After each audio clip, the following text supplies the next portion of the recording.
Absolutely, and meant to her mum and dad, who are obviously here to witness it. They'll have played a huge part of her, I guess, journey all the way through cricket. If it's anything like my parents, they spent more hours than they wish to think about driving me around, and I'm sure it's exactly the same for ADR's parents. So it's really special to be able to I guess, cherish moments like that, to celebrate moments like that with her parents, and that was definitely a clip that, even for me, who's not prone to many tears, brought a bit of a tear to the eye. Well, it was very moving to see that image. Now, speaking of parents, I was walking along the high street in Taunton last night after having dinner with Charles Dagnall, and saw Sophie Eccleston with her parents.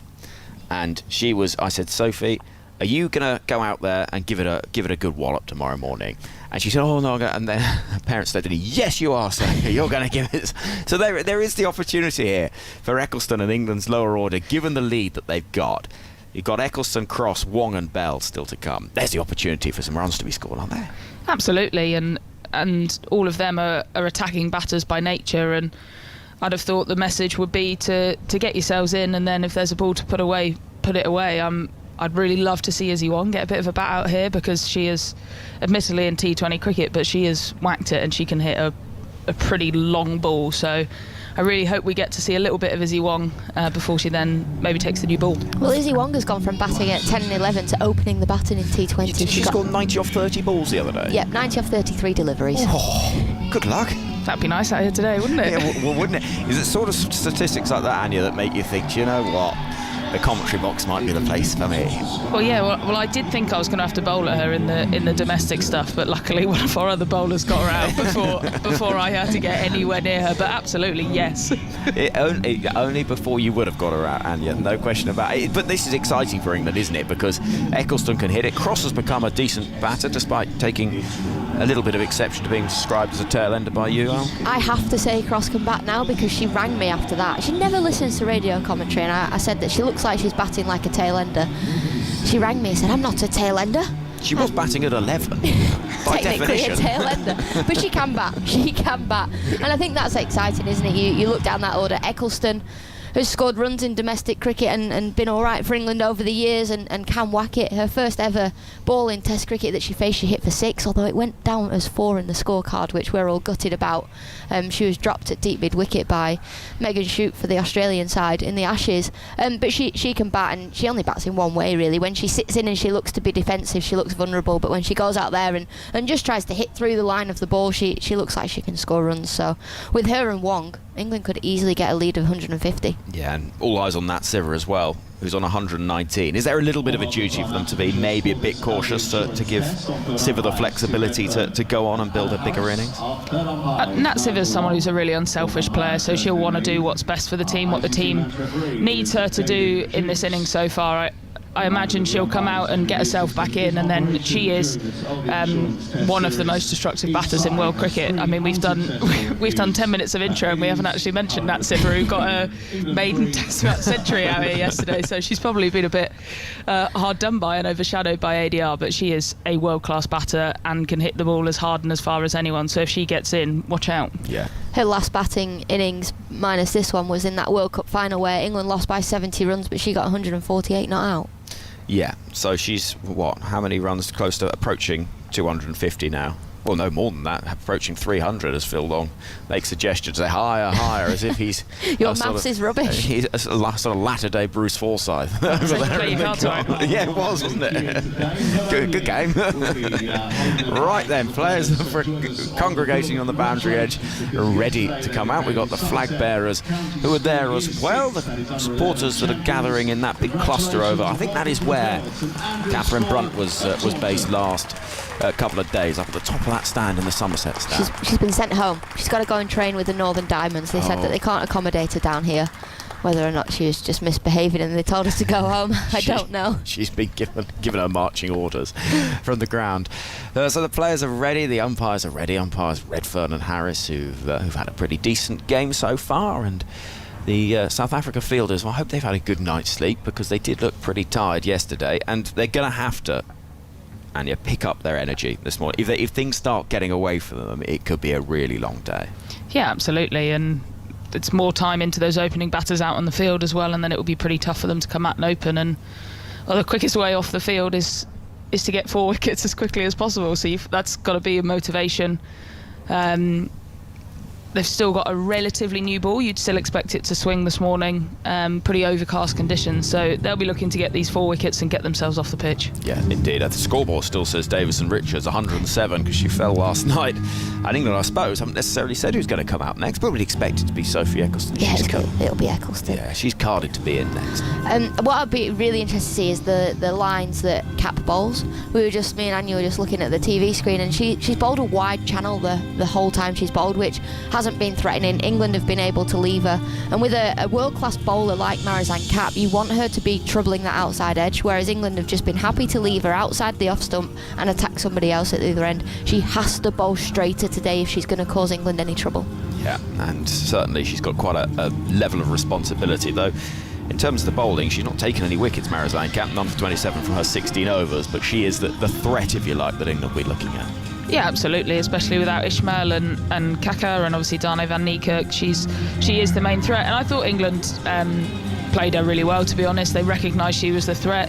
There was no need to take any undue risk against her. I think, like Alex said, I think she bowled too wide, didn't make the England batters play nearly enough, and they treated her with respect and then attacked the other end, and that's how you play the game. That's perfect Test match batting. The leading wicket taker yesterday was Annika Bosch, who picked up 3 for 59 from 15 overs. And Tumi Sekikuni got the wicket of Alice Davison Richards with the final ball yesterday. She got 1 ball to bowl at the end of the over, and then we'll change round again, which I always find slightly weird. But, I love it. Cricket's ridiculous, as we well know. Huge smile on the face of Sue Redfern as she strides out to the middle alongside Anna Harris, and there is Sunelus and the South African team emerging from the dressing rooms over to our right in the Andy Caddick Pavilion, and following them, well, it is... They look miserable. Well, there's a smile or two there. There we go. There. Someone's cracked a joke. Yeah, they've probably said that. Alex Hartley just said you look miserable. Smile, everybody. Smile a bit more. Right then, thank you to Anya Shrubsole for the time being. We'll hear plenty more from Anya as we go through the day. Alex Hartley. I've dropped my ring. You've dropped your ring on the floor. What's your ring doing down there? It fell off my finger. I've picked it off. 3-8 for 6 is the score overnight. Phil Long's about to join us as well. You've got all sorts of jewellery on today, Al. I have. I'm wearing a watch actually that is got Hartley on it. Oh, that's nice. Doesn't work. My watch doesn't work either. Yeah. It's just purely there for fashion. It's like we're one step away from those people that wear glasses with clear frames. Oh no. Georgia Hoist did that last year. I best not say too much. She did. We'll have to quiz her about that. Oh, she's outside. We'll have to quiz her when she's on commentary later on. Right then, Eccleston's going to face the first ball of the day. She's got a very bright fluorescent pink bat handle, and she's marking her guard at the far end of the ground with 1 ball remaining in this over. Phil Long, good morning to you. Yeah, Alice Davison Richards will be thinking, this is the ball I should have been facing last night to see me not out overnight. Should have been. I don't think she'll mind anymore. I reckon she's got over it. She gave me the longest hug in the press conference yesterday. Bless her. She loves a hug. We saw her at the end of the day. She didn't let go of Freya Davies for about 5 minutes. The point where you pat on the back just one more time. Okay, that's enough. Right then, here comes Tumi Sekikuni running in past umpire Anna Harris, and it flies off an outside edge towards gully. And Lizelle Lee, and Eccleston survives the first ball, if not entirely convincingly, and we're up and running. Sophie Eccleston, the best bowler in the world in any format. She's been brilliant for England. She's only 22, I think, maybe 23 now. Gets so nervous for batting. Really? She'll sit there and she's physically shaking. She just needs to... She hates waiting to bat, so she probably had a very anxious evening yesterday, just knowing that she was batting in a test match. Well, it is quite a thing, isn't it, when it's so rare. You want to have a good score and a good contribution. But she's also so good at batting. I always say to her, I don't know why you get nervous. There is no need. I mean, someone like you should be getting nervous. I do get nervous, thank you very much. You undersell yourself as a batter. Only out once in international cricket. Yeah. That still dream about that. It still gives me nightmares. But hey ho. Hey ho. 3-8 for 6. Nat Siver then on strike as we start. Well, not really the second over of the day. We start the first full over of the day. 2 slips in a gully waiting. Nadine de Klerk from the far end. Right arm over is driven down the ground gloriously. Nat Siver timing it beautifully straight away, back past the bowler, back down the ground for 4 runs. Easy as you like for Nat Siver. First ball of the day, it was too full, it was over-pitched. She drills it back down the ground. Now, if that isn't stating your presence at the crease, I don't know what is. Yeah, that's making a bit of a point, isn't it? What a shot. England up and running. Siver on to 123. De Klerk in again. Siver leaves that alone. It wasn't too far from the off stump, but she's quite happy just to shoulder arms and let it fly on through. 3-3-2 for 6 is the score. Total just moving up on the scoreboard. De Klerk has a very pleasingly serious look when she bowls. Yes. Sort of real, sort of mean stare. I've been trying to figure out the whole time how she's holding the cricket ball. She holds it at a peculiar angle. She's in now, bowling to Siver, who's forward in defence, into the offside. She doesn't hold it like a classic seamer, so with her fingers either side of the seam. Sometimes she goes cross seam deliveries, and then sometimes both fingers go on one side of the seam and it comes out scrambled. Have I described that well enough? Yeah, I know what you're saying. Yeah, it's an unusual, actually, quite sort of explosive at the crease. It's quite a sort of gentle, bustling approach. And then all the energy comes out, fired in, driven down the ground. Nice looking shot from Siver, but a little bit more into the onside this time, and fielded by mid-on. 3-3-2 for 6. England's lead stands at 48.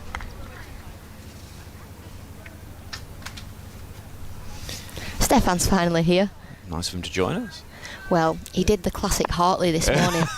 Turned up at the ground and forgot his pass again. Yeah, easily done. Here's De Klerk bowling to Siver, working the ball into space to the left of mid-wicket, the right of mid-on, who does well, tumbling to her right.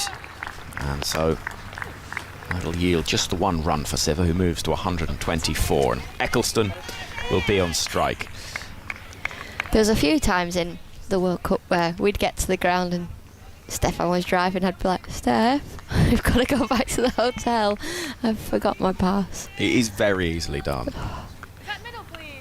I remember one World Cup where they wouldn't replace the pass unless you filed a police report.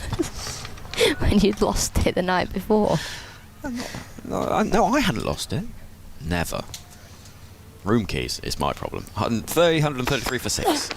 Eccleston drives with good intent, but not quite the perfect timing, up towards cap at mid-off. End of the over.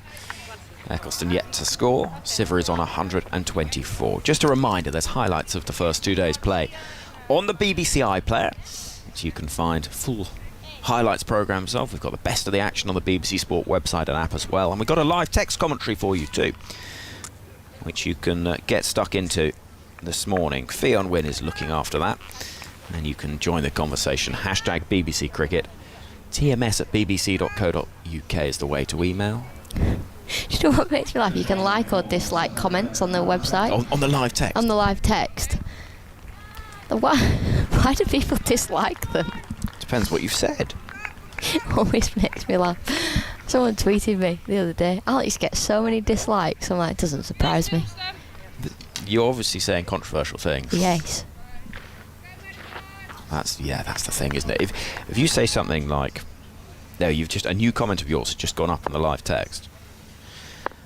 Here comes Marizanne Kapp. Start of a new over. Her first delivery of the morning session is to Nat Siver, who pushes the ball off the back foot out towards De Klerk at short extra cover, and there is no run. So the quote that you've just put out is about how Nadine De Klerk holds the cricket ball. So we'll wait and see how that goes down with the general public. And basically, if it gets loads of negative responses, because that's quite a neutral thing. Yes. It's just me. Here's Marizanne Kapp running in away from us.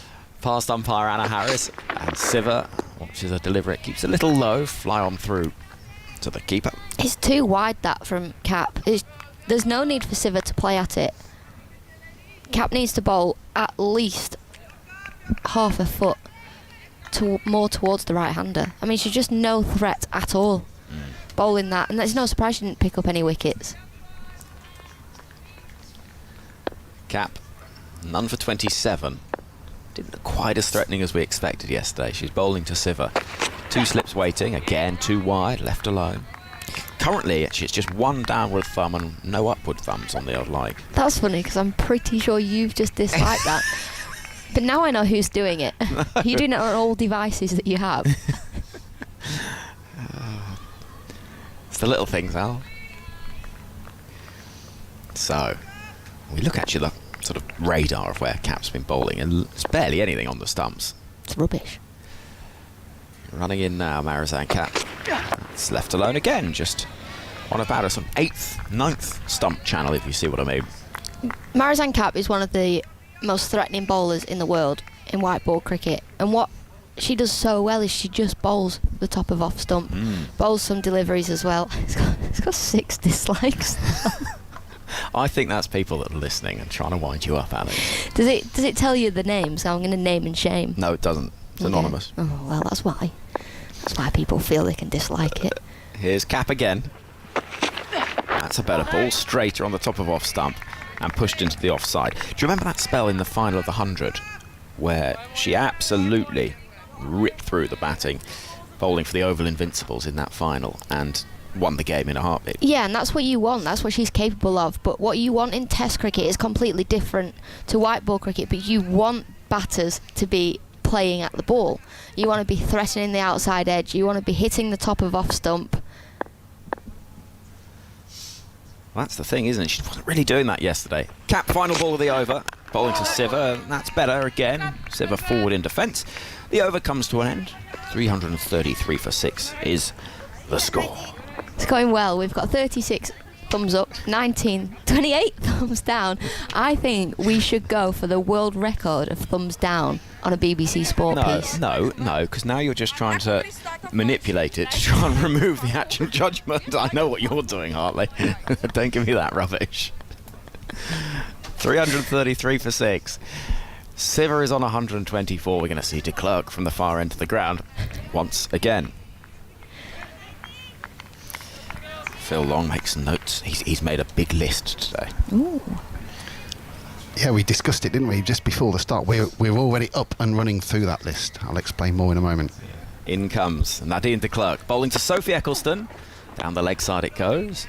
Taken by Jafta behind the stumps. Nat Siv overnight, 119. She was level in 19th place in terms of highest test scores for women, with Myrtle McLagan, who also made 119 in Sydney back in 1935. Go on, Myrtle. Different times. Wow, that would have been ships across the ocean. It would, wouldn't it? That would have been a 6-month tour, wouldn't it?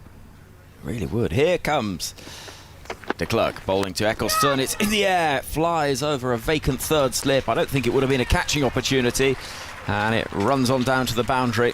Below us, England 337 for 6. Eccleston up and running. But Nat Siva this morning with a 4 and a single. She moved on to 124, which means she's also now gone past Carol Hodges, and she's now equal with Mary Hyde, who made 124 not out, and one of our favourites, Enid Bakewell, who also made 124.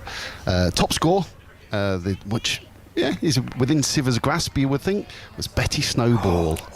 Made 189, so that's the big number to look out for. I was hoping Betty would make an appearance. Betty always makes an appearance.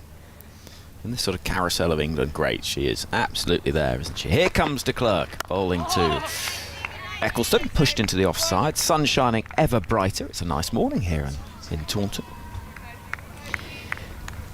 And England looking to try and really push home their advantage, brought about by really excellent partnership yesterday. Eccleston has a look around. We've got 2 slips, a gully, a point, cover, mid-off, mid-on, mid-wicket, backward square leg. Eccleston jams the bat down on the ball, pushes into the offside. Oh, Alex, the pole's not looking good for you at the moment. It's actually a really good piece of... It's a good quote, really that as good well. piece of I'm analysis. talking about cricket. We completely hijacked it. 76 thumbs up, 88 thumbs down. For those wondering. Eccleston's on 4. And de Klerk runs in towards us.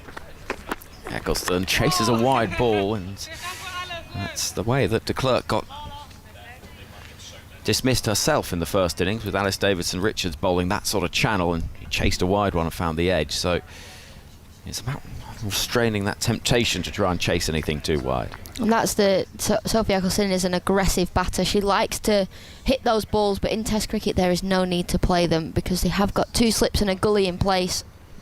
De Klerk again. Final ball of the over. Eccleston is playing into the pads and there's appeal for LBW, but there was quite a sharp noise from the bat before it struck the pad. Alex, you're off. I've been booted off. I'll be keeping an eye on that website. Thank you very much. Alex Hartley, part of England's World Cup winning side in 2017. And another member of that team, got 3 of them in the commentary box today, is Georgia Elwis. Hello. Good Hello. morning. How are you? Yeah, I'm very well, thank you. How are you? I'm good. What have we made of this start there? Yeah, so I think we know Sophie Eccleston can be very aggressive, can't she? And I think we're just... Oh, I'm looking forward to watching these 2 whack a few bombs. I think that negotiate the first 10-15 and then... Balls or overs? I was actually going minutes. Oh, minute, yeah, okay, cool, yeah. I was thinking. And you'd have thought with the position that England have found themselves in overnight, we've realistically got an opportunity to see some really big hitting this morning. Here comes Cap then, into bowl to Siva, who's beaten. That's a good ball, a little bit of a way shape. And Siva, without necessarily chasing it, was leaving the bat hanging a little bit. Yeah, it's doing a little bit out there, isn't it? Especially for Marizone Cap. She gets that late movement, which I think has drawn Siva into the shot there.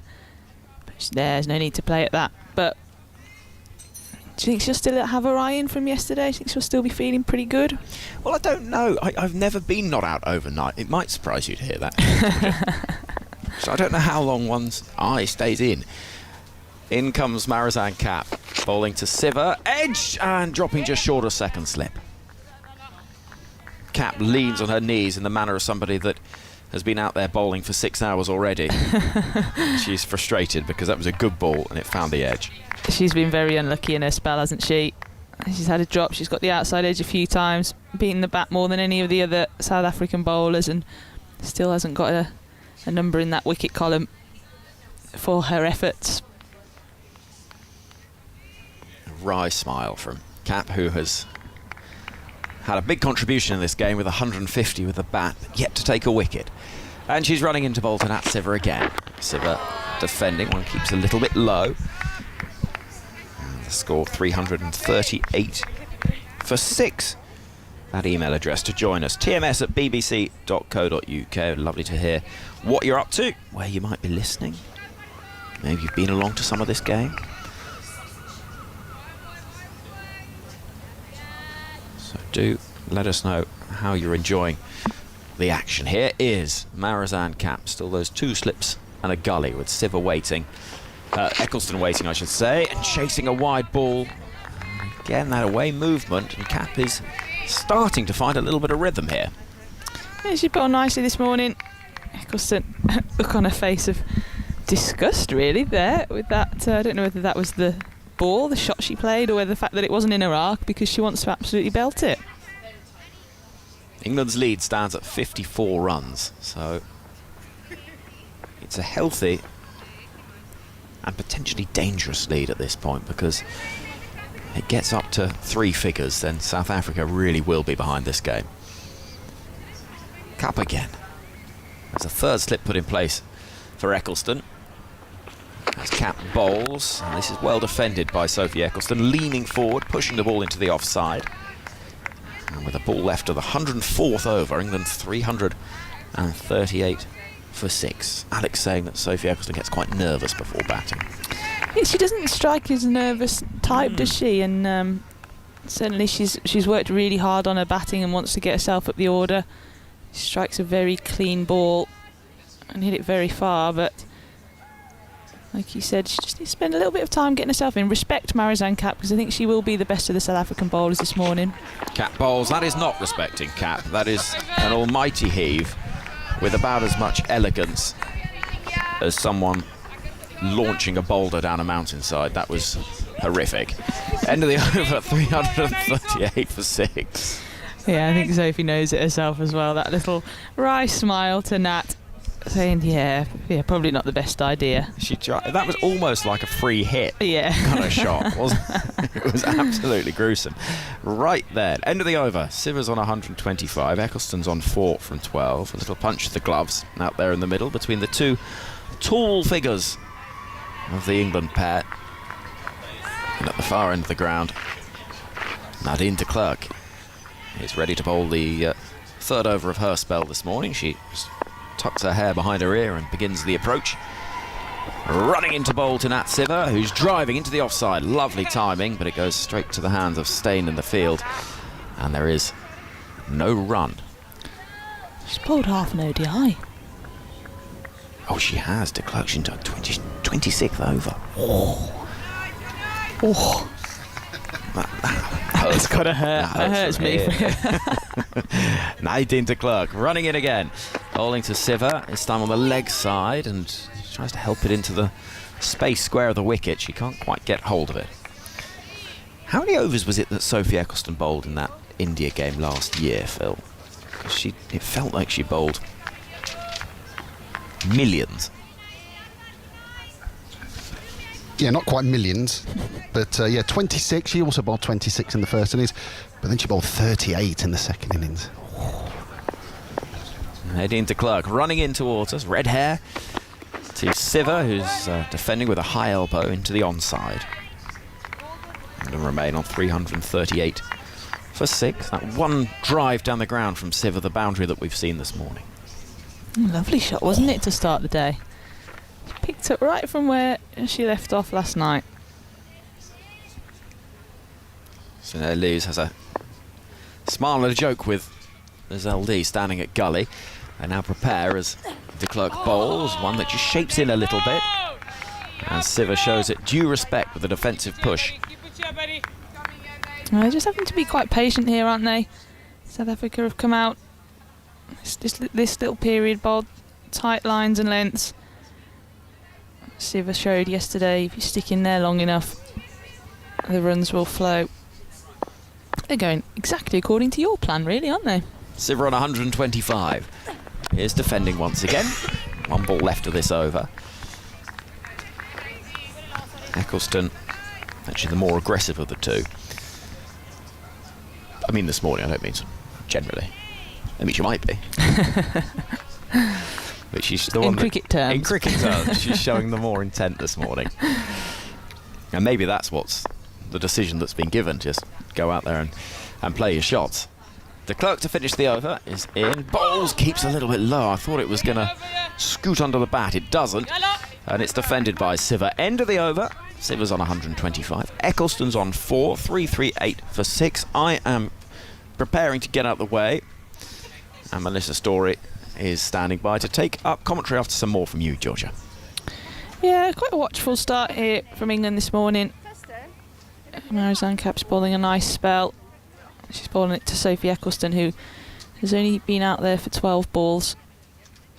But we know how destructive she can be, so I'm sure when the ball is up in her area, she'll be confident enough to put it away. Good morning, Mel. Good morning. Sorry, we were getting lost and carried away and reminiscing about past test matches and our favourite ones, which hopefully is a sign to say that this will go down as one of the greats, which we'll be talking about for years to come. But they'll be depending on this morning session, as Kapp begins that slow acceleration into her run-up, bowls, and that's dropped to that fly third man by Eccleston. It's an interesting one. It's not quite on the boundary, not quite in the ring. And as LD's kind of just stood there, expectingly waiting the ball to fly perfectly into her hands. Yeah, it is a slightly odd position, but I think it's quite a clever one because it stops a little edge that goes past the slips going for any runs, but also if Sophie does slash at a wide one and doesn't quite get it, it might go there. Kapp bowls, and that's dropped into the offside to that fly third man. There's Lee fields and a single's taken. It's a wayward throw over the keeper's head, actually, and a missed field from the fielder backing up. England are pushing hard here as de Klerk casually chases down this ball into the deep, perhaps showing how tired the South African fielders are. And in the end, England take 3 runs. There's a big double teapot there from Marizanne Kapp. She's stared at the Zelli for a fair amount of time. There's nothing wrong with the delivery and ends up going for 3 runs there. Is nothing worse as a bowler. She has charged in and bowled her heart out into a 19th over now, Kapp. She's got none for 31. I think she's deserved a few wickets. 341 for 6 the score. Kapp bowls, and that's back of her leg, just dropped into the onside by Siver. She was looking to work that a bit more square, but ended up finding one of the 2 fielders on that leg side, de Klerk at mid-wicket. And Kapp's been unlucky. She had a drop in the slips yesterday off her bowling. I'm not sure when. Phil, do you have was it Heaven Knight dropped at first slip off the bowling of Kapp? The keeper dived across. She wasn't a very happy bunny then. She's not going to be a very happy bunny now with that overthrow. But she's in again. Siver waiting expectantly. Fuller defended into the offside. That's right, dropped on 8. In the end, it didn't cost South Africa anything because there was that strange run out immediately after lunch. But yeah, Marizanne Kapp not best pleased. I mean, she's got a licence to be a bit unhappy. Do you find that with the senior players? Do they have a bit more of a free rein? Let their emotions show? Oh, well, I think she's bowled so nicely here, and she's not got her rewards, has she? She's the bowler that South Africa turned to pick up wickets, and she so often comes through for them, but not to be in this game. As Kapp storms in, full, left alone by Siver outside the off stump. But I think Kapp in general seems like quite a serious character, especially when she's bowling. You don't get too many smiles from her, do you? No, she's definitely got the resting, serious face as she's in the field. I'm not sure you'd want to mess with her. She's been making some very astute changes to the field and making sure all her fielders in the covers are in the exact spot she wants them to be as they wait expectantly. The big sculpt of Siver is who she wants, as that's tucked round the corner off the hip of Siver for a single. That moves on to 126 now. Yeah, we mentioned earlier, didn't we, about what Nat Siver's plan might be or what England's plan might be. Started with a 4 today, but in the 22 balls since, just 3 runs. So quite circumspect start to this 3rd day. I mean, Georgia Ellis, what do you think England's kind of lead they'll be looking at now? Because yesterday in that evening session, 70 runs were scored between tea and the new ball being taken, and that was a pretty high run rate. So do you think they're just settling into the morning now and then we're going to see a bit of an acceleration? Yeah, I think so. I think the pitch is getting slower and lower, isn't it? We've seen a little bit more uneven bounce, so I think that it is getting more difficult to bat on. England will be so happy with the position that they're in. I think there's so much time in this game still that it allows them to play however they want to this morning. De Klerk bowls, and that's short, pulled away on the onside by Siver. That's racing away to the deep mid-wicket boundary, and 4 runs. 346 for 6 now, and a loose ball from de Klerk to start the over. Yeah, lovely shot from Siver. We said yesterday how strong she is off the back foot. She doesn't miss out there. But we know that both of these players can be so destructive and hit at very high strike rates in white ball cricket. So for England, they'll be very happy with these 2 at the crease this morning. De Klerk in, straighter, pushed off the back foot by Siver to mid-on, and no run taken. Yeah, England up to 346. It's now their 10th highest test total, the highest they ever made. 503 for 5 declared versus New Zealand in Christchurch. Once again, back in 1935. Good year for batting. Phil has quite a few interesting stats. I think he's quite desperate to get out there this morning, which is all dependent really on the individual score of Nat Siver in this final England total. As they push on, de Klerk bowls outside the off stump, cut into the offside, no run taken. I think I was nearly as disappointed as ADR when she got out last night, because there was a host of records we could have gone for this morning, but she let us all down. We've still got the second innings. We never know. She's already had an incredible debut. Things could just keep going up for her. We could see hat-tricks, fifers, maybe another 100. who knows what to come in these final 2 days of this exciting test match. As de Klerk bowls, good length, pushed back to her by Siver. Score 346 for 6. And how do you get the sense from the new, I was about to say New Zealand, it's not New Zealand, South African fielders this morning, because yesterday walking off the field they looked stiff, Georgia Ellis. Yeah, they looked exhausted, didn't they? Those seam bowlers put in a big shift yesterday. As de Klerk, 5th ball of the over, bowls, Fuller leg stump line, hit straight to Sekakuna at mid-wicket for no run. But they've come out quite brightly this morning. The energy's up, the chat's there. There's lots of encouragement out there, and I think they'll probably be like that for half an hour, unless they can take some wickets this morning. I think the longer England are out there, the quieter they'll get, especially if the runs do start flowing. Final ball of this over from de Klerk as she's in, straight, pushed down the ground by Siver patiently, and no run taken. 346 for 6 now. De Klerk into her 27th over that was, and she's put in a good stint. I think there was that fantastic picture was put on Twitter by a member of the written press with all the New Zealand fielders lined up with their legs on top of the boundary boards and the advertisement boards. Now, is that a blood circulation thing? Is this something the Southern Vipers do? It's not something that the Southern Vipers do, but I have done it a few times in my career when I've had heavy legs. It's just the feeling of taking all the weight out of them. And I mean, I don't know the exact science and physiology behind that method, but they were all doing it, so I assume it's something that they've been told to do by their strength and conditioning coach, and must aid your recovery somehow, mustn't it? And a bit of team bonding as well. There's nothing like lying on the floor and staring at the sky. Maybe they were cloud watching, looking at the shapes. We're going to have plenty of that today as sweeps of clouds blown over this pitch at Taunton. It's not as windy as it was yesterday. A bit more still. Sekakuna in, and that's worked away on the onside. It's a lot of work to the fine leg fielder who makes her way round. England run 2 quick runs, but settle on not coming back for the 3rd. A good decision. And Eccleston moves on to 9, 348 for 6. That was a good shot from Eccleston. Yeah, lovely little clip, nice balance from Sophie. Somebody who likes to hit the ball hard, so when it's up and in her half of the pitch, she likes to give it a good whack. But that was a lovely bit of timing.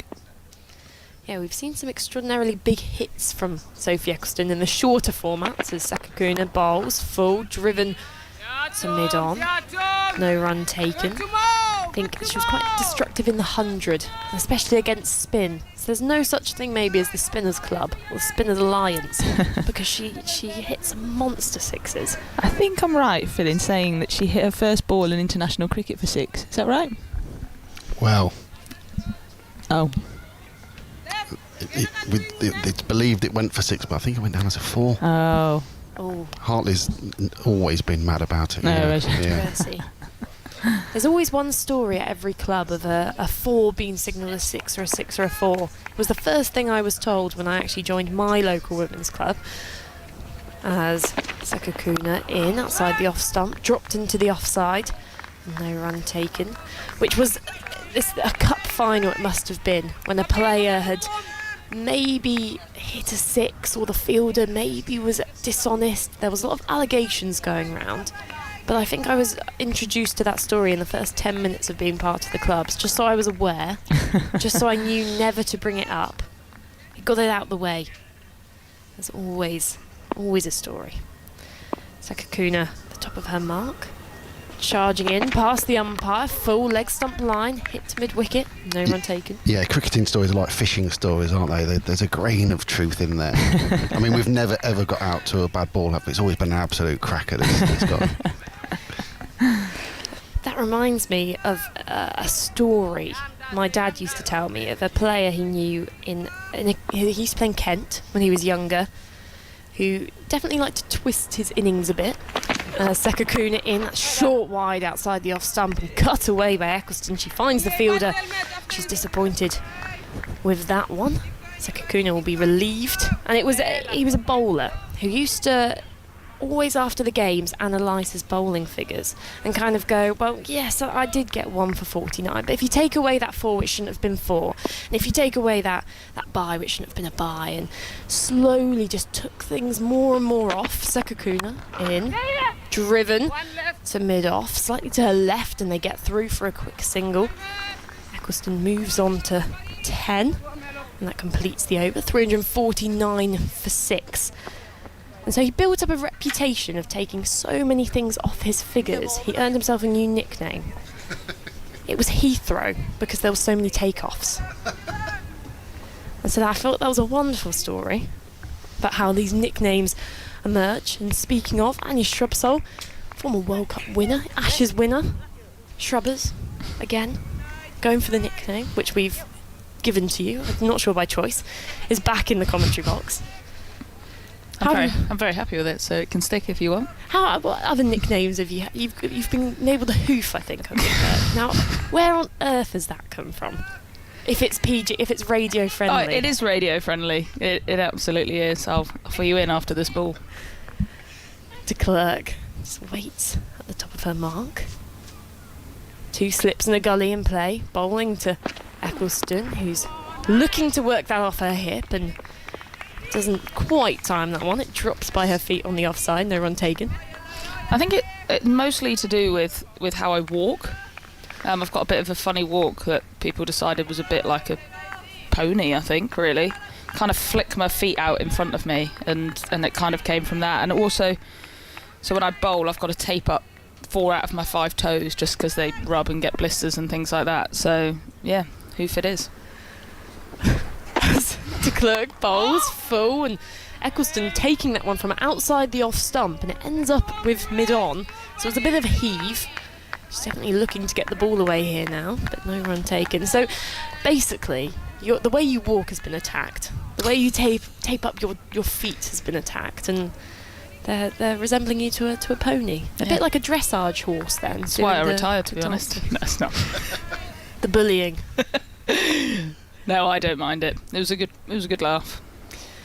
De Klerk in, and that's inside edged onto the onside to get through for a quick single. Eccleston keen to get off strike there, and De Klerk drops to her knees after bowling that delivery. She's been working hard, yet to take a wicket in this test match. And you could just feel her heart in her chest. She thought that would be the first one. 350 up for England. Yeah, that was somebody wicketless in their 28th over, wasn't it? The way she could not believe that. She's still working hard out there, though, and just goes to show South Africa, having not played a test since 2014. A lot of these players are inexperienced with bowling this amount of overs, but they're persisting on. She's in, back at the length, pushed back to her. She's still exhibiting that energy as she charges down the wicket, looking to throw at the batter on strike, but decides not to. We haven't seen any of that kind of aggression yet in this game. Maybe as we go into days 3 and 4. I can't imagine so. It's definitely not the way that England play their cricket. But I'm really impressed with the way that De Klerk's come and run in this morning. She's shown that energy that she showed yesterday, that big heart, and just desperate for a wicket.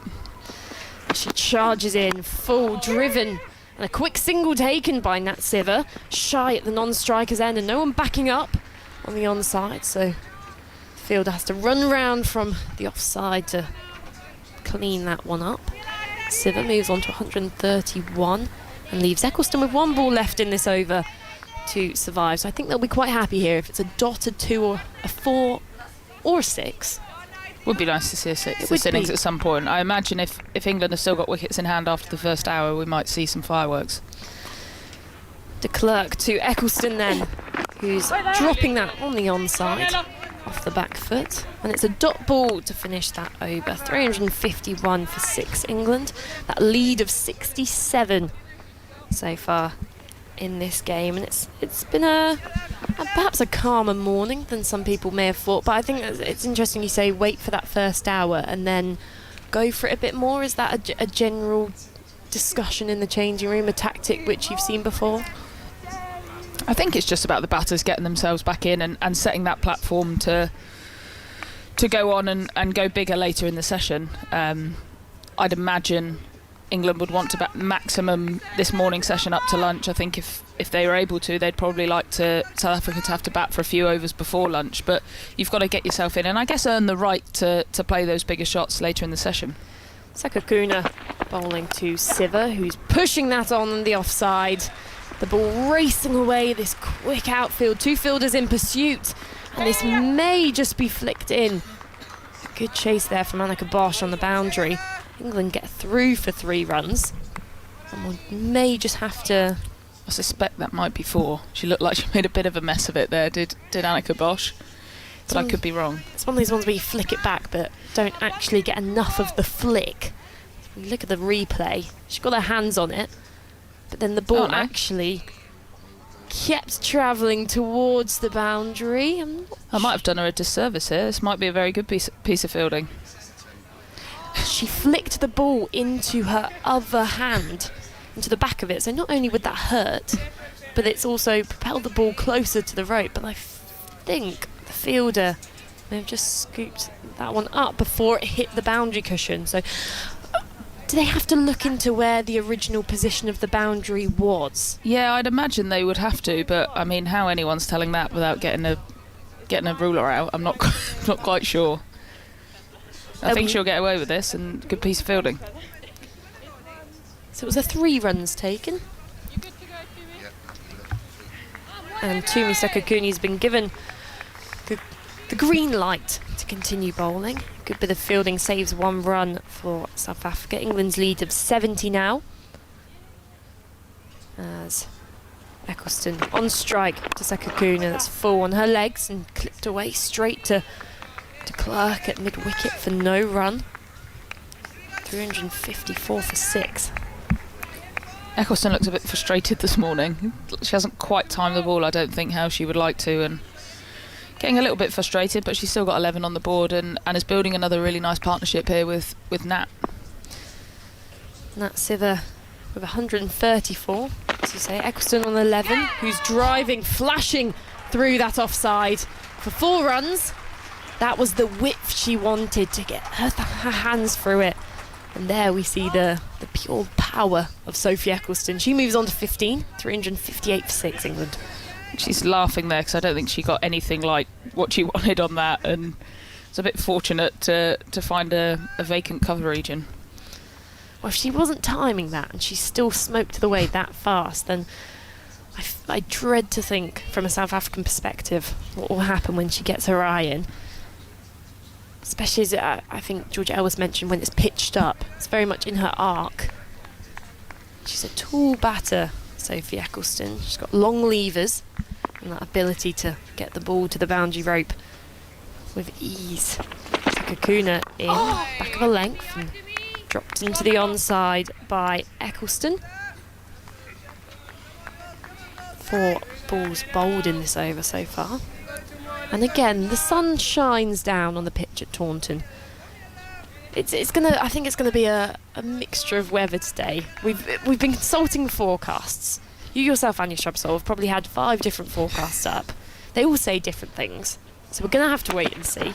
Sekakuna bowls, back of a length outside the off stump, punched to extra cover, and no run taken. What one's your most trustworthy one? I assume we're allowed to say. Well, I've got many. I'm a cricketer, so you need to be on top of the weather forecast. I have many, but I'm not really sure I believe any of them particularly. If I'm being totally honest. I mean, in the end, the best thing you can do is just look up at the sky. Exactly, and look at local legend, which says that we need to look to the hills ahead of us from our commentary position as Sekakuna bowls, and that's a wild slash from Eccleston, looking to drive through the offside. She misses, and that's a dot ball to finish the over. England 358 for 6. Some thoughts from Anya Shrubsole, and then it will be Stefan Schimmel. Well, if that's what we need to do, then the hills of Taunton and Somerset are looking beautiful right ahead of us. So I think we seem pretty set fair for this morning session at the very least, and England have got off to a decent start. Good morning, Stefan. Hello. Hello. How are you? I'm very good, thank you. How are you? Bit discombobulated. Had an interesting morning. Are you gonna fill us in? I'll tell you about it. Okay. But as for the state of the game, you and I were just talking about this. I don't think there's any need for England to do anything different. There's a long time in this test match to go, and when I spoke to Nat Siver last night, she said the plan is just get as many runs as possible. Don't worry about trying to attack and accelerate it so far. England could be looking at this situation. We'll just bat once. We'll get 200 ahead. We'll bowl South Africa out. We'll win by lunch tomorrow. Here comes Annika Bosch. Took 3 wickets yesterday. She bowled excellently with her away swing. That's just drifted into Siver, actually. Turn towards mid-wicket. They take a single. Siver on to 135, very steadily climbing that list for the highest score by an England woman in Test cricket, 359 for 6. Yeah, nice little intro, that, Steph. Yes, because she's now got the highest score by an England woman in Test cricket at Taunton. 2 scores ahead of her overall, Marizanne Kapp from the other day, and Mitali Raj with that double 100, 214 back in 2002. I think some England bowlers are still having nightmares about that Mitali Raj knock. Here comes Bosch with the blonde hair to Eccleston. Quite slow, actually, from Bosch. It's pushed up towards mid-on and there's no run. Yeah, that Mitali Raj innings, the interesting stat behind that, minutes batted, 598. It's concentration I can't possibly comprehend. 10 hours. She does love batting though, Mitali. Not anymore. She's retired. She probably still does love batting. There's a slip in a gully. 4 fielders in the covers as Bosch trundles into Eccleston. A leading edge. Hangs in the air, then rolls to the cover fielder. Maybe just a sign of the pace going out of this pitch. Eccleston on the stroke early. Then not enough energy in the ball to carry it to a fielder. Yeah, and England up to 359 for 6 now. That's currently the 7th highest total they've achieved in Test cricket. We mentioned before, 503, the top score. Sun shining brightly as Bosch bowls to Eccleston outside the off stump. Siver wants a single as it's just dropped towards Liz Ali at the gully. Lee was slow to react, and although she threw it at the non-striker's end, Eccleston was well home. 360 for 6. I don't know if Nat Siver fancies a bit of Annika Bosch here. Bosch, as we said, she did bowl very nicely yesterday for her 3 wickets, but these first 4 deliveries, as you might expect from a bowler returning on a second day in her first Test match, gears aren't quite grinding just yet. Bosch bowls to Siver, who pulls towards mid-on. Sekakune dives over it at mid-wicket, but Siver is through for a single. 361 for 6.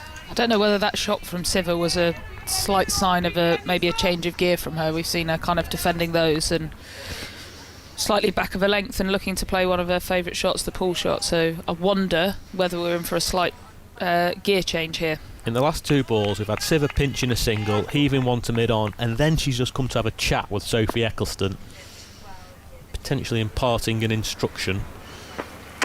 Bosch bowls to Eccleston. Eccleston's pushed it into almost the identical region where they pinched a single before, square on the offside, but this time it was just too firm and there's no run. End of the over. England 361 for 6. Siver 136. Eccleston 16. There's activity out there. Helmet's being run on, so I think we're about to see some spin.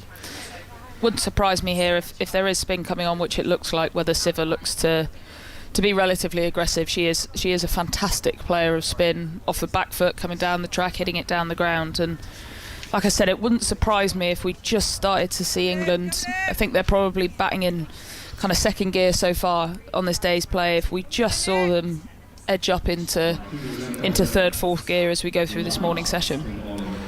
Indeed, it will be the left arm tweak of Non-Kululeko Malaba. That's leg stump, it's left arm round. Bowled nicely yesterday, 17 overs, 1 for 42, including a very nice delivery to get Amy Jones. Turned enough away from the right-hander to bowl it. But Siver yesterday, a real feature of her innings was how she hit both spinners, Malaba and Sune Lees, down the ground. She's on strike here, Siver. Quicker one, shorter from Malaba to start. Siver's nudged it into the leg side. There's 3 fielders on the boundary. One of them is a deep square leg. Siver ran the first one hard. Thinking about a second, it wasn't there, and you heard Sophie Eccleston saying sorry because she got in the way of the wicketkeeper Sonalo Jafta as the throw came in from the deep. I saw Sophie Eccleston last night when I was out for dinner. She went for dinner in her England tracksuit and a pair of Crocs. Sounds like Soph. It was quite a nice restaurant as well. She's on strike now, Eccleston, with her long blonde ponytail flowing down her back, poking out of her blue batting helmet.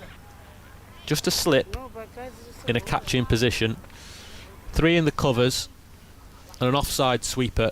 A mid-on and mid-wicket. Lizelle Lee is loitering in another mid-wickety position because South Africa don't know what's going to happen with this leg side field. Eventually, Sune Lees, the captain, directing traffic from mid-on, has sent Nadine de Klerk over to the offside.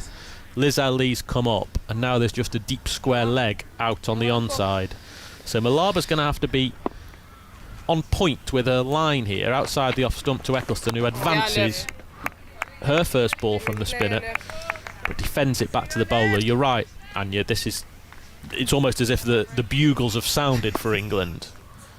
Noticeable change in intent in the pass you delivery. Shorter and quicker from Malaba, but Eccleston has to wait an age for it, almost stuck in the pitch, eventually patted it on the head with a pull shot out towards deep square leg for 1.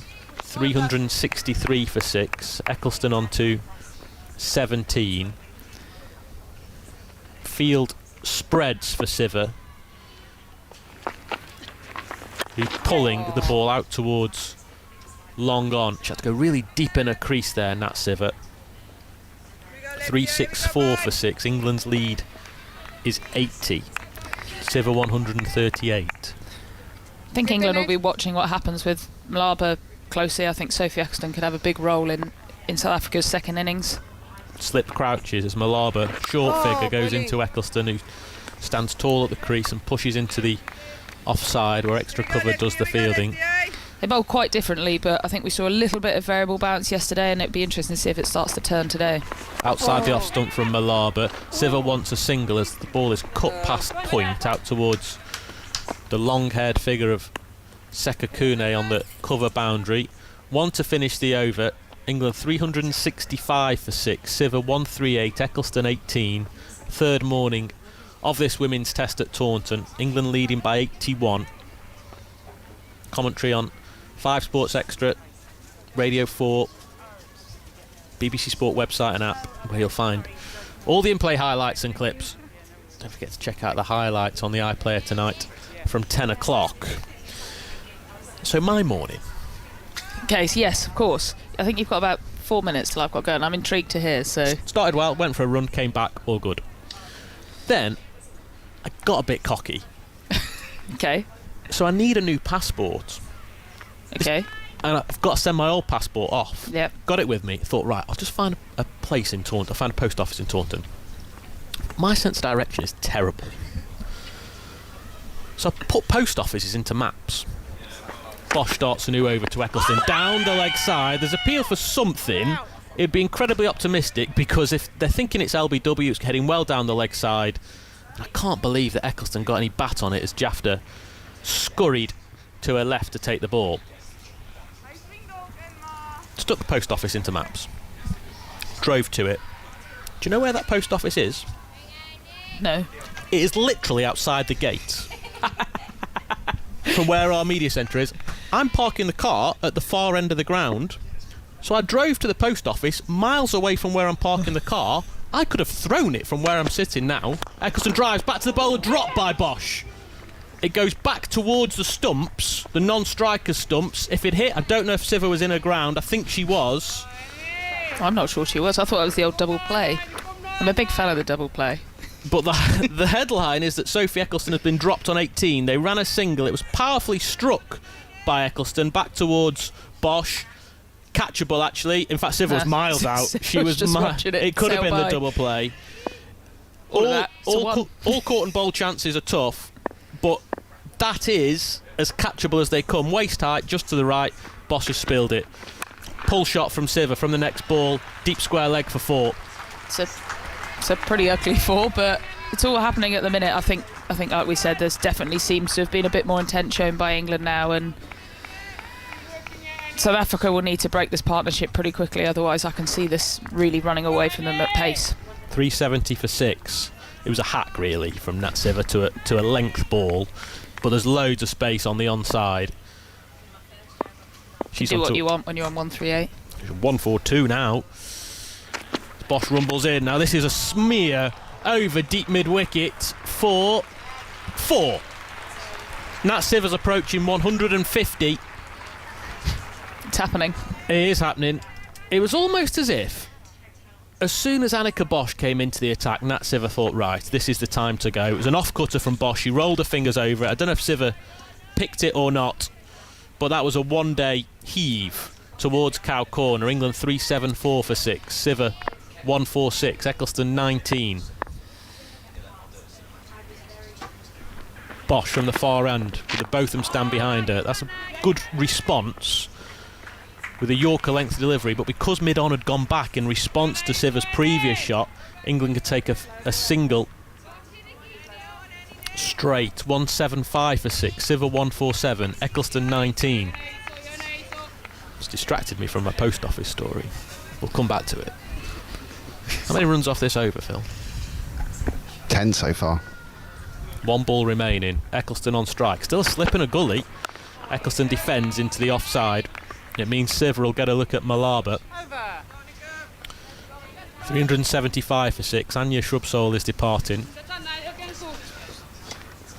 Siver 1-4-7. Eccleston 19. Here comes Alex Hartley, who is actually the perfect person to hear the end of this story.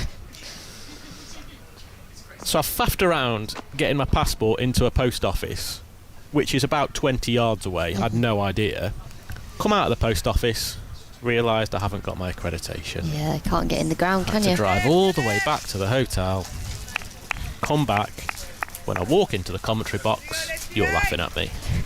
But it's only because you laugh at me when it happens to me. Yeah, no. So, just a discombobulating morning. Right then, Nat Siver on 147, facing up to Malaba. This is a sweep behind square on the leg side. Is this the 150? No, there's a fielder coming round to her right in front of the scoreboard. England take 2, so Siver goes on to 149, 377 for 6. 149, which is now her highest international score. She made that small matter of 148 not out in her last game for England. How many England 150s in Test cricket? 8. 8. Siver on 149. She's pulling towards mid-wicket. There's no run. She has to wait to become the 9th player, the 9th woman to reach 150 for England in a Test match. Heather Knight has 2 of those, of course. Malaba, number 28, creeps into Siver. She's down the track, and there is the Nat Siver 150 with a push up towards long on. It's been a magnificent innings from Siver. Remember, at one point yesterday, England were 121 for 5, but she has taken them to 378 for 6. Not only her maiden Test match century, but now she's on 150. She gets a hug from Sophie Eccleston. It's been a Test match innings of the highest class. Yeah, special innings from Nat Siver. Really got England out of a lot of trouble yesterday with Davidson Richards. And now you feel she's going to kick on. Eccleston on strike, down the track to Malaba. Thwacked up towards long on. Sune Lees, the captain, is fielding underneath us in her green South Africa cap. 1 added to the score. Eccleston 20. England 379 for 6. Fielders dispersed to all corners of Taunton. Siver waits, goes back onto her stumps. Again, it's pushed up towards the long on fielder Lees. Busiest player on the ground at the minute is the South Africa captain. 1 more. 380 for 6. Eccleston leans over a bat. Malaba's in. Goes back, does Eccleston. Pushes it towards cover. End of the over. England 380 for 6. Siver 151. Eccleston 20. Glorious day in Taunton. Sun shining. There are some clouds. We thought about the threat of rain, but at the moment there's also some blue sky just between those whitey grey clouds. It's set fair. You'd think for a little while, and for England to push on and get themselves into a position where they can have a bowl, Alex Hartley. Yeah, the lead of 96 so far. And you feel like now's a crucial time for England to really kick on. South Africa have that field spread. But also from a South African point of view, you want to try and take wickets as well. It's all a little bit easy for England at the minute to just keep rotating the strike. All the fielders spread. How are they getting Nat Siver out? How are they getting Sophie Eccleston out? Well, they've almost abandoned the plan of getting Nat Siver out now, because there's 1 slip, 3 fielders saving 1, and 5 on the boundary. 2 on the offside, 3 out on the leg side as Bosch starts a new over from the far end to Siver, who sweeps a slower ball. It's actually a full toss down towards the long leg fielder just for a single. Siva probably would be thinking she could have hit that anywhere she wanted, and somehow has just swept it straight to the fielder. 3-8-1 for 6. Nat Siva moves on to 152. Do you know what that means, Alex? No. It's 300 runs since she was last dismissed in international cricket. Honestly, she is so good. She's the best all-rounder in the world white ball cricket. I'm pretty sure she's up there in red ball cricket as well. She's been phenomenal for England. The England lead is 97. Eccleston wafts the bat around and waits for Bosch. This is hit down the ground aerially, beating the long on for 4. It's a fielder out there in front of the Botham stand, but it's gone straight from Eccleston, and that fielder de Klerk might have only had to move 10-15 yards, was never in the race. 385 for 6. Yeah, brilliant from Sophie Eccleston. Just hitting the ball straight back down the ground. It's gone in the air, but a 1 bounce 4. And as you say, she's hit it so hard that fielder has no chance. Bosch tries again. Eccleston on strike, outside the off stump, cut straight to the cover fielder. If that had gone past, that would have run away towards the pavilion for 4 more. Phil, can you do me a favour? This is Bosch's 3rd over of her spell. I'm right in thinking. I'd like, how many runs have England scored since Bosch came on? Okay. I'll just tell you very quickly, this partnership is now worth 57. England were 1-2-1 for 5. Now 3-8-5 for 6. Eccleston's batting outside of her crease to Bosch. It's driven back to the bowler who can't gather, but there'll be no run.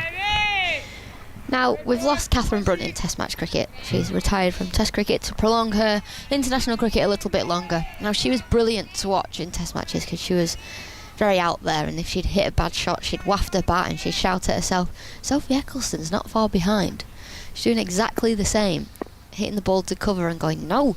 She's on 24 from 45, Eccleston. Bosch past the umpire, wide outside the off stump, very wide actually, would have been called wide in a limited overs game, but instead Sonalo Jafta, the bespectacled wicketkeeper, dives to her right to take the ball. Last ball of the over coming up, so South Africa have pushed cover back in front of that green temporary stand away to our right. Still a slip and a gully for Eccleston. Bosch with long blonde hair bowls to it. Eccleston rides the bounce of a shorter delivery, but she can't get it past Wolfart at point. England 385 for 6. That lead is up to 101. Nat Siva 152. Eccleston 24. And Phil, in those 5 overs since Annika Bosch has come on, 3 that she's bowled, 2 that Malabra have bowled, England have added 27. I thought it was more than that.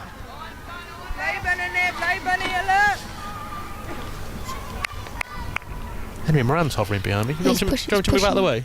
Okay. Oh, there we go. I wondered what he was trying to squeeze in there, wasn't he? He jumped up as if someone was going to buy him a pint. Instead, he just wants to commentate. So after more thoughts from you, Alex, it will be Henry Moran. Well, England in a really strong position. That lead just going over 100.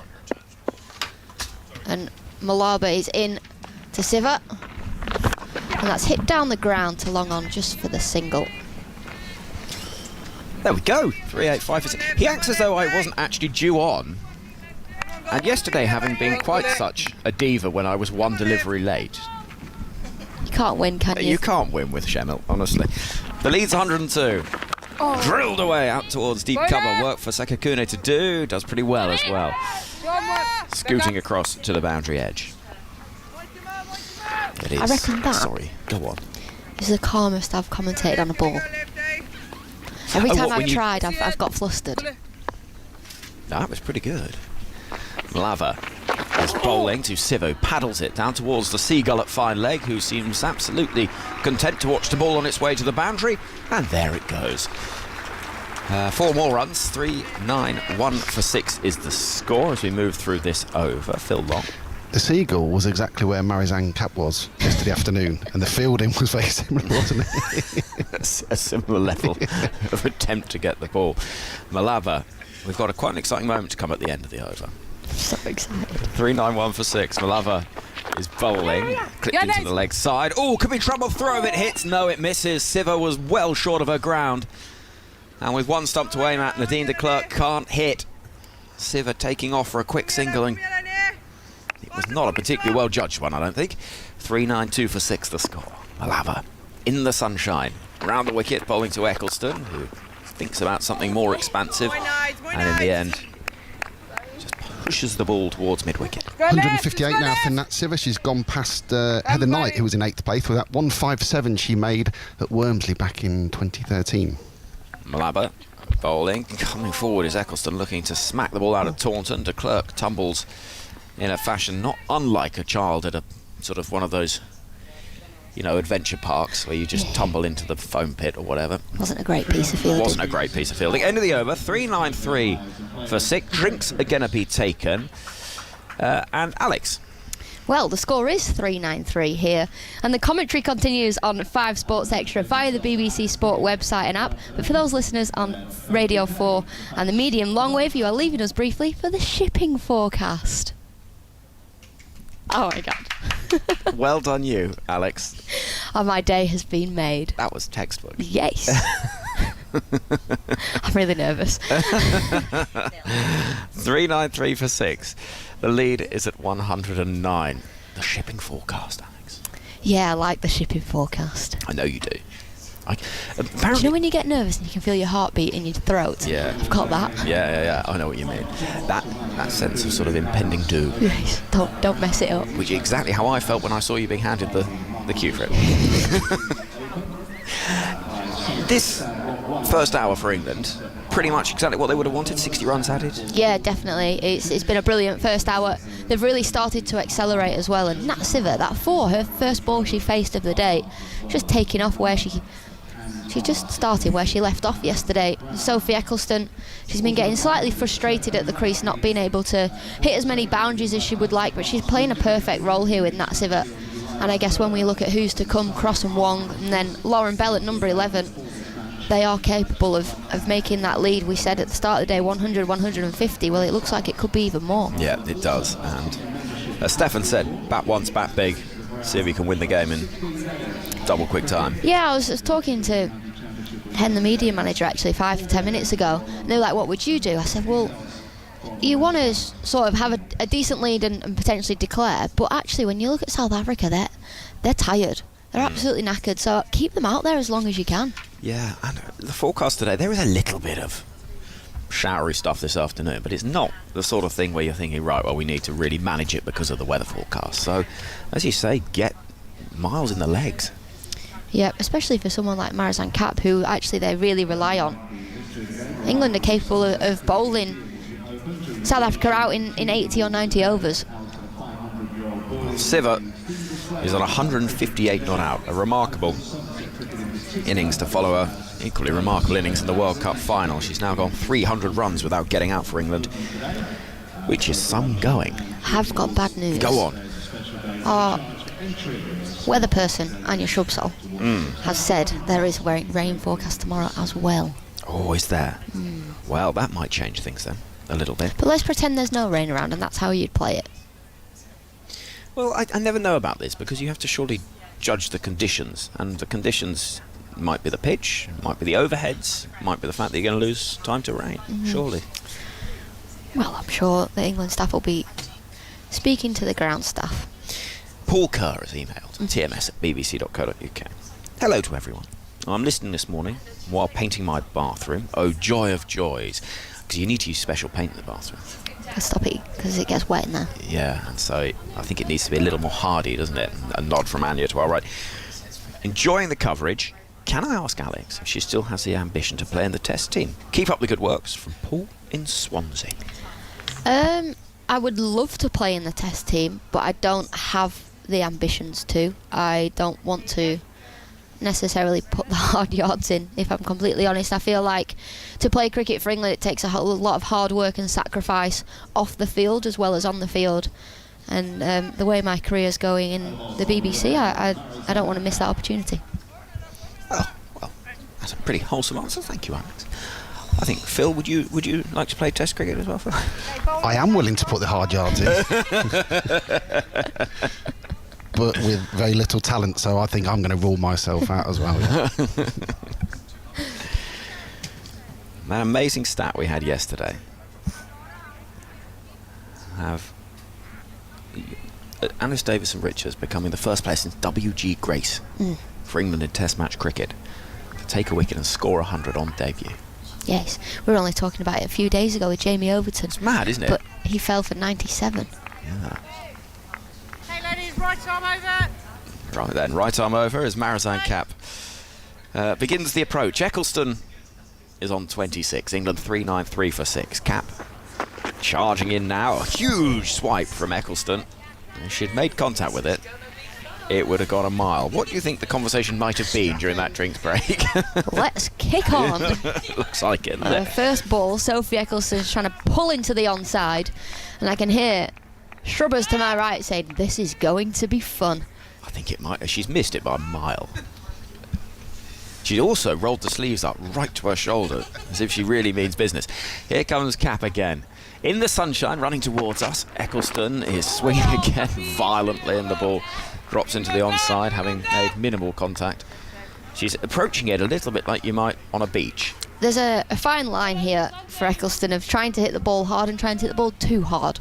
In these last two deliveries, she has tried to hit them too hard and lost all of her shape. She is one of the cleanest strikers of the ball that they have in this England side, but she has to hold her shape. She can't just start swinging like that. Well, I suggest the fielders on the boundary might want to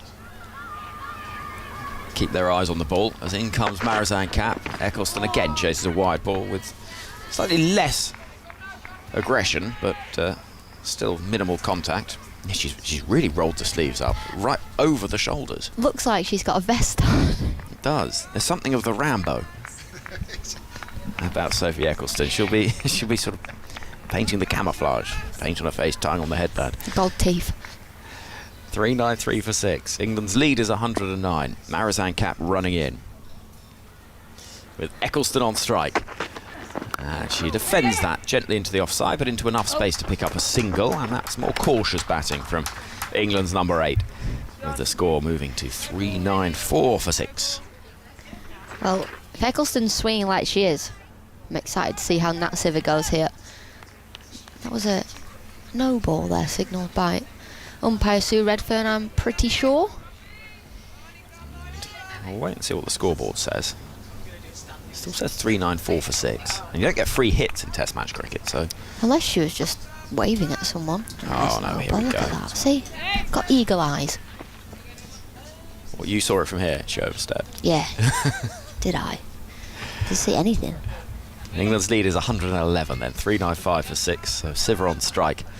Fielder being pushed back towards long off. We've got a long on, a deep, well, sort of fine leg really, and a deep cover. And Siver on 158 waits for Marizanne Kapp to come charging in once again past the umpire, and Siver is playing the ball gently up the ground towards that fielder, trotting in from long on. And we'll pick up one run, 159 for Nat Siver now. She is within 30 of the record. What did Heather Knight get at Canberra? Was that 163? More. It was 168, was it? 168. Another Forsythian moment from Phil Long today. No need for the microphone, just hand gestures higher. Thigh. Here comes Kapp to Eccleston, running the ball off the face towards Wolfhard at backward point. He's now doing the Brucey on pose. the pose.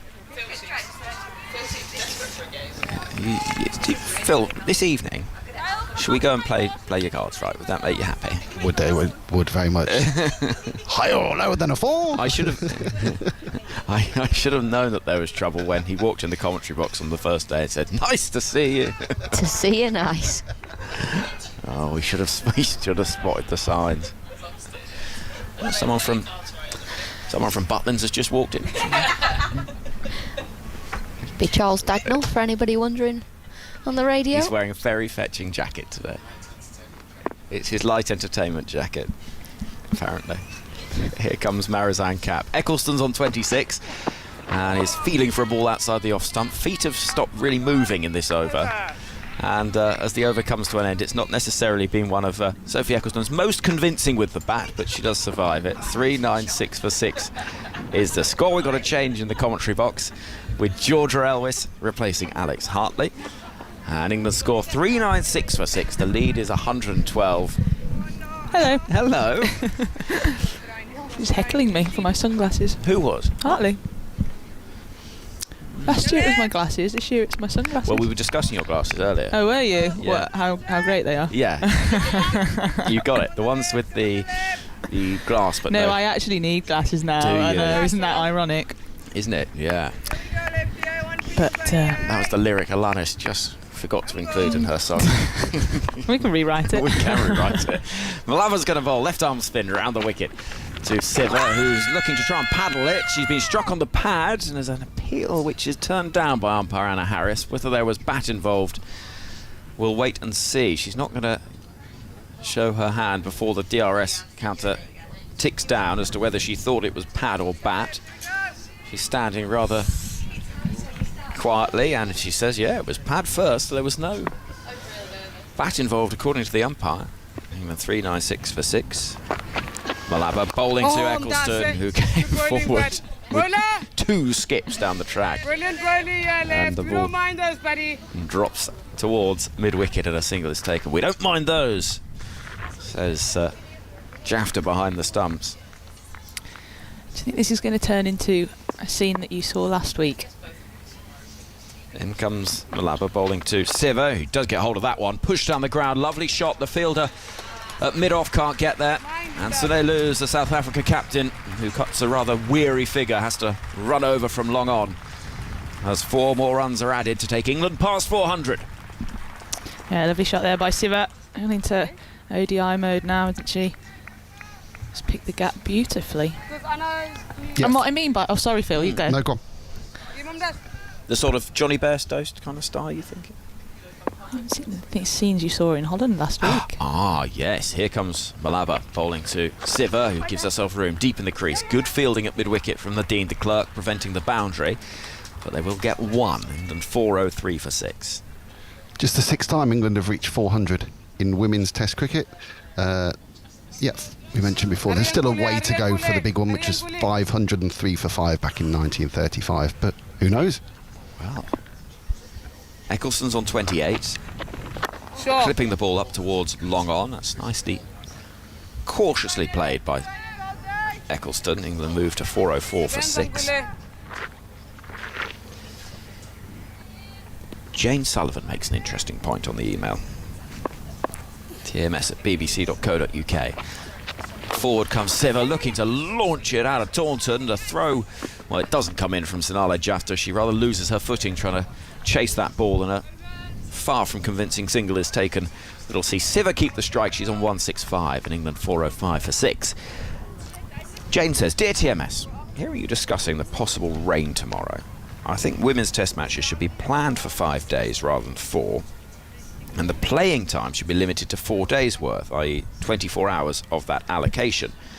Unless it's decided that the women should start playing 5-day tests, of course. Also, what are the chances of Nat Siva reaching 200? So the idea almost, you've got a rain reserve day if you don't make up the overs. I don't mind that. Don't mind it. Or just make it 5 days. You are a radical thinker, Phil Long. Thinking outside the box over there. 165 for Siva. Prospects of her reaching 200. It's got to be on. Absolutely within reach. No England woman has done that in Test cricket. As in comes Marizan Cap to bowl to Siva, and she's played the ball in the air down towards long on. It's going to drop short of the fielder. Seagull scatter. As Nadine de Klerk runs in from the long on boundary. 1 more to Nat Siva, who's on to 166. Just looking at Cap's facial expressions and how unimpressed she looks at being thrown the ball to her 21st over when England are on the charge. 406 for 6. Eccleston and Siva looking to try and move England into 5th gear. It's Eccleston on strike, waiting for Cap. It's short, pulled towards mid-wicket. A single will be easy enough as Tumi Sekakuni moves round to mid-wicket. The lead stands at 123. That's 1 for the over, according to Sue Redfern. Ball dug in halfway down the track. Still plenty of encouragement from the South Africa fielders, who must be feeling a bit weary. quite a lot weary, I would have thought. Cap begins this angled approach, running in towards us, dark hair tied up. And Siva plays across the line of the ball, up towards her. Oh, the Seagull almost gets taken out. Was not paying attention. A single is taken, eyeing up some chips in the crowd, I think. And almost got taken out. That happened in a game in the Big Bash a few years ago. Did it? Yeah, where a Seagull got hit by a ball that was heading towards the boundary. And was rather brutally, it seemed quite reasonably sort of game over for the Seagull. In comes Cap. It's a ball to Eccleston, chases a wide ball and almost gets the edge. And the Seagull was sort of rather unceremonially carried to the boundary edge and just plopped down, and the game continued.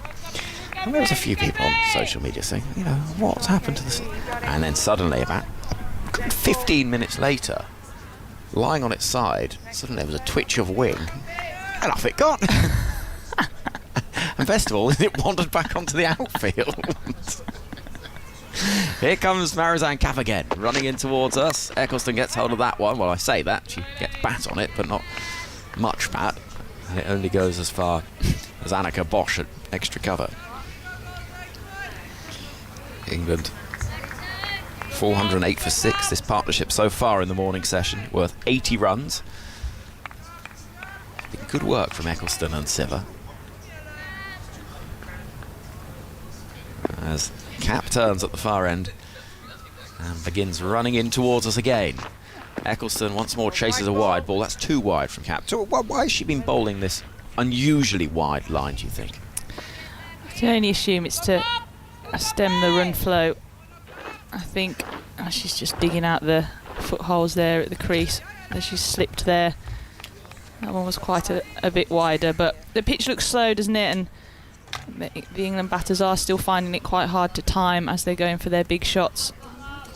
So I think by her bowling a little bit wider, it makes it harder still. She's got a good protection on the offside boundary, one out at long off and deep cover. So she's got the protection out there, and just doing some repairs to her spikes at the moment. Yeah, she lost a couple of spikes there, Marizanne Cap, and so that little device with the two prongs on it that you use to tighten the spikes in. As we see the score stand at 409 for 6, and I can see Heather Knight's in her whites and is standing looking out, surveying the scene.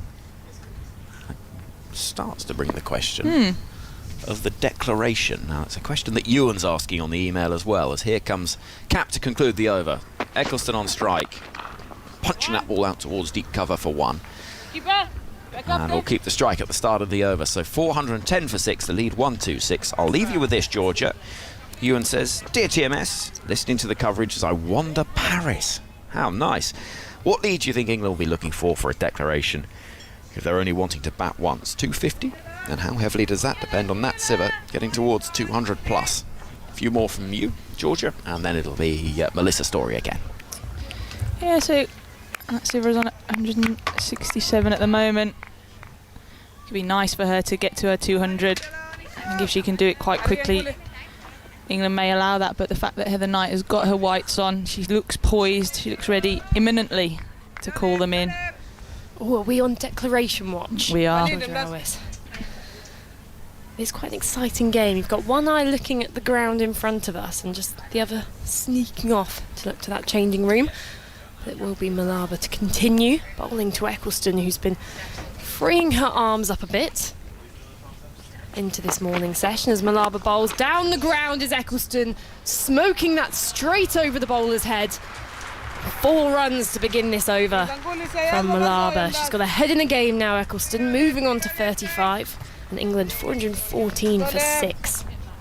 Yeah, lovely shot, Sophie Eccleston. So strong down the ground. Both fielders out, long on and long off, but splits both of them and they had no chance. Umpire Anna Harris having to take evasive action as Malaba bowls. Shorter, flatter, down the leg side, and the finger has gone up. And Eccleston looks incredibly confused. We're a bit confused, and she's signalled for the review. So we're going to be going upstairs. It was an appeal for LBW. I'll take front on first, thank you. And we're going to be looking at the front-on vision to begin with. Now, I must say, that's taken me by surprise. Yeah, I'm not sure quite what happened there. She's gone back. Oh, the ball's hit her So quite clearly on that front pad, and looks to be quite straight in front of middle and leg. I think it was quite deceptive with the wicket keeper, Jafta, who almost jumped down the leg side immediately, which gave the perception that it could be going down. But we're going on to ball tracking. There's no bat involved. This could be umpire's call. Impact is in line. 18. Ball's going on to hit the wickets. 3 reds from the review. So Sophie Eccleston will have to go, and a good decision from umpire Anna Harris. A wicket which has come out of nowhere, but it was a good bit of bowling from Malaba. That one before, which was hit for 4, was a bit more floated up, but that wicket ball delivery was a flatter one, and England lose their next wicket. They're 414 for 7 now, leading by 130, and Sophie Eccleston departs for 35 off 64 balls. Yeah, she played nicely this morning, didn't she? A good partnership there with Nat Siver. Got England's lead up 230, and that brings Kate Cross out to the middle. We've seen what she can do in white ball cricket as well, striking the ball nicely. She'll be looking to do some more of the same.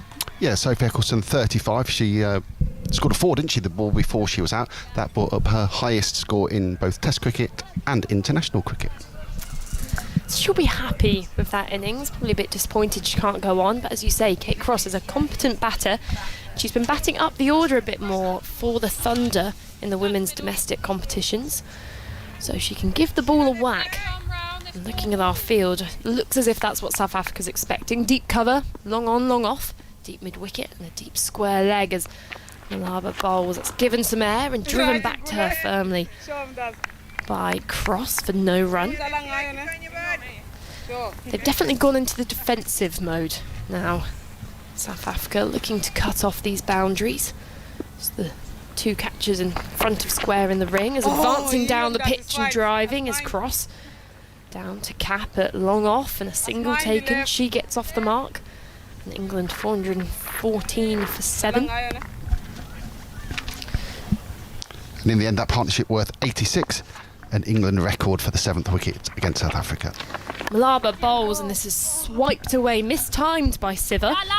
There to the deep square leg fielder, and it's good running from England in the end as they get back for 2 runs. Siver probably determined to take the brunt of strike at the moment. She's 169 not out, and with 1 ball remaining in this over, she'll be looking to take that single. No changes in the field. Malaba in, short flat and pulled straight to mid-wicket, and there's an appeal for a run out at the non-striker's end. Kate Cross there got well out of her ground, was sent back by Nat Siver, and there was a direct hit at the non-striker's end, which has been sent upstairs by Anna Harris.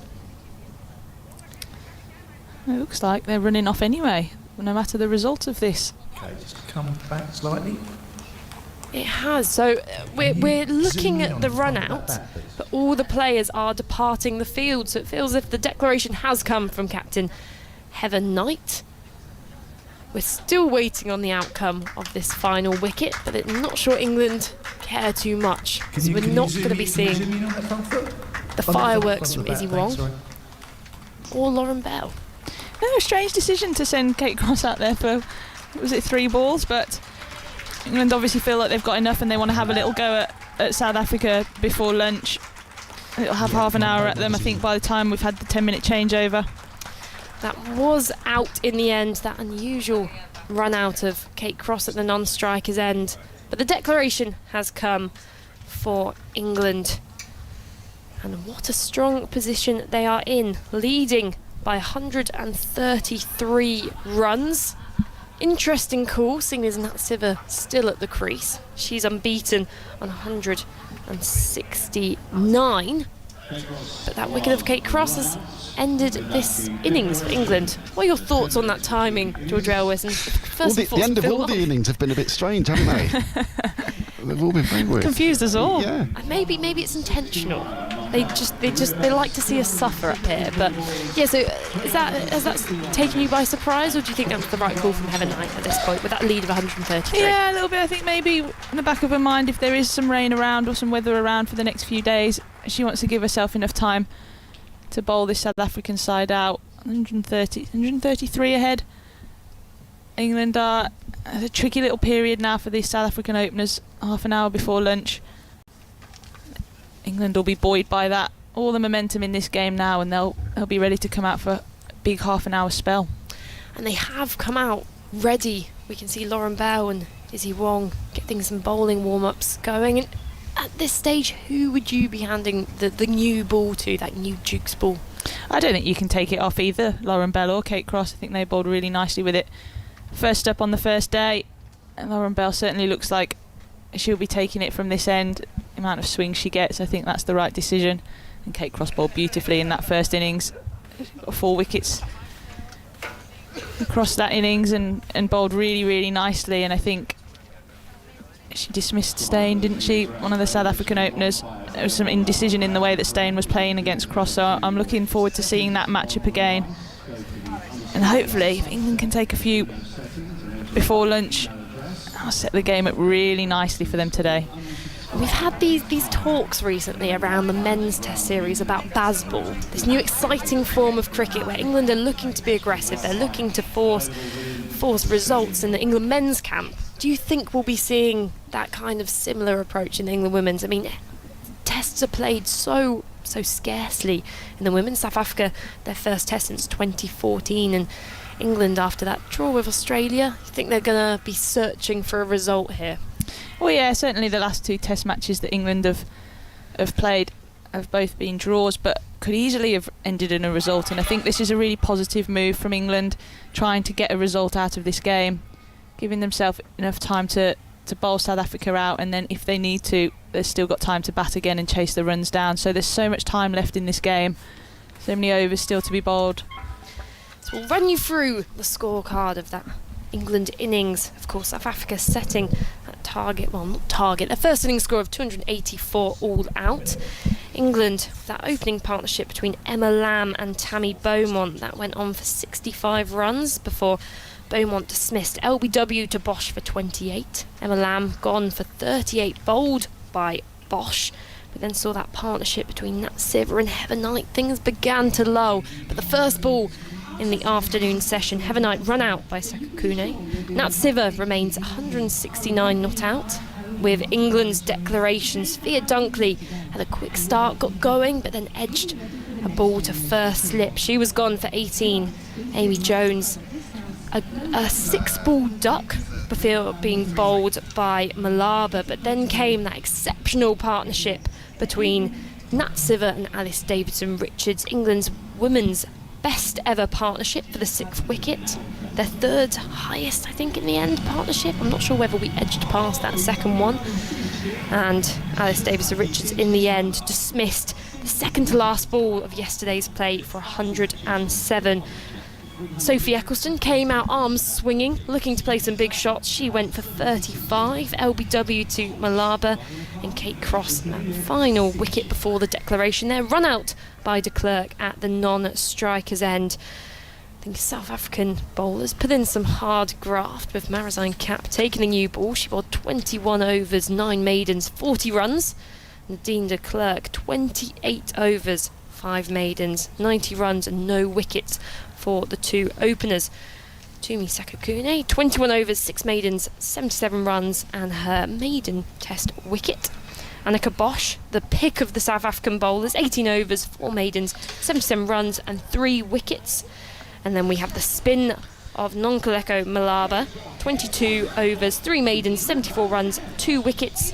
And the captain, Sunilise, 10 overs, 53 runs and no wickets for her. We're rejoined by World Cup winner, Ashes winner Anya Shrubsole and Phil Wall. Yeah, very quickly, that total in the end, 417 for 8 declared. It's England's 4th highest test score, and Nat Siver there ending up on 169, 263 balls, 21 fours. That's also 4th in the highest score by women in test cricket.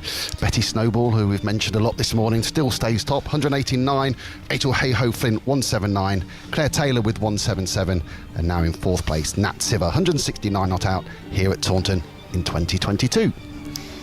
So Anya Shubsol, your thoughts on that declaration? We've had some thoughts from Georgia Elwis.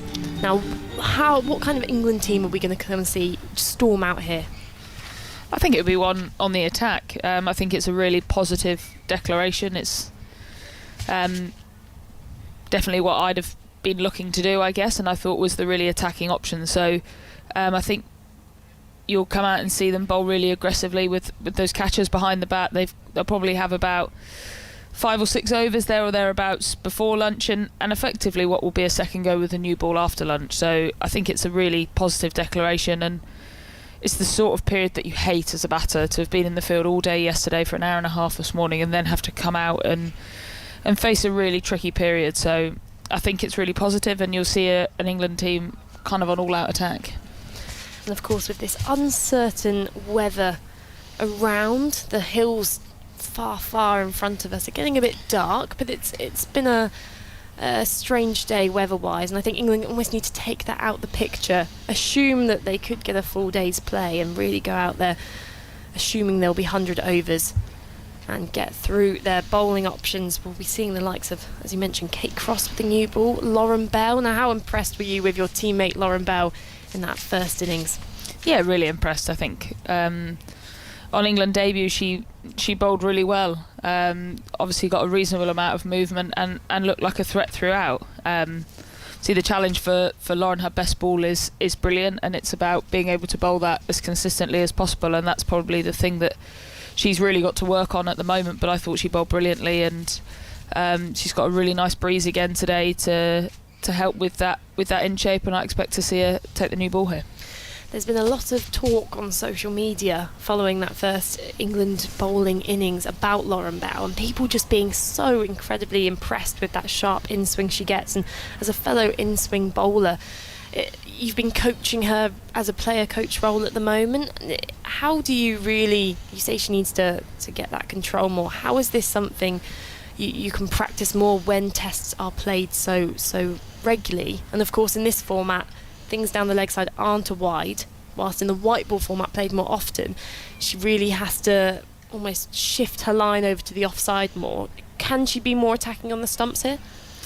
I think she'll want to hit the stumps a reasonable amount. I think because she swings the ball so much, that kind of channel outside off stump is actually really attacking, because the batter has to play with that. She's a really hard bowler to leave with the amount of in-swing that she gets, so batters feel like they have to play. So she kind of brings the outside edge into play as well. That consistency will come with just bowling more. We have to remember that she's young, she's really raw, and we have to give her time and patience and accept that sometimes it isn't going to go perfectly, and that's okay. She's a young bowler making her way in the game, and like I said, she's got so many attributes that you would want, and I guess are desirable, and I think she's going to be a brilliant international bowler. We'll have to be patient with her. We have umpires Sue Redfern and Anna Harris making their way back onto the field, and an England team charging out, ready to start their bowling innings. Lauren Bell tying her hair at this end closer to us, suggesting we could see her take the first over. She's handed her hat to the umpire, and follows the South African batters with Andrew Steyn and Laura Woodvart walking into the middle.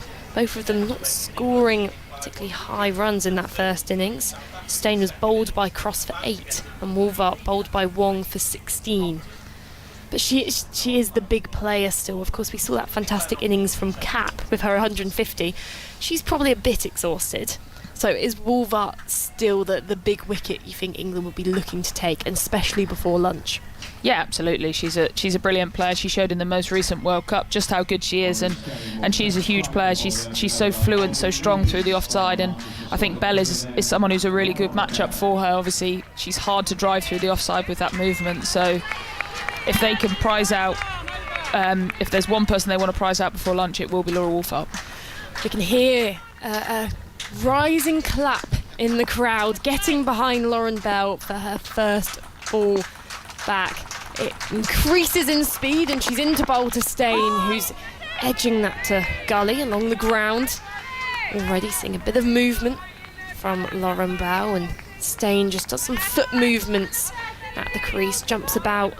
She'll want to get her feet moving quickly out there to Lauren Bell. This crowd is excited here by the prospect of an exciting day's play. It always seems to be day 3 in these tests. It's the make or break. And England, as you mentioned, searching for early wickets. 2 slips in play. Gully, short leg. Lauren Bell, arms swinging in, bowls and straight, dropped down by the feet of Stain for no run. England nice and loud in the field. Now, have you told them to make sure that their slips are not too deep? Because in the South African innings, you weren't very happy with the slip placement. Plenty of balls fell short. Is this a bit better, Anya Shrubsole? It's virtually impossible to see at this end, but I can't imagine England making the same mistakes that South Africa did with their slip fielders. So time will tell. This carry seems to have gone out of the pitch as we get into day 3, so they'll need to be nice and tight. The clap resumes from the crowd as Lauren Bell charges in, and this is defended late by Stain, and the ball trickles to Siver at Gully. Another dot ball. Stain will be keen to get off the mark here and probably get herself down to the non-striker's end. And we have been signalled here by Phil on that it's raining in the distance. It looks very dark in the Quantox, doesn't it? It does. It's like looking over at Mordor. Slowly. We're getting closer. But hopefully it stays away. Lauren Bell bowls. Full. Driven out, and fielder at mid-wicket gets round. Sophia Dunkley there keeps it down to a dot. Score remains on 0. This has been a good first over from Lauren Bell so far. She's been accurate. Yeah, absolutely. She's made the batter play, which is what you want to do. No easy leaves. Nothing easy for Stain to play. Really putting the pressure on, which is what you want when you've got a short session like this. You want to make life as hard as possible for the batters. Slips poised, ready for any edges that may come their way as Lauren Bell runs in. That's wide outside the off stump, and she falls over in her follow through in almost a Black Widow-esque superhero role. She actually made it look quite stylish as she fell to the floor, did a tumble, and then jumped straight up like a gymnast. Very stylish. Impressive from someone so tall. I know, it's a long way up. Certain bowlers you find always do that. They end up on the ground more than they're standing up. Final ball of this first over back then. As Bell bowls, full swinging on the leg stump line and clipped away firmly by Stain towards the boundary. Fine leg fielder gets round, and that's a good bit of fielding there in the deep. 2 runs taken, and South African innings gets off to a start. 2 for none after the first over, trailing by 131. We're going to have a change in the commentary box. Your thoughts, Anya Shrubsole, and then it will be Stefan Schimmel. It was a good start from Lauren Bell. Right on the money, making Stain play that in-swing that is so synonymous with Lauren Bell. England will be desperate if they can just get 1 wicket in this little mini session before lunch. Well done to Melissa. She basically had to hold everything together when there was no actual cricket. But those clouds away to our left, and you're over those flats. Quantox Hills in front of us. I mean, they are just bathed in grey, aren't they? It's raining not very far away, and I wonder if that played a part in England's decision to declare. Kate Cross then from the far end with the Botham stand behind, a 3 slips Gully, short leg. Wolfart defends her first delivery up towards mid-off, and there's no run. At lunchtime, and yet England Women's Director of Cricket, Jonathan Finch, is coming to talk to us. Exciting. Now, he's your old boss. So you could say to me, ask him this. Now's your chance. Anything you ever wanted to ask him. Cross stomps in from the far end to Wolfart's a full delivery, dug out up towards mid-on. Towards some seagulls that are patrolling the area in front of the Botham stand. Some away to the right as well, in front of the Atkinson Pavilion. Yesterday we were sort of swamped overhead by seagulls. It was quite menacing. Now they seem much friendlier, just waddling around the outfield. Crosses hair, bounces behind her. She runs into Wolfart, who again comes forward in defence. Prodded into the onside, there's no run. South Africa 2 without loss, starting their second innings 133 behind after England declared on 417 for 8. Nat Sivert 169 not out, 4th highest score ever made by an England woman in a test match. At some point, Anya, we're going to have a situation where it's raining on the people in the Somerset stand to our left, but not on the rest of the pitch. Cross balls, Wolfart defends to Dunkley. Lots of noise from the England fielders, you can hear them. They're sensing an opportunity. It's only a short spell that they've got to go in the 20 minutes or so up to lunch. They can give it everything, knowing that then they put their feet up and go again. Yeah, it's perfect from a bowling point of view. You love these little sessions as a bowler and as a fielding side, because you can just give it absolutely everything you've got. Kate Cross will probably be able to get a few overs in here and then be able to bowl a long spell with the new ball after lunch as well. She's got a long straight approach, Cross, fast medium outside the off stump. Wolfart lets it go. It wobbles slightly as it goes past the batter before it hits the gloves of Amy Jones. I think Sophie Eccleston's going to have a huge role to play in this innings. I think there's a little bit of spin starting to come, a little bit of variable bounce, and I think we've slowly seen the kind of carry come out of this pitch a little bit for the seamers. So once these new ball bowlers have had a go, I think Sophie's going to be crucial. Cross is at the end of a mark. She runs in with her hands low, like she's carrying some heavy suitcases, and bowls to Wolfart, who plays a Laura Wolfart cover drive. Trademark stuff from the South Africa opener up towards the green seats of the temporary stand. Wolfart off the mark with a boundary 4. South Africa 6 without loss. That means the deficit is 127, and you keep your eyes over there, because those people who are in the flats on their balconies and in the Somerset stand, as soon as we see them reaching for their coats and their umbrellas, we'll know it's coming. The ones in the flats, they'll just pop themselves back indoors, won't they? It's perfect. Depends how much they want to watch the cricket. Yeah, as we look at the quantox from where we're sat, the right-hand side, not quite bathed in sunshine, but it looks all right. We come right over here, they are disappearing and disappearing quick. I think we'll get till lunch for sure. They'd say it's dark over Bill's mother's. Lauren Bell, tall, blonde hair, leg gully, short leg. In swing from Bell, down towards long leg is a clip from Stain, just for a single, 7 without loss. One thing I've noticed about Lauren Bell, Anya, and I don't know if this is kit that is not quite suitable for a woman of her height, but you see a lot of sock and shin as she runs in. I'm not sure if those trousers are quite long enough. That's pretty common for Lauren with most of the kit she's in. She's obviously a tall girl. Yeah. Got some of the longest legs going around and needs the extra long trousers. She's got a skip into a run-up, 2 slips and a gully, in swing to Wolfart, who defends up towards mid-on, and there's no run. She's, as we say, a really tall, slender figure, Lauren Bell. She bowls with good pace. She's got her shirt untucked. She really grimaces as she runs in. That is a fierce expression on her face. She's got some good facials, hasn't she, Lauren Bell?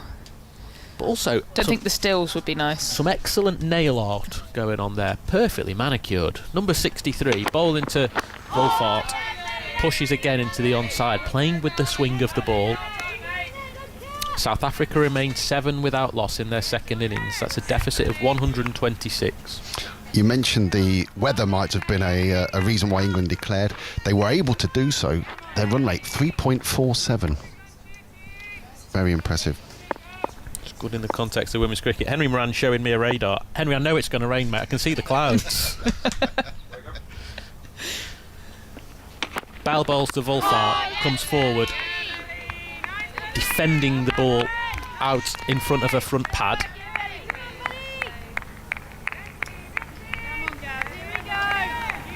This is really good from Bell. It's sometimes when you have these mini sessions, you almost try a bit too hard, try and search and can end up leaking some runs, but she's just bowled her best ball, her stock ball, the ball she wants to bowl over and over again is really challenging the batters. Let's keep an eye on those facials again. Look at it, grimacing as she runs into Wolfart, who again comes forward, prods forward in defence.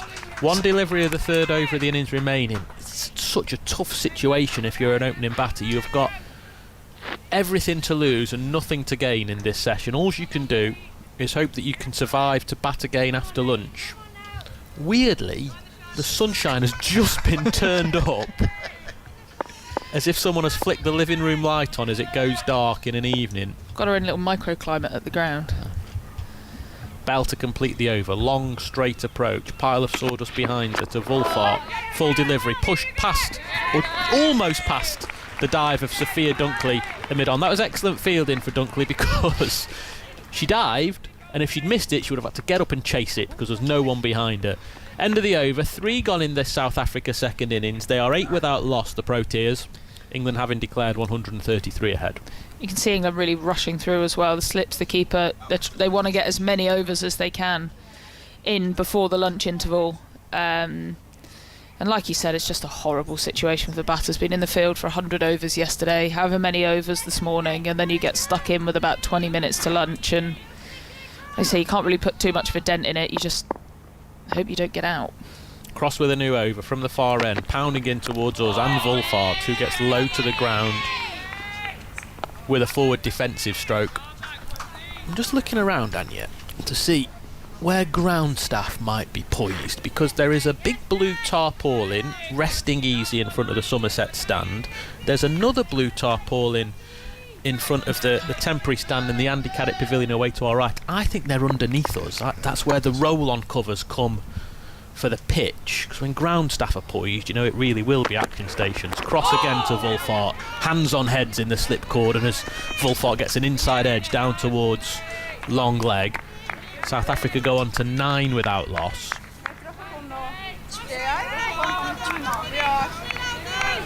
Melissa Story very bravely has gone to sit outside.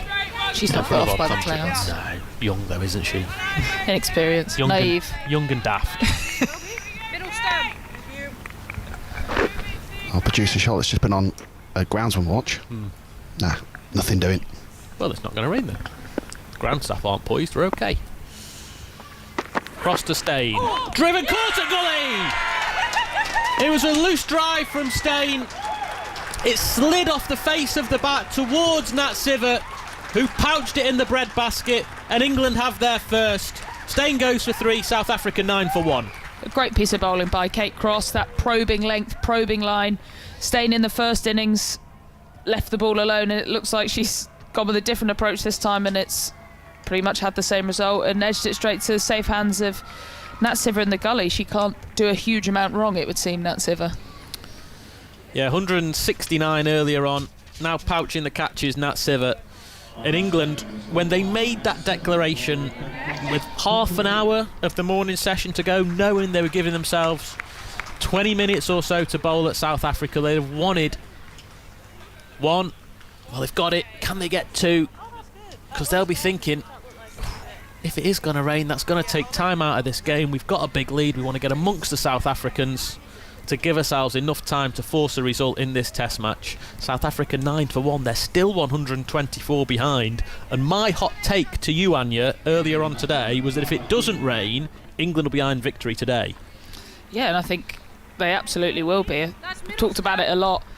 South Africans looked weary, and batting in test match cricket takes a lot of concentration, and when you're tired, that's much harder to come by. And that looked like a shot of someone who's wasn't thinking that clearly. It was a poor piece of cricket, just as Melissa Story outside does the old rain gesture. Laura Goodall, left-hander, first ball, defends from the crease with both of her feet pointing back towards Kate Cross. Goodall's just stretching at the waist, trying to get herself loose. She's had a long time in the field. See the replay. Cross, just classic new ball test bowling, swinging away, inviting the drive, and Stein couldn't control that ball just slicing off the face of the bat. Cross is clapped to the crease as she bowls to Goodall. That's extra bounce. Haven't seen that for a little while. Goodall watches it go by. Yeah, it was a good bowling from Kate Cross, and I would say a relatively poor shot from Stain. Driving away from her body as the hands got well out in front of her body, and when you kind of get in that position, it's unlikely to go well. It's 9 minutes to go until lunch. Melissa's stay outside was short. Are there some family and friends along from Nat us? Sivers. Cross comes running in. Goodall's hit on the pad. There's an appeal for LBW. Look to touch high. England are going to have a chat about this. Heather Knight's coming up towards Kate Cross. Tammy Beaumont's in there at short leg and said, I think it's hit both pads. Now, there's a big old conference between wicket-keeper Jones, captain Knight, bowler Cross. Tammy Beaumont's hovering on the outside. Knight's gone for it. She's gone for it. Just as umbrellas and jackets start to be put up and pulled on as Somerset stand away to our left, I think this is optimistic from an England point of view. Looked high, not even convinced it pitched in line. Umpire Anna Harris has had a brilliant game. My first instinct was high. I think you could be right, pitched outside leg as well. Goodall's playing across a pad. It only hit the back pad, just above the knee roll, but underneath the back thigh pad. Now they're looking at ultra edge. Hit it. Looks like there's been an edge, yep. Anna Harris has had an exceptional game, in my opinion. That's a really fine edge, and she spotted it when Tammy Beaumont's 2 metres away from the bat and hasn't spotted it. Well, that's interesting because Beaumont said it's hit both pads. So if Beaumont's heard two noises, she's thinking it's hit two pads. It's actually hit bat and pad. But earlier on, I was sitting down in the stands when Anna Harris gave Sophie Eccleston at LBW. The first thing I said, that's missing leg stump. How dare I doubt Anna Harris, because it was clattering into the leg peg. That is the end of the fourth over. South Africa 9 for 1. Goodall survives. It is raining reasonably heavily now outside. There are some England staff and sub-fielders in the dugout to our right in front of the Andy Caddick Pavilion. They're quickly taking cover. Izzy Wong has come into the attack. How long for, we're not sure. There's the ground staff poised. They're moving the advertising boards to one side to get the roll-on covers on the pitch. And Wong's bowling her first delivery of the second innings. 3 slips, gully, short leg. Away movement from Wong. Wolfart defends. What a situation for a batter to be in, because you know you're going off. At some point, it's really raining. In fact, I'm surprised we're still on. Here we go. Here we go. Off they go. It's a good spell by Wongy, that. Yeah, 1 ball for Izzy Wong. Laura Wolfart survives it, and now the South Africans are scurrying for the pavilion as well they might. They'll be wanting to get off as quickly as possible, get in the dressing room, lock the door, push all the tables and chairs in front of it so they don't have to come out again for a very long time, because they are under pressure. 9 for 1, trailing by 124, and who knows when we might see play once more. The ground staff pushing on the triangular red covers to get onto the pitch as quickly as possible, to keep it as dry as possible, and spectators at Taunton, there's not much cover at all. Most of the ground is open to the elements, and they are all dashing for cover. But Anya Shrubsole, World Cup winner with England, that would have been what England wanted. Not the rain, but the fact they knew it was coming. Could they get out there? Could they make a breakthrough? And they did by removing Andre Steyn. Absolutely, it's a perfect scenario for them. Runs on the board this morning in quite a quick manner, in a really positive manner, and have a little dart at South Africa, and they've got the 1 wicket that they'd have wanted in that session, and South Africa are right under the pump, and you just kind of hope that this doesn't last for too long. I mean, the hills have completely disappeared in the distance. It is horrible outside. You can hear it. Horrible. It is honestly raining as badly as it sounds. It is belting down. Ground staff obviously are only wearing shorts. They're like postal workers. You only ever see ground staff and postal workers wearing shorts because legs dry quicker than trousers. But you just wonder. Don't want to be the fourth. You don't want to be the fourth umpire, do you? But at least she's got an umbrella. Still. But the pitch has been fully covered, and now the white sheets are coming on to cover the bowlers' run-ups, and pretty soon we'll have the big blue tarpaulins coming on to cover the square. I don't know if you noticed, there were a group of school children in the corner all ready to come on and play at lunchtime. I think it's safe to say that's been scuppered. That is disappointing. I think it's fair to say that an early lunch is being taken. England this morning, they began the day at 328 for 6 in their first innings. Nat Siver was 119 not out, and Sophie Eccleston had joined her, having yet to face a delivery. Eccleston, she made 35 before she was LBW to the left arm spin of Malaba. That was 414 for 7. What was that partnership, please, Phil, between Siver and Eccleston? I'm sorry to have you rustling through your scorecards there. 86. Eccleston out for 35, then Kate Cross arrived and was rather dozily actually run out for 1 at the non-strikers end. That prompted the declaration from England. Nat Siver, 169 not out, one of the finest test match innings you could ever wish to see, the 4th highest score, individual score, by an England woman in test cricket. The England total of 417 for 8 declared. That's their 4th best total in a women's test match. The lead was 133. England wanting to get amongst the South Africans before the rain came, and they did. Andre Steyn caught at gully by Nat Siver off the bowling of Kate Cross for 3. That was 9 for 1. That is the score that South Africa have remained on when the rain came, with Wolfhard 6 and Goodall yet to get off the mark. Anya Shrubsole, England in the absolute box seat to go on and win this game if they can get enough cricket. Absolutely, and kind of who'd have thought that when England were about 120 for 5 on day 2. It's been quite the turnaround, really. Absolutely outstanding innings by Nat Siver. I think she kind of got a bit overshadowed yesterday by ADR getting 100. Everyone seemed to forget that it was Nat's first test match 100, and to see her kick on again this morning was outstanding. And like we said, they've got that 1 wicket they wanted, and now just fingers crossed that the rain stops at some point and England can get back out there in what will be pretty handy seam bowling conditions. Thank you very much, Anya. You can go and have your lunch. You have earned it. We are going to bring in our lunchtime guest very shortly. That is the England Director of Women's Cricket, Jonathan Finch. But before then, we're going to speak to Kevin Howells, who is keeping an eye across all things county cricket. He can tell us and bring us bang up to date with the scores across the country. We haven't got much going on really. Afternoon to you, because we're on the final day of this latest round of championship matches. I'm based here at Nottingham and Trent Bridge in the men's LV County Championship. This is a second division match involving the top 2, and it's heading towards a draw, which has required Middlesex, even on a pitch which obviously has seemingly favoured the batters in the latter stages of this game, but they've still had to battle hard here. I mean, they're following on and they trail by 53 runs. Haven't quite got to lunch on this final day at 122 for no wicket.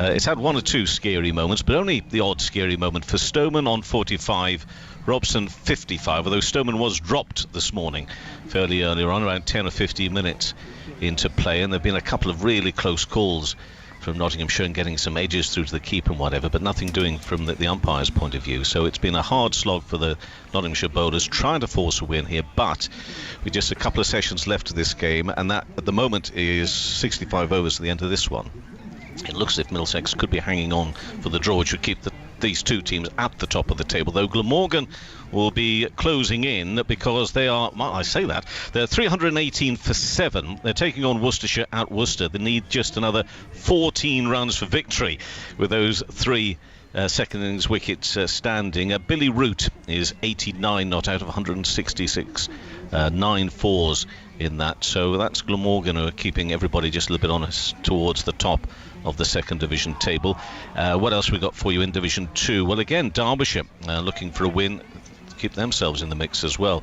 Derbyshire 127 for 7 declared second innings, which means Sussex target at home on the final day is 342. But hey, you don't judge these things in the way that we did maybe even just 2.5 weeks ago. 342 the target, and Sussex are 47 for 1.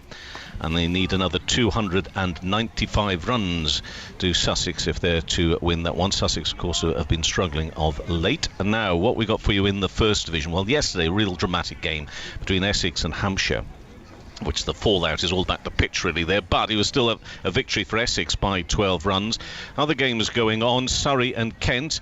Well, Surrey, of course, got 673 for 7 declared, but they're at the moment pushing for wickets with Kent in their second innings, 154 for 2.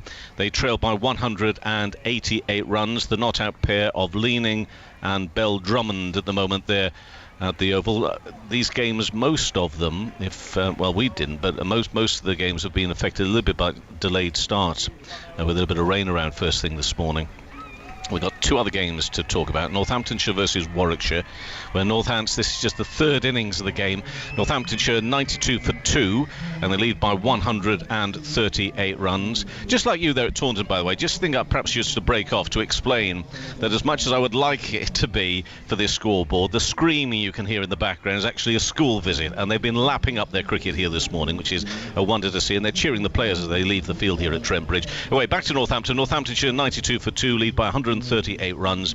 And Gloucestershire versus Lancashire, again third innings of the game on the final day. Gloucestershire 176 for 3, and they lead by 111 runs. They've just gone to lunch at Bristol with not out half centuries at the moment for James Bracey, who's on 55, and Miles Hammond on 58. So that one at the moment you would imagine is heading towards a draw, which of course has an impact particularly on Lancashire, who started this round of matches third in the championship title race. So they're bang up to date with the score here at Trent Bridge, with the sun shining, I'm pleased to say, on us. At Middlesex 122 for no wicket, following on second innings still trailed by 53 runs. I just want to throw you a quick curveball, Kevin. Oh really, do you? Yeah, well, let's see if it is going to be a curveball, or whether I'll come out with my finest forward defence. What have you got for me? Oh, well, it just struck me, and we had Gordon Hollins, the Somerset chief executive, as our tea time guest yesterday, and he knows a lot about obviously county cricket and the way that it's dealt with in the ECB, because in his former life as the MD of county cricket at the ECB, and so he could sort of understand both points of view, when obviously there's been a big debate in the early part of this summer about the structure of what domestic cricket might look like. And we talked about how when England obviously had a very poor winter, it was all the fault of the domestic game, and now they've gone and beaten New Zealand 3-0, and no one is really giving any credit to the fact that county cricket has produced those players. But they are giving credits. They are giving credits to the IPL for it, though, aren't they? Johnny well, of course. Bairstow, But one thing that I wanted to ask you was about Ben Stokes' comments, where he'd said he felt that England had sent a message to county cricketers about a particular way that they should look to play if they want to play Test cricket for England. In your opinion, is that something that county cricketers will be taking note of, and are we going to see county cricketers trying to ape the way that England have just won those 3 tests against New Zealand? Yes, we will see it, and I'm basing that on the fact that domestic 50 overs competition, men's 50 overs competition here, was pretty dire, okay, leading into that World Cup in Australia and New Zealand, and we know what went wrong for England there. They come back, a whole new attitude, and within the start of the next 50 overs competition domestically, it all changed. I've already started to notice changes within the men's county game following what we saw here at this very ground with Johnny Bairstow, Trent Bridge, just a couple of weeks ago, let alone what we've seen at Leeds. It will happen. What I am interested to find out, and whether what will be said publicly or not, but almost a little bit gossipy, really, Stefan. And you know me, I don't like my gossip, but a little bit gossipy is what the coaches will make of the fact that message has been sent out to county cricketers, because they'll be saying, well, hold on, we're doing our job. And you know the word that there's a word that I keep on using throughout this year, and it sort of follows what you set up here in this little chat about what was said of county cricket following the debacle in the winter for the men in Australia. It's trust. How much trust is there in the county coaches, in the county competition, in the county players, when it comes to the way that they are looked at by both the administrators at the ECB and also what now, of course, is a new setup in terms of management? How much trust is there between the two? People are backing Rob Key and his role to actually make things better, to improve that trust. And I think that falls into what you've just asked me, doesn't it? It falls into this category of communication between Brendan McCullum, Ben Stokes, Rob Key, and the coaches, directors of cricket at the county cricket clubs, because I think that is really important. However, no matter what they think, no matter what of that trust, I think the individuals are almost certainly going to turn round, and they, in their own mind, are going to think, we've got a bit more license here now. And for whilst it's working for England, they're going to do their darndest. I think those words will have resonated very positively for everybody, but I think the coaches just might be thinking to themselves, hold on, what sort of a say do we have in it all? Something for you to keep an eye on over the remainder of the season. Kevin, which I'm sure you will do. I'll do my best. I'll do my best. Thank you very much to Kevin Howells. It is an early lunch here at Taunton on the third day of the women's test between England and South Africa. Rain brought about that interval around about 7 or 8 minutes early, with South Africa 9 for 1. England having declared 417 for 8, 133 ahead on first innings. We've had a message to say that the restart will be 33 minutes past 1. I think that's a little bit optimistic, given what we can see at the moment. But that does mean that we'll probably have a little bit more time to chat to our lunchtime guest, who is the ECB's Director of Women's Cricket, Jonathan Finch. Hello, Jonathan. How are you? I'm very well, thank you. I think the easiest way to describe what you do, are you the women's Rob Key? Is that the best way to describe it? I'd never compare myself to Rob, obviously, but I suppose in terms of where I sit and the areas of responsibility, that would be the easiest comparison. But you've been doing your job for longer than him, so I hope that when he came into the ECB, you stole his lunch money and threatened to flush his head down the toilet. Yeah, pretty much. But you've been with the ECB for a long time, haven't you? You've done a number of different jobs. Yeah, I'm institutionalised. My first day at ECB was the final day of the Old Trafford Test in 2005, and I thought every day in cricket and working as a paper pusher and an administrator was going to be like that. Unfortunately, that hasn't been the case. But yeah, I've been involved in the community game, grassroots game, worked in coach development, coach education, then boys performance side of things, and then very lucky in 2013 came across to the women's and girls game, and then, as you say, picked up this role just before the pandemic, which has been an interesting couple of years to try and manoeuvre and get through. And I'll say this because you can't say it, and I remember it, and I don't think you remember it, but you're a decent cricketer yourself, because you and I have actually shared a field. And I remember playing with you. You don't remember playing with me, but you are also a very, very good club cricketer, aren't you? Back in the day, maybe. I think I've played about 6 games of cricket this year, and I've got 6 different injuries. So let's leave that one on the shelf, I think. But presumably a very, very happy man at the moment, given the state of the game, what you've seen over the past 2 and a bit days. Maybe one wobbly moment for England yesterday afternoon when they were 5 wickets down, but then followed up with what was a sensational partnership between Nat Siver and Alice Davidson-Richards, and backed up again this morning.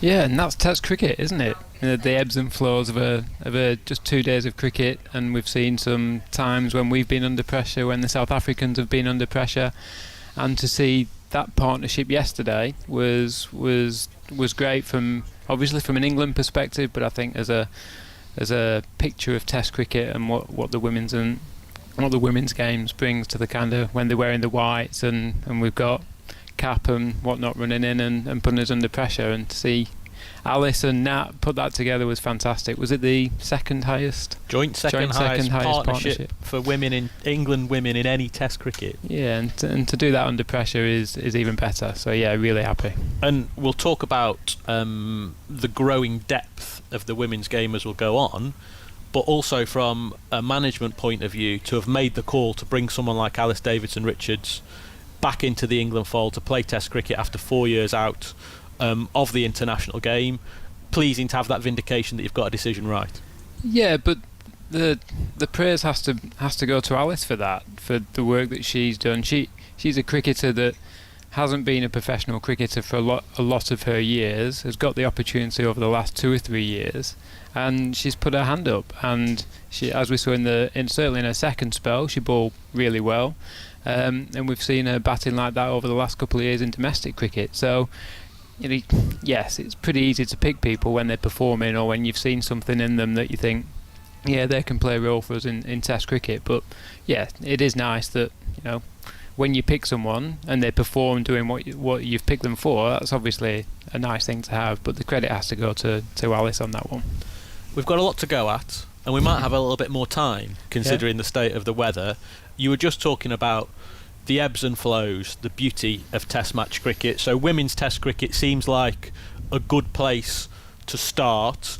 How, firstly, from your point of view, for your role that you do with women's cricket in this country, how exciting is it to, when these weeks come around, for them to be so unique, but also because the history of women's Test match cricket and what it means to the players to be able to play.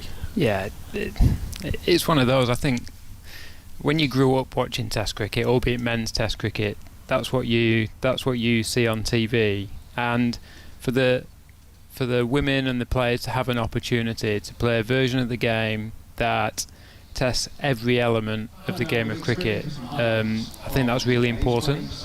Looking at it purely from a performance perspective, it puts the players into environments that they don't see on a regular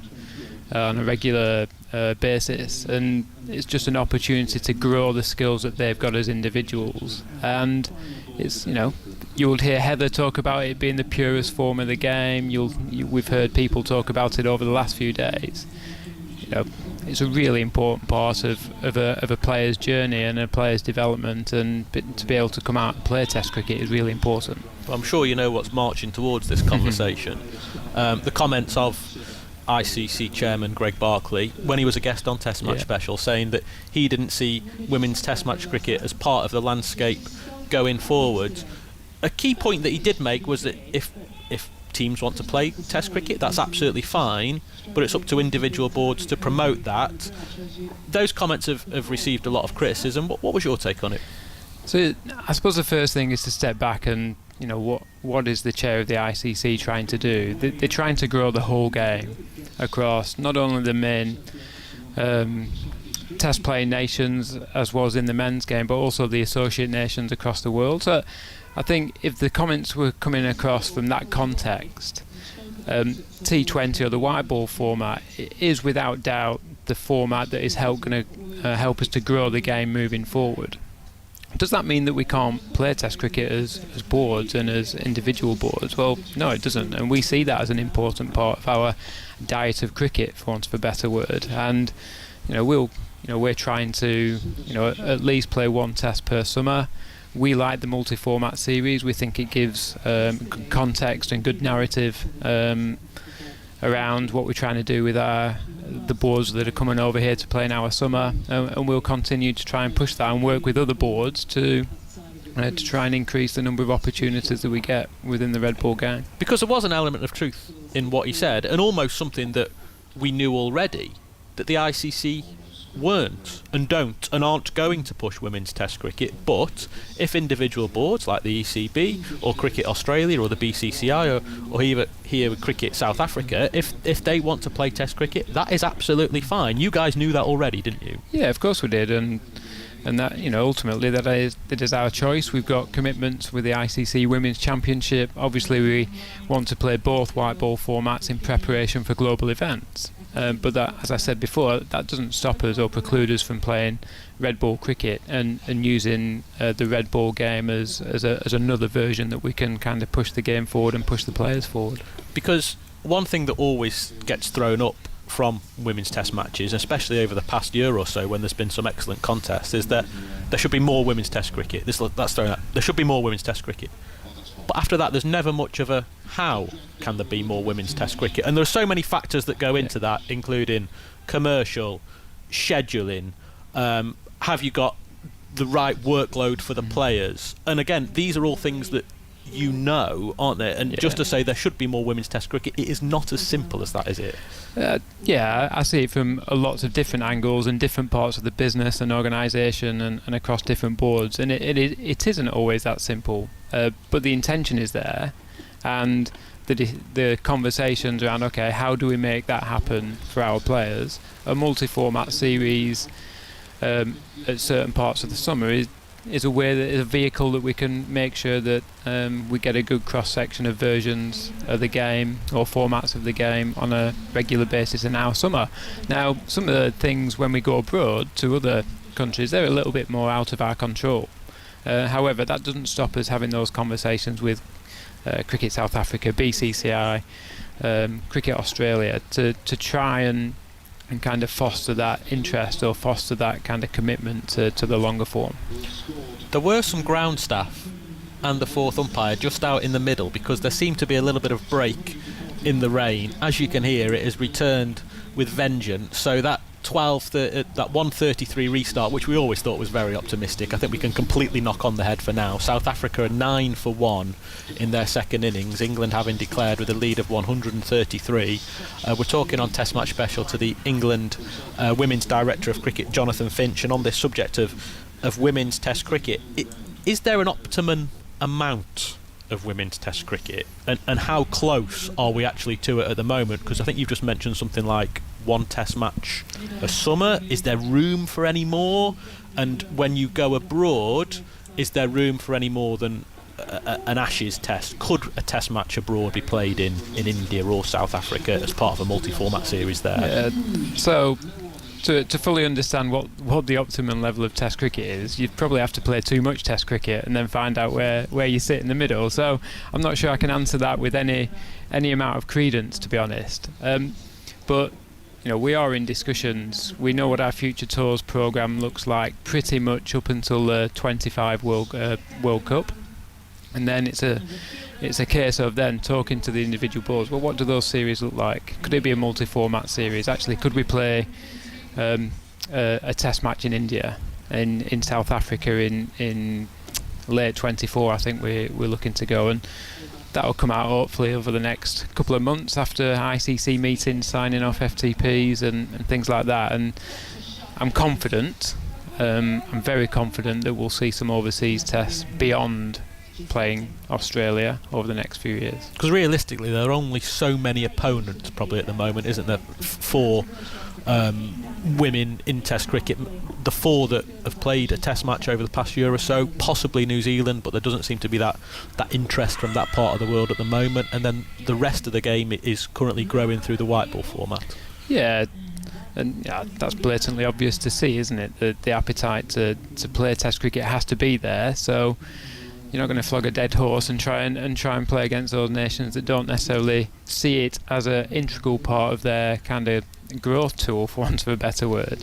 But as I said, and keep coming back to, we're continuously having those conversations. We know the players want to do it. We know from a coaching and performance perspective, it really does help our players out over a period of time, execution of their skills for a much longer period. It just gives you a much broader experience as a cricketer, which ultimately has to be better for us as England cricket, and we'll continue to have those, and we'll continue to push that. And as I said, I'm hopeful that there'll be some positive news on that front moving forward. From a practical point of view, how do you fit it in? Because already, and this is just outside of the international calendar, we've got the 100, the WBBL, there's a CPL this year, there might be an Indian Premier League and a Pakistan Super League. Players have just gone off to play in the Fair Break tournament, which was sort of outside the global cricket umbrella. It's Commonwealth Games this year. Already there are demands on players outside of international cricket that are only going to grow. Yeah, and it wasn't too long ago where I'd have been sat here saying we're not playing enough international cricket. So it's a nice problem to have. It's a nice puzzle to try and put together and make it work. And for us to do that, we have to work with the cricket network. We have to work with county cricket clubs, with the regional game. There's only 18 first-class venues, and there's so much cricket going on over the course of the summer that we do have to be sensitive to that. So, are we going to introduce 2-match Test series or 3-match Test series? I highly doubt that. Certainly in the short term. However, that is a challenge, and that's where where the women's game now sits in terms of. It's been well supported over the last few years. The discussions that we're having and around scheduling, we're kind of up front and central now in those discussions, and that's a real positive step forward for the women's game.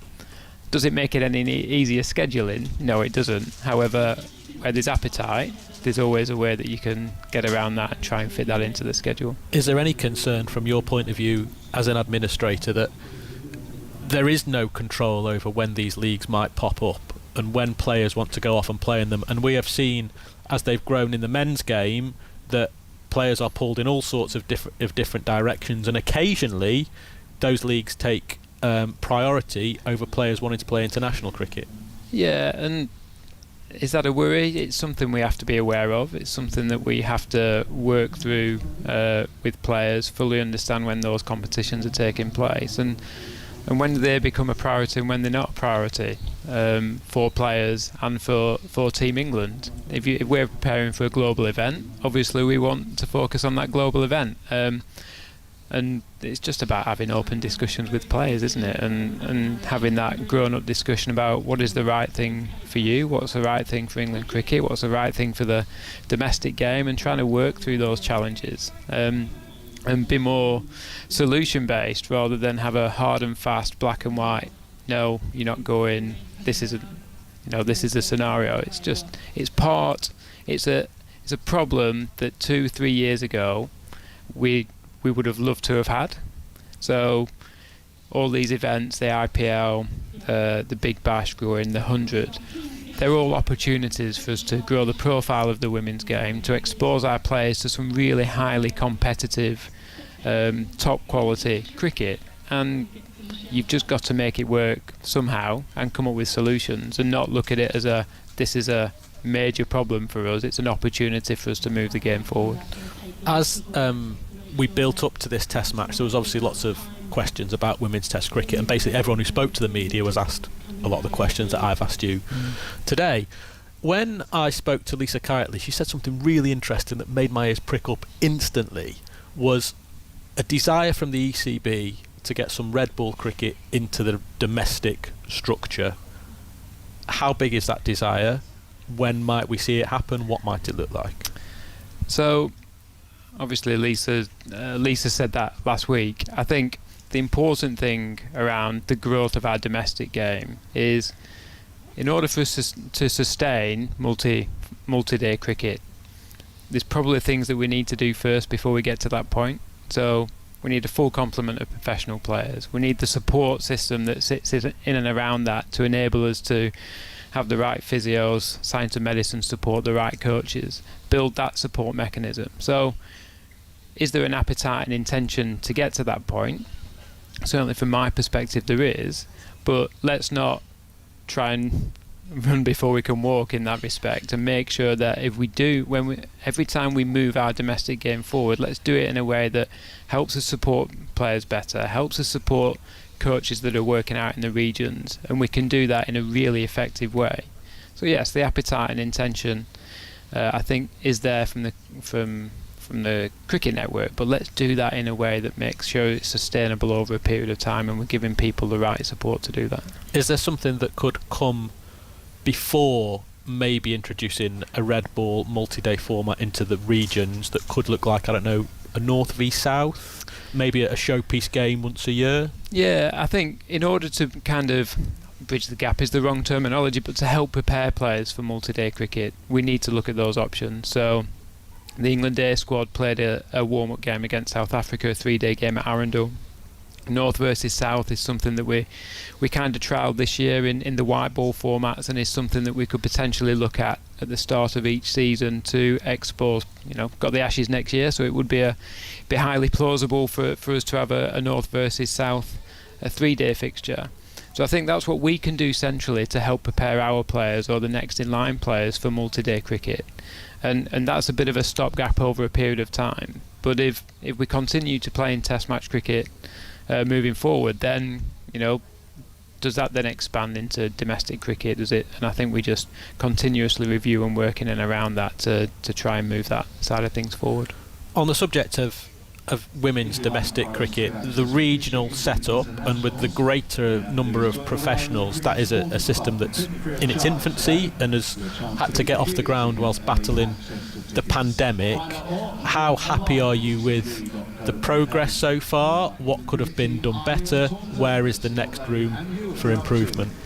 Yeah, listen, I think I keep going back to 2 or 3 years ago. We didn't have a domestic game that sustained a certain number of professional players, didn't have professional coaches working with those players on a regular basis. So to get that up and running in 2020, and at least have a match play or a competition element to that, and then build into multiple years of those players spending more time on task working with coaches, as I said, under the cloud of the pandemic, I'm really happy. And we're seeing, Alice Davidson Richard, we saw Tash Farron come back in the fall on the back of domestic domestic performances in the regional structure in the 100. So that in itself is fantastic. And then you look at the other end, you've got younger players that have the opportunity to play really meaningful competitive cricket, and then it accelerates their development. So it's a fan. You do have to step back sometimes, and you think, oh, things can always get better and things can always move forward. But from where we were 2 years ago, it's a really good positive move forward. Are we anywhere near where we want to be? No. Do we want to grow the number of professional cricketers? Without doubt. Do we want to increase the amount of support that they get through coaches and the various performance support infrastructure that sits around that? Of course we do. So, I answer that first question, yes, we're happy with where we've got, but we're by no means at the end of a journey as to where we need to get to ensure, even just to make sure we get a decent, continually growing our match play programme, our competitions and our opportunities for players. So for anyone who doesn't know, there are 8 regional teams dotted around the country, essentially playing in 2 competitions, a 20 over competition and a 50 over competition, the Charlotte Edwards Cup and the Rachel Hayhoe Flint Trophy, and there are around about 51 professionals. We get a nod, that'll be good. I'm getting a 61, says Ken Cowan. Within numbers is my strong point. But they are underneath the players with central contracts. They are not the England centrally contracted players, and those 61 players are dispersed amongst those 8 regional teams. Now, anyone straight away would say 61 professionals into 8 teams, that means that not everyone is professional. How quickly would you like for every player playing regional cricket being a professional cricketer? Well, tomorrow would be nice, wouldn't it? Let's be honest. I think, but it comes back to my other point is, the intention is there to increase the number of not only players but the support that sits around that, and I think we'll see continual growth on that year on year. I think that's certainly our intention, and that's really important, because if we want to expand the number of fixtures that we play, for instance, we need more players that can commit time to playing cricket and not feel as though that they have to give up other careers to do that. So, I think we'll see relatively quickly an increase in the number of players, the support staff that sit around that, the number of games that we play. From my perspective, it'd be great if it's tomorrow, but we just have to. We're on that journey, and we're continuing to move towards where we kind of all want to get to, really. In terms of the discussion around women's cricket in England and Wales, and I don't know, things that people throw out where things can be improved, let's play more Test cricket or whatever, should actually what we're talking about here, whereby every player in the regions is full-time professional, should that actually be the number one priority in terms of growth of the women's game in this country?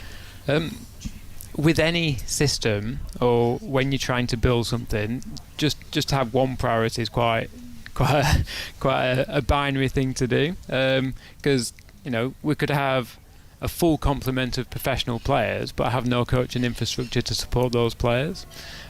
So we've got to grow everything at a rate that we can sustain over a period of time, and we're learning every single year, so we need more support in certain areas. So we're learning about that. To go from kind of nothing to everything, we know that would be a real challenge, and we'd probably make some really big mistakes. But yeah, does it have to be our number one priority? No, but it's a very high priority in terms of the number of things that are going to help us sustain a really high quality, almost world leading domestic structure moving forward. Is there a timescale on that?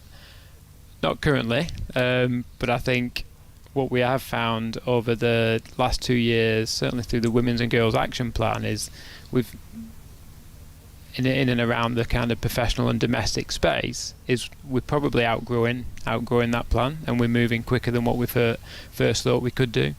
There's certainly an appetite from ECB and the board to continue that investment and the increased investment into the regional domestic game. and we just have to do that in a way that's going to be beneficial to everyone, and as I keep saying, is sustainable and helps us develop players that can come out and play international cricket, but also develops opportunities for players to make a living out the game over a longer period of time, enables coaches to make a living in the women's game, become real experts in the women's game to really drive us forward. You're listening to the England Women's Director of Cricket, Jonathan Finch, here at Taunton, where we're taking an extended and very wet lunch on the third day. South Africa 9 for 1 in their second innings, England having declared earlier on with a lead of 133. There's going to be a pitch inspection at 2 o'clock, which is in half an hour's time. So it leaves us plenty of time to keep talking. Hope you're all right. Have you had your lunch, Jonathan? I haven't, no, but I'm okay. Okay, you might need to get him a snack. I'm eyeing up those Jaffa cakes, if I'm being honest. In talking, there you go, they've been placed in front of you as well. In terms of contracts of players, I think I counted 6, maybe 7 players around this test squad. I think you named a squad of 13, then Izzy Wong was a travelling reserve, who haven't actually got central contracts, and that I think there's going to be a shift, isn't there, that central contracts are actually going to be announced in October this year to sort of marry up with when regional contracts are announced.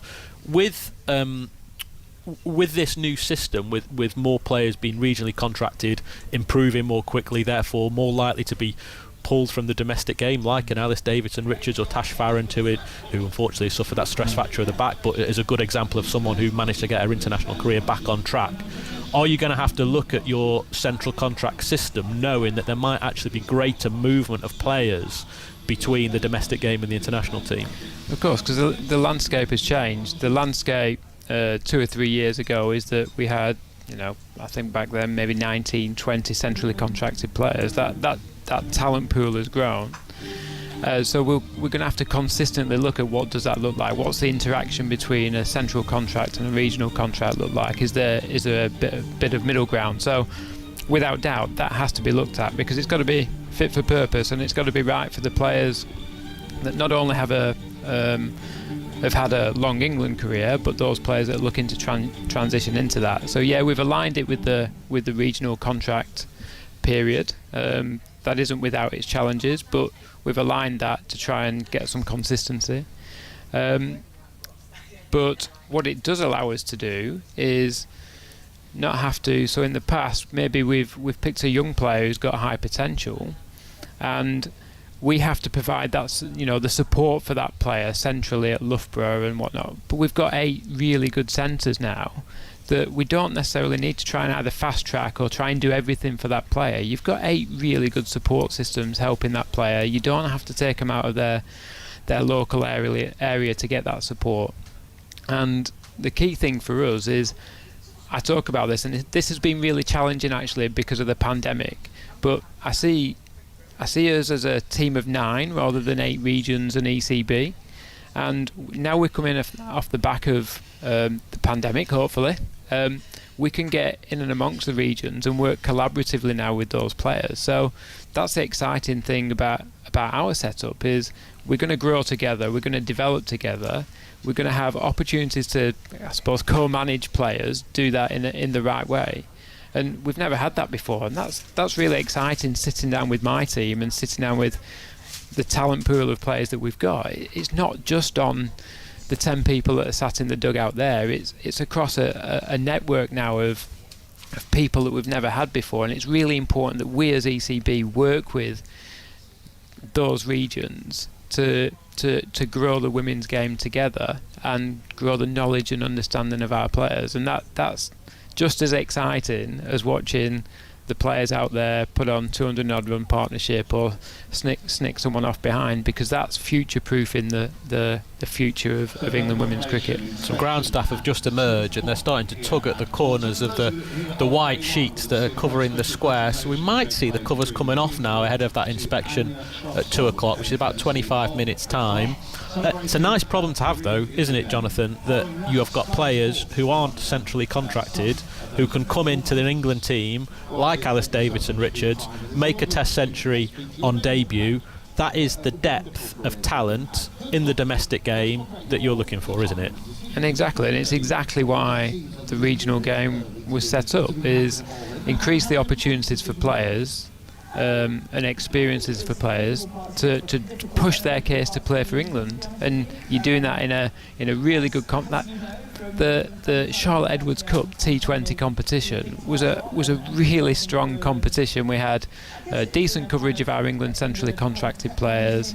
It was just really good from an England perspective to watch that level of cricket being played in a way that we know we need to play to win games of cricket at international level. And selection gets harder. It gets harder every time we sit down, because we got 25, 30 players, either established players or players trying to push their way through into international selection, that are discussed on a regular basis, and that's a massive positive for us. That depth of talent in the domestic game, inevitably the comparison always comes up with Australia, who are the world leaders at the moment. They are the holders of every trophy possibly available to them. Do you ever get frustrated by that it is just a comparison between numbers of professional cricketers, therefore Australia are going to have a better international team, therefore it's hard for everyone else to compete? Do I get frustrated? Not really. We can only control what's in front of us, but we've got a fantastic opportunity within England and Wales to really drive the 8 regions forward. We've got the 100, which was an amazing competition for obviously the profile of the game, but from a performance perspective for our players to be part of that, and our developing younger players to be part of that, is really important.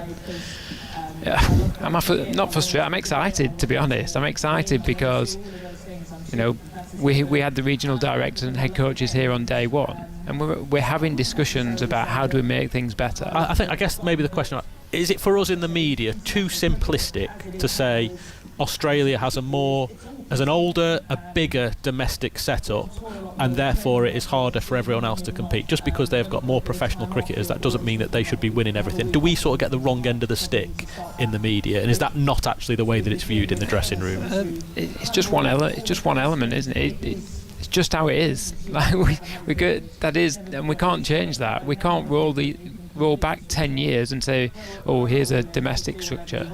We can't. We've put something in place. Well, we had the KSL, then we've gone into the regional structure in the last 2 years, and we just drive that forward. Like, we do everything we can, working with the regions, trying to improve what we do centrally to whether it's build that gap and go beyond Australia. That's our intention, is to utilise what we've got and drive that. We just can't you can't roll back the years. It's not Back to the Future, is it? So, and on the subject of an Australian, Lisa Kitely, the England head coach, her contract is up end of this year, the beginning of next year. At what point do you start thinking about talking to her about a potential new contract, or asking her if she wants to sign a new contract? Where are you up to with that? Yeah, so the answer to that is you talk about that almost from the very start, because you're always talking about the future of the England women's cricket team and where we want to get to and where we need to do things to move things forward. I'm not going to share with you my internal discussions not that I would expect with you to players either. Or coaches, but what we're doing is planning for. We now know the global events over the next few years. We've obviously got the Commonwealth Games, and we're focusing in on what goes on in this summer. And then, obviously, it's my job to look at what does the future look like, and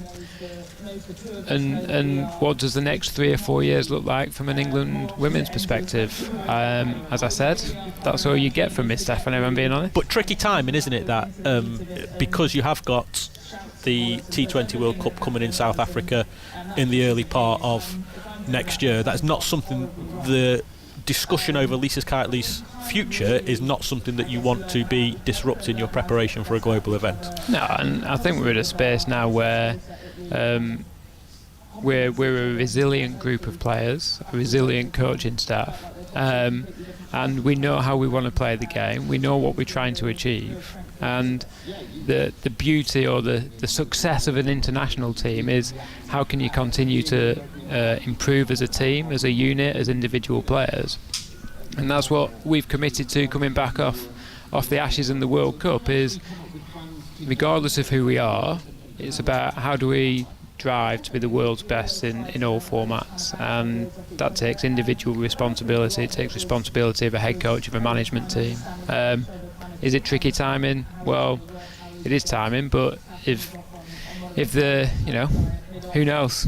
We'll deal with it if we have to deal with something. Tim McDonald leaving the coaching setup as Lisa's assistant.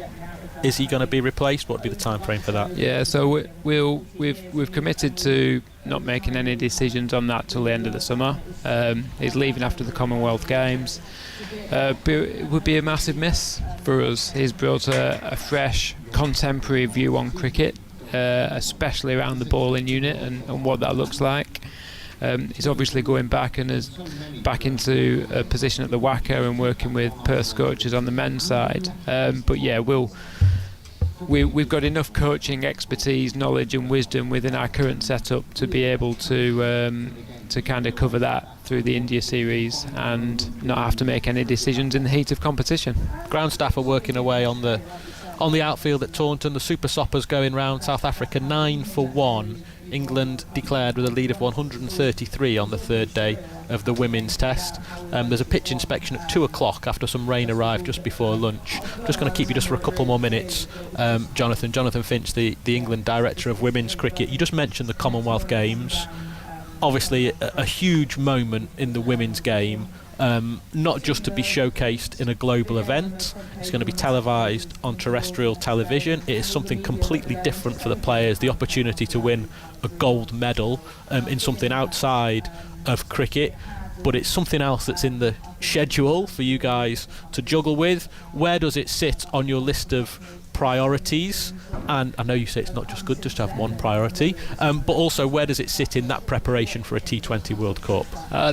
Listen, it's really exciting to be part of the Commonwealth Games, and the buzz in and around the team and the management team is, it's there to see. Do you get a different tracksuit?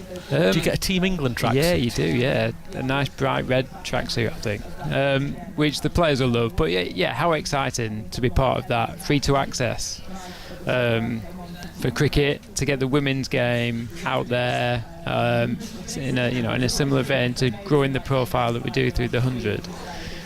It's just another experience, isn't it? It's going to be different. It's not an ICC global event. We are one sport of multiple sports, so we are not all the be all and end all of Commonwealth Games England. But what a fantastic opportunity it is for the players to go and hopefully get a gold medal round the neck.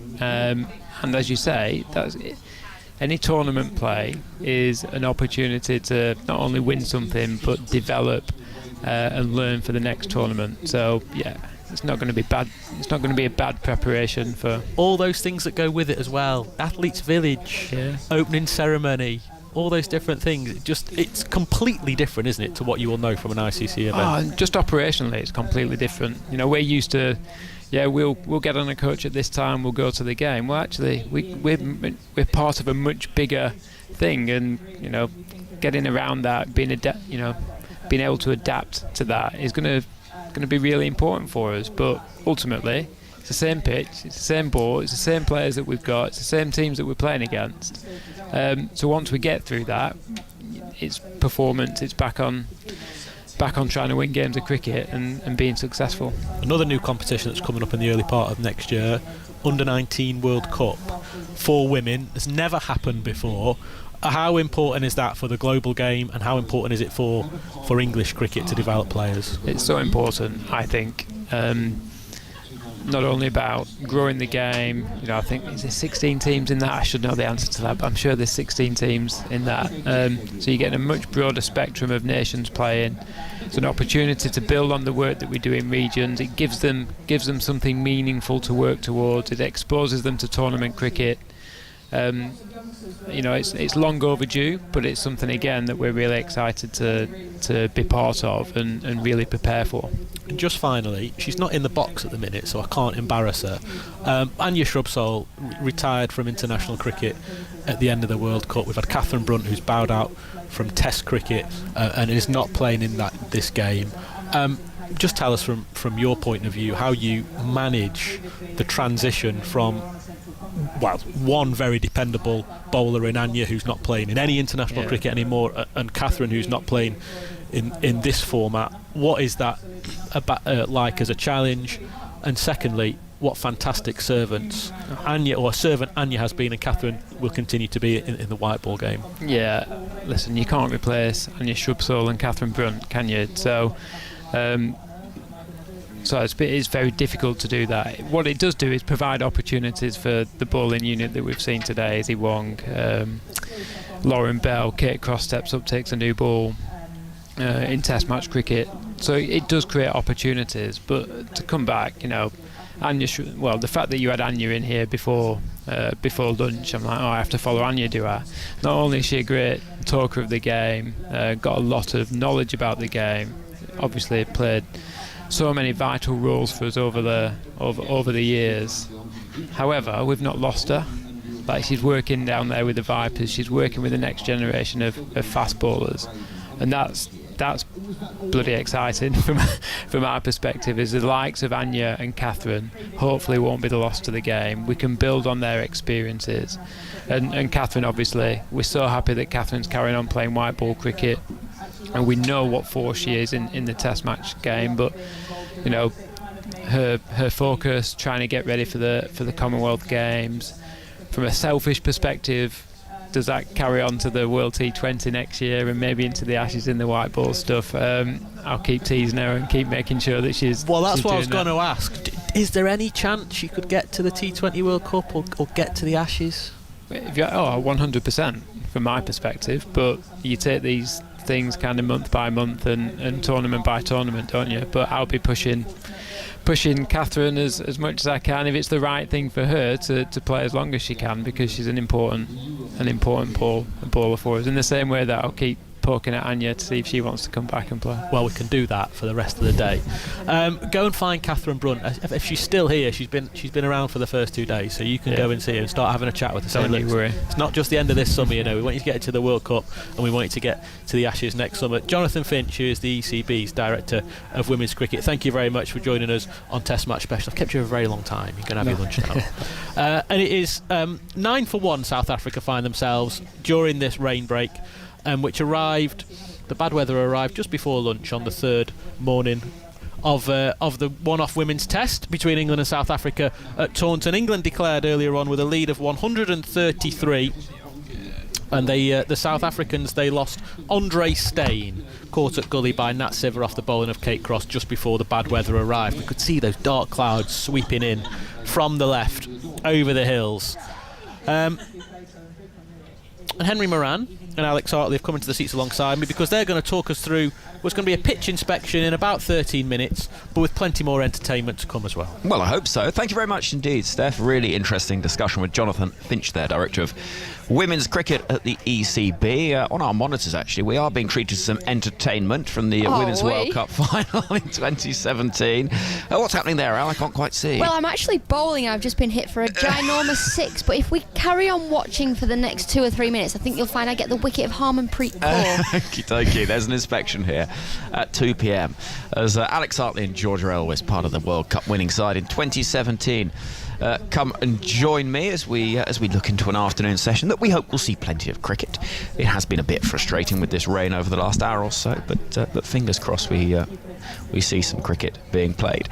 And in terms of what we have seen and the pressure that is on this South African batting lineup, Georgia, they'll be thinking maybe not the worst thing to have got in when they did. Yeah, it was a tricky little period, wasn't it, before lunch, a half an hour slot that England were due to have at them, and that was always going to be a difficult period of time to navigate. It seemed as soon as the England bowlers came out, that cloud cover came over, and it got quite dark out there towards the end. And it was seemingly sort of a matter of time, really, wasn't it, until the rain did eventually come.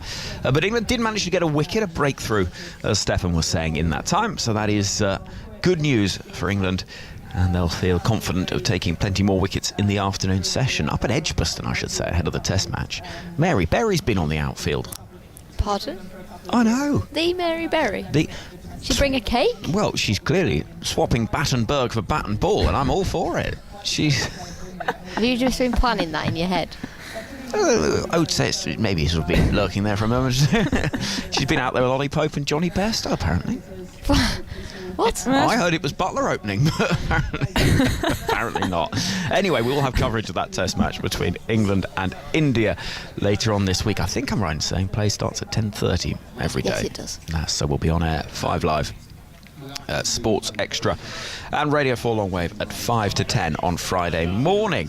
So with the expectation that we'll see a resumption maybe in the next sort of 40 minutes or so, Alex, what will the England mood be, do you think? They're in a strong position in this game, but they need to be cautious and aware of the fact that a big partnership, particularly with Laura Wolfhart, could cause some problems. Yeah, I think they'll be confident. You know, they know that they can wrestle through this South Africa batting lineup. Very rarely do you get a player back up an almighty innings like Cap had, so they'll know that they're most likely, she'll be tired, she's been out there a long time, they could probably try and get her early.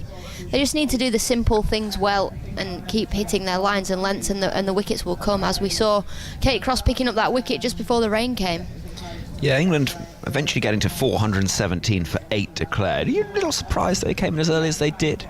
I was actually. I thought they'd bat a little bit longer, get Natalie closer to that 200 milestone, but I think that if maybe with the rain around, they were thinking that they wanted to get, you know, these, they need to take 20 wickets, don't they, or 9 more now, but to get those taken, I think they're probably giving themselves the best chance, the most amount of time. We've still got a lot of overs left in the day's play, but with the rain around, maybe that was a factor into their decision. Yeah, it seemed like a golden opportunity, that little 15-minute burst, and it did bring the breakthrough. The 2 big wickets, Wolfhard and Cap, it feels like. That feels really where the hope for South Africa lies. Yeah, absolutely. And Wolfhard looked good, I thought, when she came out after lunch. She's a quality player.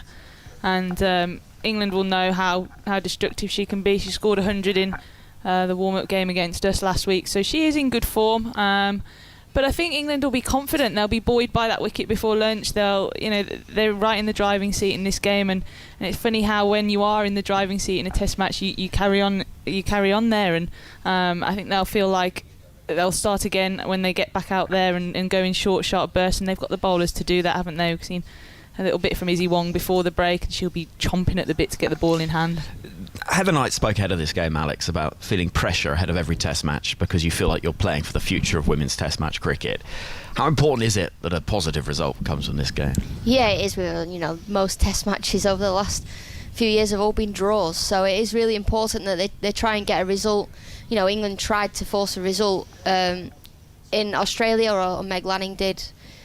Brave declaration, giving England a good opportunity. It ended up being a draw. So it'll always come back to that, should there be day 5. So if they can try and force a result here, bowl South Africa out as early as they can and chase what's ever left on day 4, is going to be crucial. And it would be a real shame if the weather got in the way, Georgia, because this game is set up for an England win, you'd have thought. Yeah, absolutely. I think England have worked really hard to get themselves into a position where they can force a result, and I think even though maybe the declaration was early from Heather Knight, it does give them the best chance of getting a result out of this game.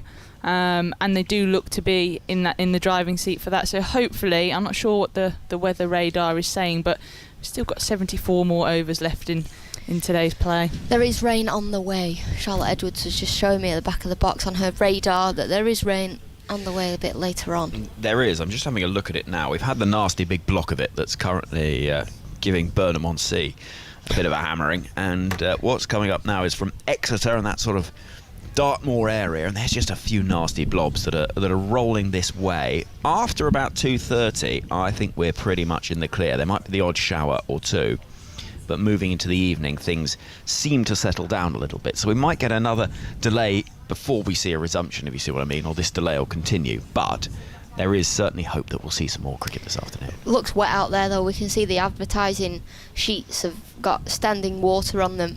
And that's going to be a troublesome area. And over to our left-hand side, it looks quite wet as well. But the ground staff are all out there with their big super sopper. I was nearly right. If they were out there with a big super soaker, that wouldn't necessarily help dry things up. Wouldn't help, would it? The big super soaker dryer. Yeah. Do you remember super soakers? Yeah, they were great, weren't they? those water cannons that... Oh... to be young again.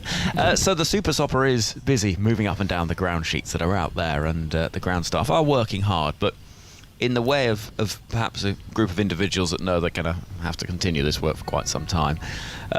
Umpires, regardless of the weather, during a rain delay, insist on having an umbrella up at all times? I think it's advertising purposes. Do you? Yes. It's not raining out there now, is it? It's actually quite bright.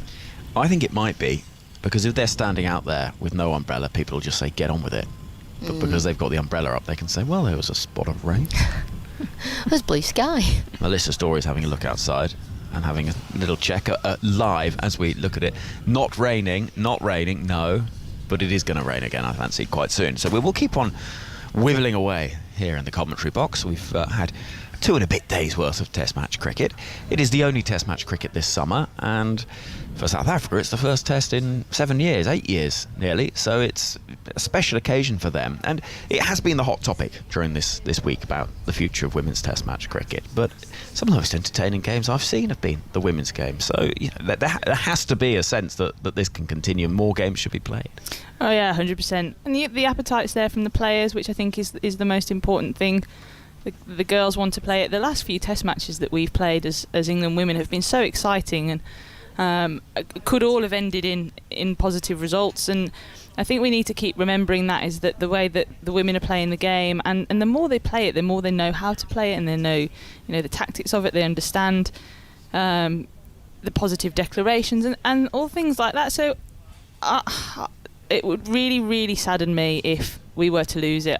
I don't think that will happen in this country, I really don't, but it would be fantastic for more teams all over the world to be playing it, because I actually think the impact that it can have on the white ball game and improving your skills for that is something that we don't really talk about, but it's something that is it can have a really positive effect.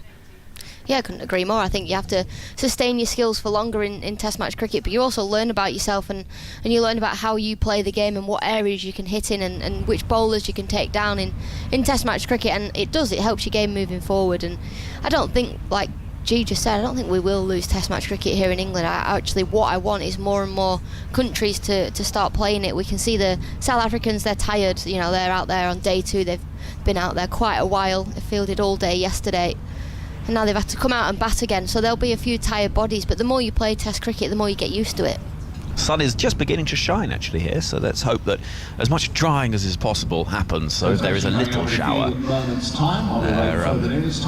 won't cause quite as much damage. We will have a news of that inspection in the next 3 or 4 minutes or so we'll bring that to you as soon as we get it.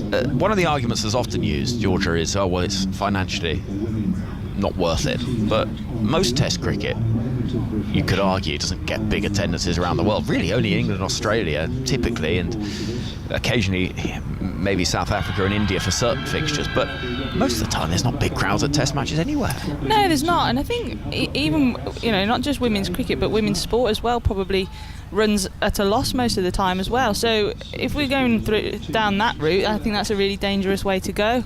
I think women's Test cricket needs to be out there, and the games need to be marketed well. They need to be held at good grounds in good locations where over weekends, so that we've got the best chance of getting bums on seats and people watching and people involved in the game, excited about the game. Like you said, the women's Test matches are some of the most exciting Test matches that have been played over the last 2 years. So I think it's more about how we can bring that excitement to the crowd, to people, to come and watch and get them interested, and then that's how you bring in that revenue, by making these matches a real spectacle. Email we had in earlier from James Siggs saying, I was listening to TMS on Monday afternoon. Business had taken me close to Taunton, so I decided to take the rest of the day off and watch the cricket. Great experience. I decided to go back again on Tuesday, and again a great day's play. All the twists and turns of a Test match with the sting in the tail of a wicket in the final over. What did surprise me, that there was hardly any advertising of the match around Taunton, or that I could see on the Somerset County Cricket website. No signposting for car parking, and that I saw no match programmes on sale. Well, there are match programmes, and that certainly is something that are available. And he said it took about 20 minutes and a lot of determination to try and buy a ticket online. Do you think this has been under-advertised, this game? I mean, we're very aware of it because we're in it. Yeah, of course it has. I think a lot of women's cricket is under-advertised. We were shown in the 100 that when you advertise and market women's cricket properly, the audience is there. If you didn't know about this test match, you wouldn't know that England women were playing a test series or a series against South Africa. And I think that's the most disappointing thing for me is, you know, wherever you look, you knew that England men were playing New Zealand, and they've got that 5th test against India coming up. You know that's around the corner. Whereas the women's test, it sort of just feels like it's just put on and see who turns up. In some ways, I understand the challenge for the ECB, because in a ridiculously packed summer with an extra test match because of the rearranged India game, they had to try and fit the game in. And had it been over a weekend at the same time as a men's test, they would have copped a load of abuse saying, well, what are you doing putting them on at the same time? And so they found this 4-day window, and it's in the middle of the week, yes. So it isn't easy, and there's a lot of cricket to fit in to try and give the game as much of a platform as it can.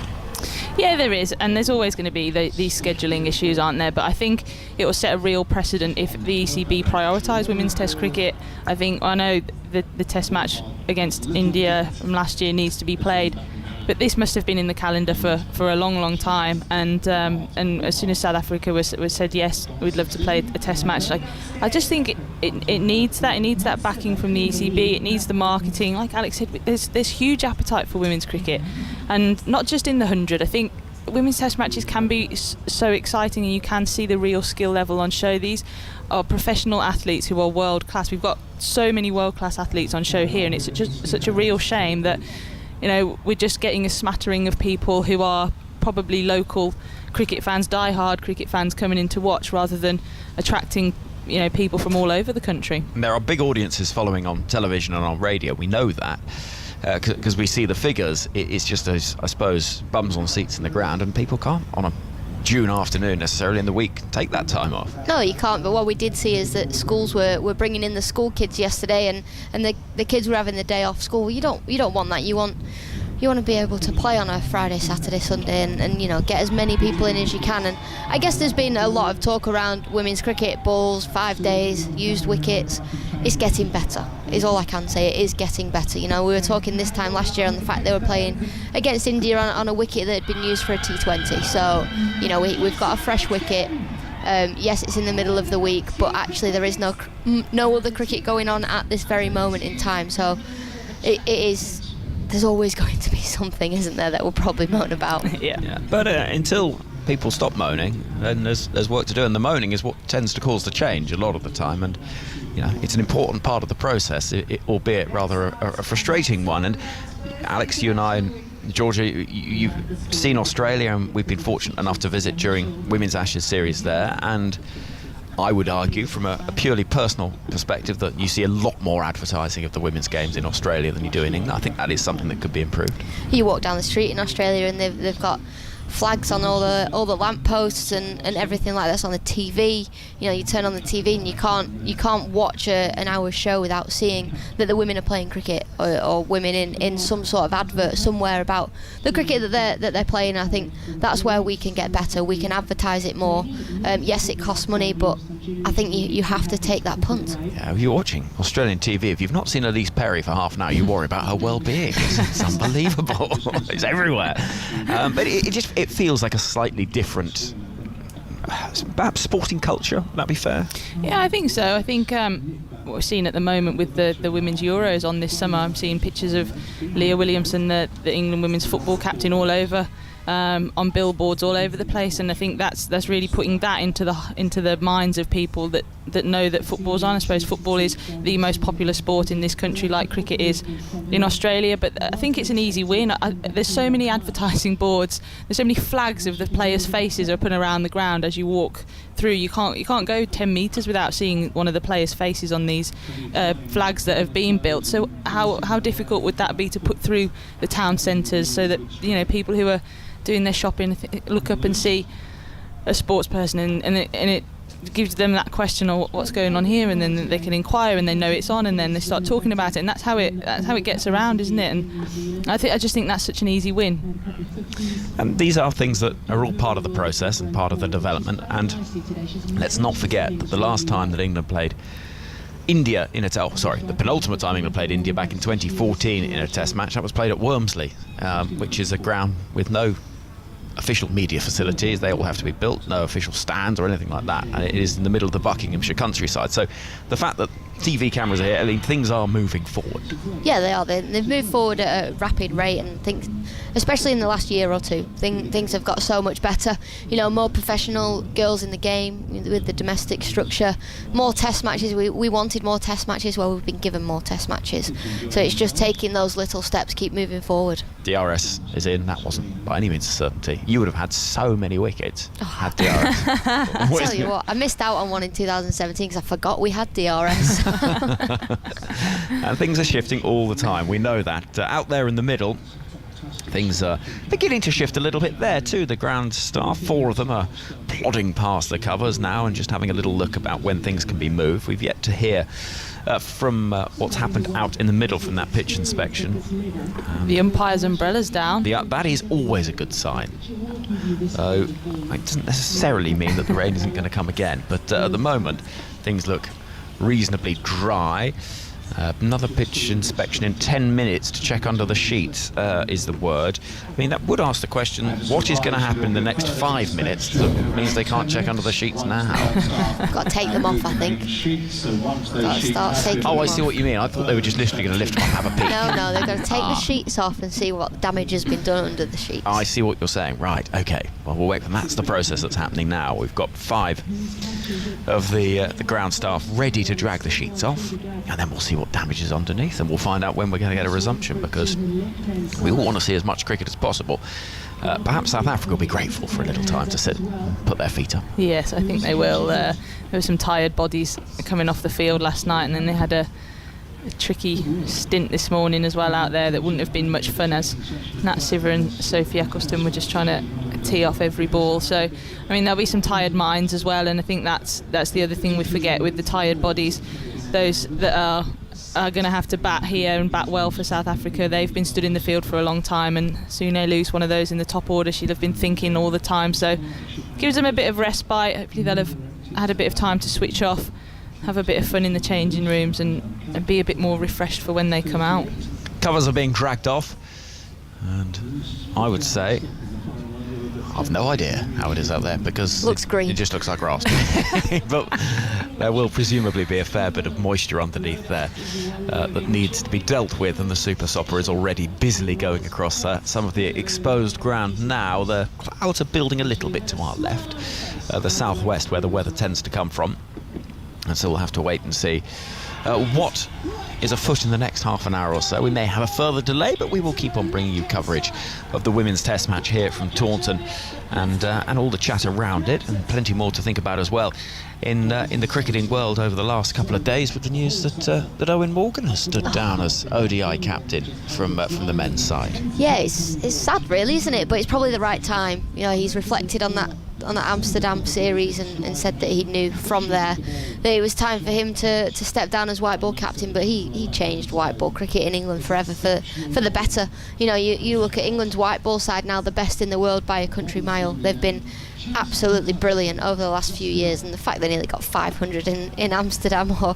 Amstelveen was incredible to watch. And you look down the order of the power hitters that England actually have, and the all-rounders, Owen Morgan doesn't really fit into that anymore, so he's decided that it's time. Yeah, and I should say it's not just stepping down from captaincy, it's retirement from all international cricket. So he's played his last innings. Unfortunately, he was out for a duck on both occasions he batted in Amstelveen. What a way to go. But we'll remember him for the great that he was rather than the two ducks before he retired. We will, absolutely. As in the same way we'll remember your batting, Alex, not for the one time you got out. Exactly. I like how you had to turn the TV off to stop me watching it as well. Yeah, because the World Cup final was on, and I could see on our TV monitor, I could see Alex was just watching it and analysing her own bowling performance. So I had to turn it off. And yeah, you were rehearsing bowling as we did it. Oh, I should have put a few more revs on that one, a bit flatter. A little bit flatter, possibly. Yeah, so it's a bit of a sea change in the English game, but it does lead to the prospect of Joss Buttler leading the side. We've got big tournaments coming up in the next couple of years, a T20 World Cup in Australia this year, and then a 50-over World Cup in India next year. I think England's wealth of white ball talent is unbelievable. It's ridiculous, isn't it? You can't write a best 11, I don't think. I think it's so hard, but that's what they've worked hard at, and that's what they've wanted to do with the amount of scheduling that is in the men's game as a whole. The red ball, white ball, 50 over T20. It's ridiculous the amount that they're being asked to play. So the depth of talent that they've got is it's something that Owen Morgan, I think, worked really hard to make sure was there, and it seems like Joss Butler is the natural fit to take over. I think his captaincy style will be quite like Owen Morgan's, and it'll be hopefully quite a smooth transition. You agree with that, Alex? Yeah, I think there isn't anybody else, is there? Joss Butler's done it when Morgan's not played, and he's done it incredibly well. You just then go, well, is it going to affect his game? But when he's actually been captain, he's still played as well. So I think it might take him to the next level, which is scary to think about, the way he plays 360 and he takes games away from players. But he'll be an incredible white ball captain. I guess a few of them in the dressing room might be thinking, do we still have our 12 o'clock curfew? Because that was an Owen Morgan thing. That was an Owen Morgan thing. You're absolutely right.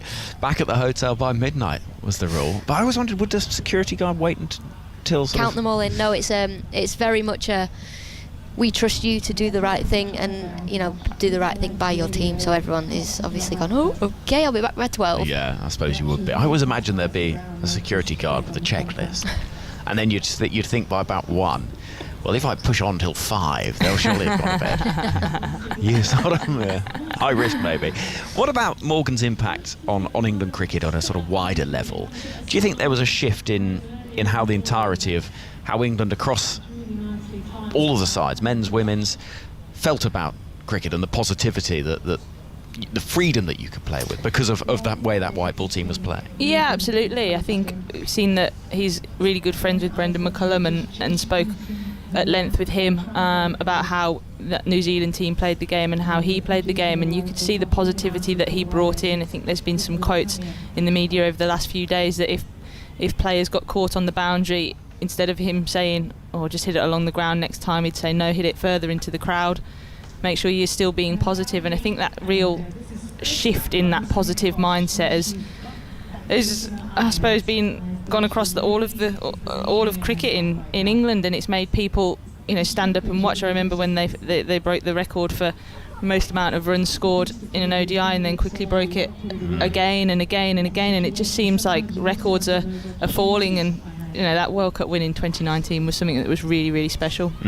Did you feel as a side, Alex, that watching on there was a freedom and a belief that could be completely sort of transposed across every team that was representing England? Yeah, I think freedom's the right word, isn't it? You want to go out there and play with freedom. If the sweep shot is your strength and you get out sweeping, actually that's not a bad shot. You've done the right thing. You've just misjudged that ball or in that scenario. But I think what Owen Morgan has done, he's changed English cricket, not just England cricket. But you look at the T20 blast scores now, and teams are 13 for 2 or 3 and still gain 200 too. You get young lads coming in and making their debuts 100 off 50 balls. I think the way Owen Morgan has changed England cricket has inspired everybody else around the country. And it's not necessarily in the numbers, the figures, which are remarkable for him. No one's hit more sixes. He was the leading ODI and T20 run scorer for England as well for a long while. And so it isn't just those numbers, but it is a whole mentality thing, isn't it?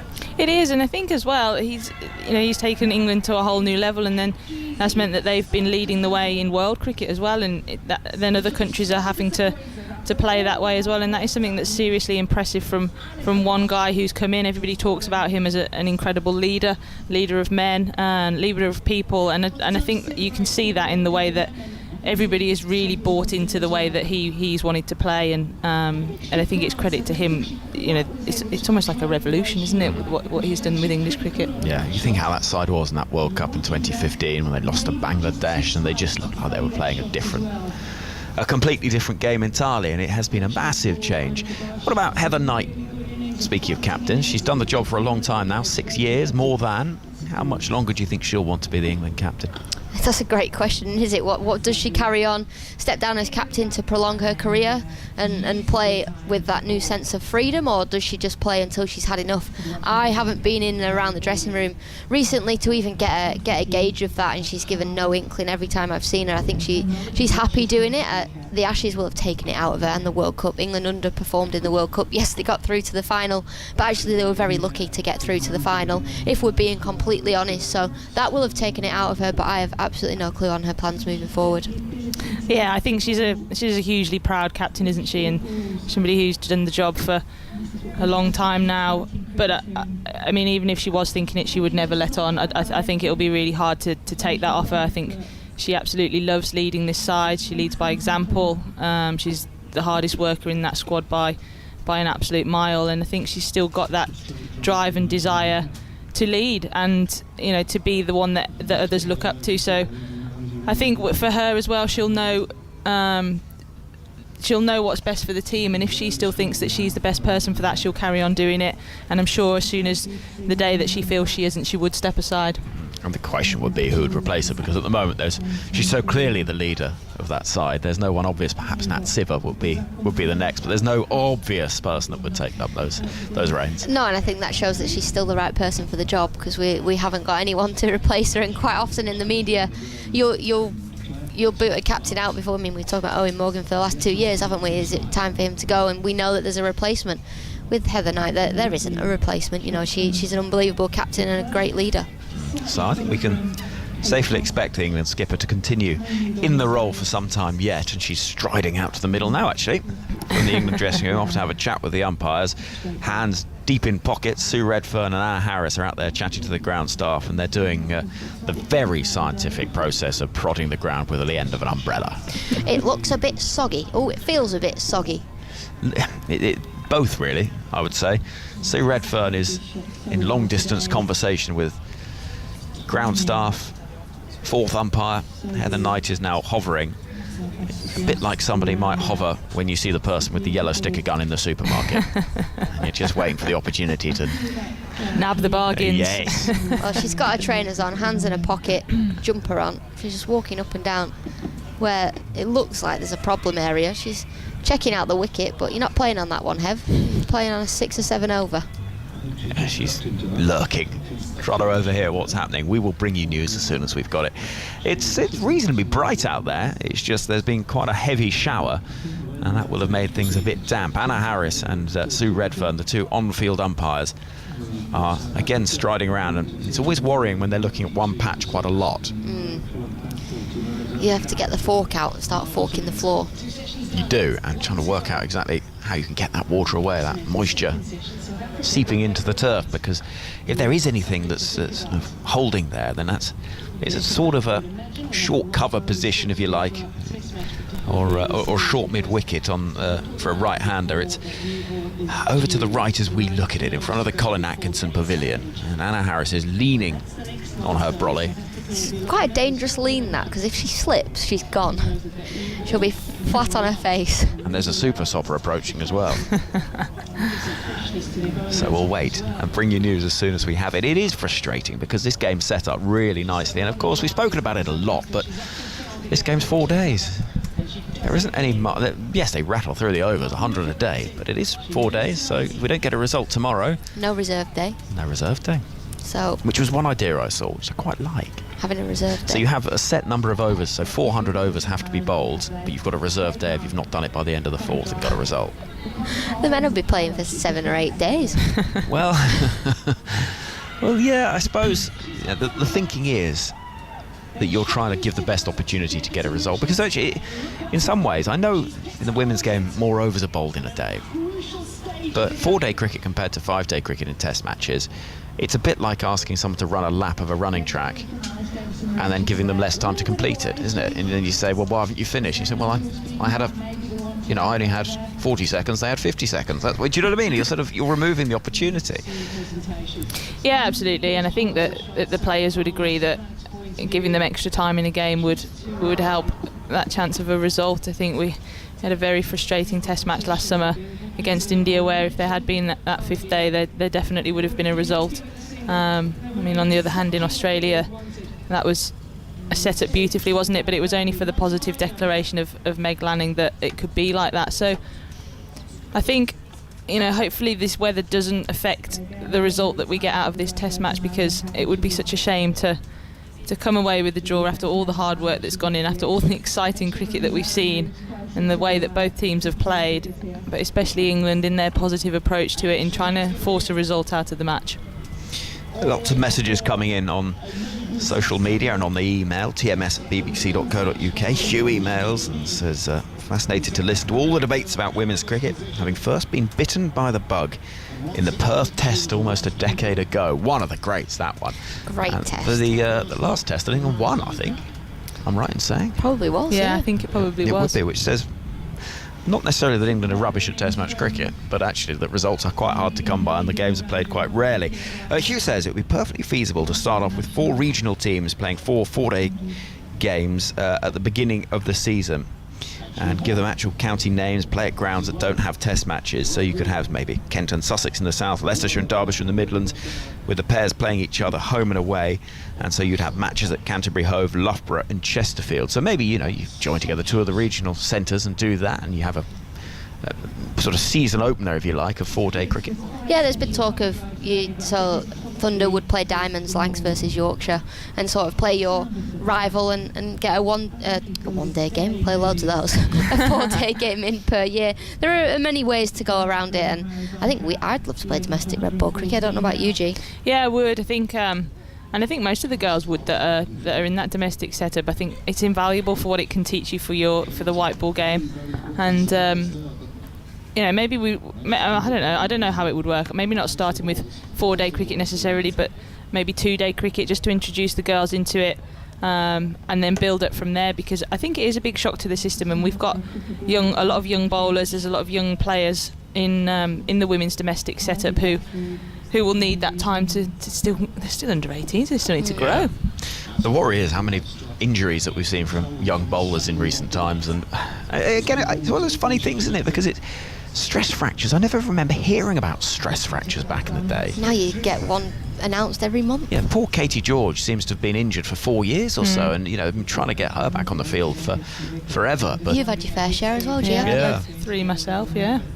And do you think bowling more would help? I mean, it sounds odd, doesn't it? But do you know what I mean? It's really strange. I think that they've obviously identified risk factors for stress fractures, which tend to be young bowlers, people who've got, I don't want to say dodgy actions, but actions that put undue stress on their back, and then big workload spikes. But the recent stress fractures that we've seen don't follow that trend at all. So it is something that is a little bit puzzling, and it is also quite worrying. And I do think that there are so many bowling workload monitoring. There's all of that at the moment, but it doesn't seem to be stopping these stress fractures coming out. You speak to Charles Dagnall, who bowled an awful lot back in the day. He says, "Well, I was 18. I was bowling 4,000 overs every fortnight, whatever. And I just did it and got on with it, and that's what trained my body to be able to do it."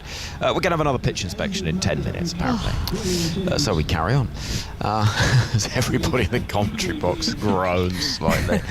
But yeah, I've always wondered just why, when players used to play all day, every day, and just endlessly playing cricket, why there weren't these injuries. And more scans these days as well, I reckon. A lot more scans. You get a bit of a bad back, you get sent for an MRI, whereas probably Dagger's age didn't go for MRIs. Yeah, I mean, that might be why. Didn't have MRIs. I mean, it is worth pointing out he's in his mid-40s and had a knee replacement, so that is worth pointing out. But yeah, it'd be really interesting to see if there were the prospect of some red ball cricket at the start of the year, possibly just to get people eased into this. You could even make it quite loose in terms of how many overs and how many players you can have in a side and that sort of thing, but just give people the chance. Yeah, it's whetting the appetite, isn't it? I mean, we played this England Day versus South Africa warm-up game last week, and we had a number of really young players who'd never played 3-day cricket before, and it was about them getting used to the rules. How many overs have we bowled? What's the mindset? It's all those sorts of things. It's because it is so different to thinking that you're going out there and fielding for either 20 overs or 50 overs. You literally could be out there for the whole day in the field, and I think that is something that's so different, and that young players just aren't exposed to. They grow up and play white ball cricket all the time, but for the lads in their setups, they play quite a lot of 2-day cricket, don't they, growing up? So I don't see any harm in it for the girls. I think it would be fantastic for their development, learning about the game, learning how to set batters up with the ball, and just spending time at the crease. I think that's the things that are just so invaluable to youngsters growing up. The best thing about playing red ball cricket is every hour you get a break, and every 2 hours you get food. Oh no, it's sensational, isn't it? Yes. Excellent. Yeah, particularly up here in the commentary box, where I'm afraid it's a sort of dentist's nightmare behind us. Actually, there's a lot of sugary sweets. My teeth actually feel sore today as well. I've eaten that much sugar. I know. Also, there's the token bag of carrots and hummus that is sorely untouched right in the middle of the table. I had a carrot. Yeah, well done. Well done, you. One of my 5 a day. How many carrot sticks do you have to have for it to be one of your 5 a day? I think it's got to be 5 different fruit and veg a day. No, I meant how many sticks would warrant one of my 5 a day? Well, about One as stick? many as about as many as take up a carrot. Oh. 10? Yeah. I've had 10 of those? Yeah. All right, keep going. Keep Yeah. going. Well, you're doing it for all of us. Thank you, Al. We are by osmosis. We're all doing it. Right, Simon sends in a message. 5-day tests and weekend play vital for women's cricket. It is the purest form of the game. If men get to play tests, so must women.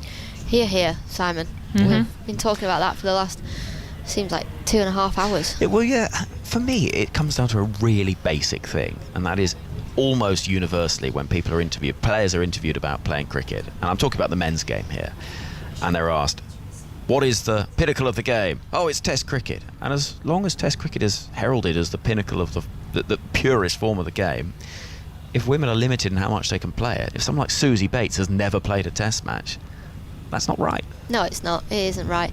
It's also funny when you talk about, everybody wants to play in that 50-over World Cup, and especially from a men's point of view, they don't really have a 50-over competition anymore. They've got the Royal London Cup, but that's on during the 100. So how is the 50-over World Cup so special yet you don't play 50-over cricket? Well, I suppose there was some talk ahead of 2019 that it maybe was dropping down the significance, but then a few amazing games in that tournament. The final was quite good. It was all right, wasn't it, that final? That might just have kept the interest levels going, but you make an interesting point. Yeah, certainly. But we'll continue debating it, and as you say, it's small steps moving forward, and while inevitably we all get a bit impatient and desperate to see things advancing quicker than they do, it's all about ensuring that you look at the picture of 3 years ago, 4 years ago, make sure that things are better than they were, and I think we can safely say that they are, which is good. Yeah, definitely are. 4 or 5 years ago we were having discussions about other things, and now it's like, how can we play more cricket? We want to play more cricket. Should we be playing a test match Monday to Thursday? Well, no. Should there be a 5th day? Yes. Everybody wants a 5th day. I'd love a 5th day, because if you have a rain delay like you have here, it always rains in England during a test match. I can't remember the last time it didn't. Yeah. So a 5th day would really help that. Yeah, ground staff are moving with a little more purpose now. They've put the Super Sopper into 4th gear, and it's rattling across the outfield in the distance. And the 5 gentlemen out there in the middle are pulling away the final ground sheets that have been covering the bowler's run-up. So that might just be an indication we're not too far away from a resumption. We'll get news of this toss when it happens, if it happens. But we're having to wait still, frustratingly, for the umpires to appear again and come out and have another look and prod and poke with their umbrellas and that sort of thing. But Alex is trying to be encouraging of the weather by putting on her sunglasses. You know what? I've gone really tired. Have you? So I've put my sunglasses on to help my eyes not be squinty. Right, I see what you mean. I just thought you might have been to watch the latest Top Gun. No. Because you look a bit maverick. I said that right from Manchester. So you got my cargo pants on, my baggy hoodie, my sunnies. I just need a bucket hat. You're quite 90, a bit sort of Kevin from Kevin and Perry when he's back from his trip to Manchester. Either that or like very Avril Lavigne, and I've just left my skateboard downstairs. Yeah, I can see both looks, and I'm on board for them. Ow. Right then, the seagulls are flying again for the first time since the rain delay, which maybe tells us they know something that we don't, that there's some encouragement about what is to come weather-wise. Let me have a little look at the radar, which is our guide as to what might be moving in. Alex has gone for a little bite to eat, and Anya Shrubsole has come to join us once again. Anya, lovely to see you. I saw you look particularly frustrated when we heard 10 minutes until another inspection. Cricket is so annoying when it's like this, isn't it? The most annoying. The bit I didn't understand is having an inspection, saying they're having an inspection when all the covers are off, taking half the covers off, having another inspection, and now another one, and all the covers still aren't off. So I'm confused. I'm confused. I think we're going to be okay until, well, we might just get away with it until about 3 o'clock. And then, or maybe 3:30. So the hope is we'll get a bit of cricket in. But you know what they'll do? They'll do something annoying like, we'll play for 20 minutes and take tea. Yeah, No, yeah. I'm sure they won't. I'm sure they'll get on with it. But again, it's that one pitch, which is 5 across from the one that's being used for this game, that looks to be a little troublesome. What are you doing as players in this sort of circumstance, Anya? There's lots of different things going on. When I was there, I'd like to just sit quite quietly with a cup of coffee. We've got some who can't sit still and quickly break out into a game of changing room cricket. There'll be probably a couple on the physio table trying to get in an extra massage. Imagine that Siva might be on there. She's earned it. A few puzzle books maybe floating around, weren't there? Okay. Maybe some watching some analysis of their innings, maybe, you know. Watching all their best shots. Watching their spells back. Right, that things sort like of thing. Yeah. Because I always imagine it's things like playing head tennis and trying to get the football in a bin. Yeah, there will be a lot of that, I would have thought, but I don't know. Was it day 3? It might be a little bit too tired for some head tennis. Right, I think, yeah, possibly. Who's keeping spirits up, energy levels up in that dressing room? Sophia Dunkley will be one, I would have thought. She's very positive. Sophie Eccleston. It depends what mood she's in, to be honest, with Sophie Eccleston. If she's in a bit of a hyper mood, she can be. She'll be one trying to start the games probably. She cannot sit still. More often than not, you'll get about 5 overs. I can't remember where it was in the last test match. Got about 5 overs into the test. She went, I'm bored. So I've got 4 days to go. So it's going to be a long test match for you. She's not a watcher, is our Soph. Well, no, it's difficult though, isn't it? Because it is rare. You're not used to these 4-day blocks of playing, and so it isn't quite as straightforward. I can see a couple of the coaching staff in the New England training kit, which looks a lot like they might be attending Squid Game. It's that sort of shade of green with the white sleeves.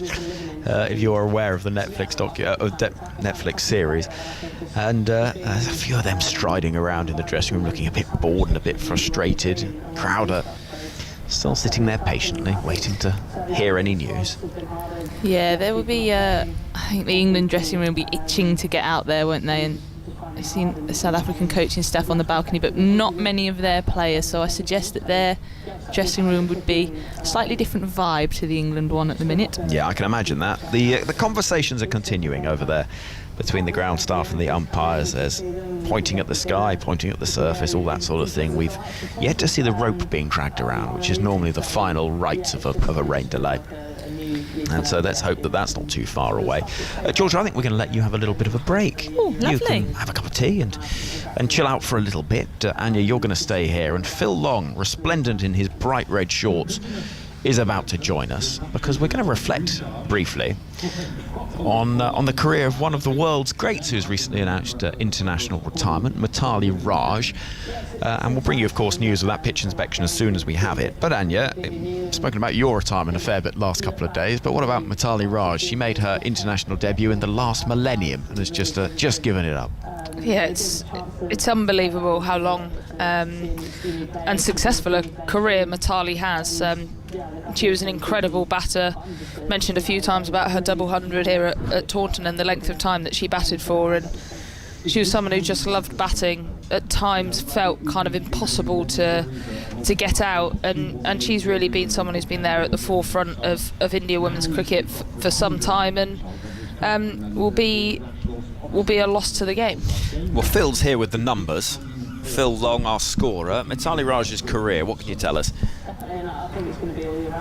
Well, as we're here on a test match day, it's always interesting, as you mentioned, she made her ODI debut back in the last millennium. She made her test debut back in 2002 against England in Lucknow. Made her last test appearance against Australia in the middle of October last year. So a 19-year test career, but only 12 test matches.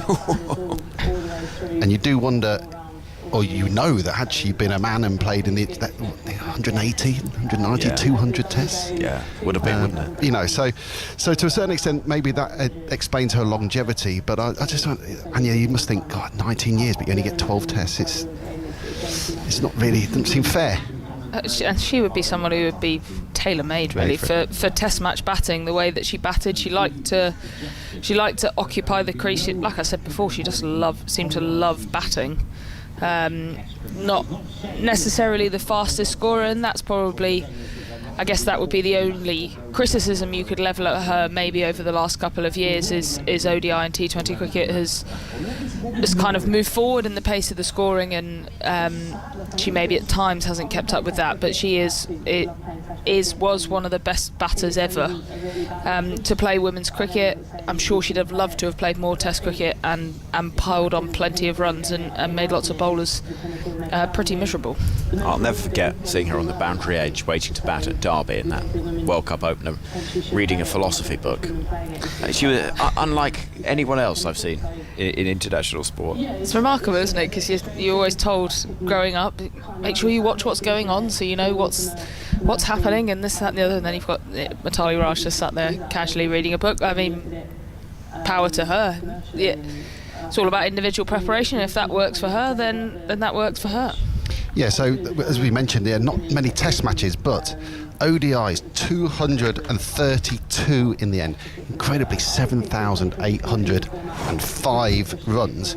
And as you mentioned, Anya, a scoring sometimes not as quick as was not necessarily required. Maybe first innings, second innings, she always seemed to get the job done. That's reflected in the fact that although she passed 50 71 times, she only went on and made 700s.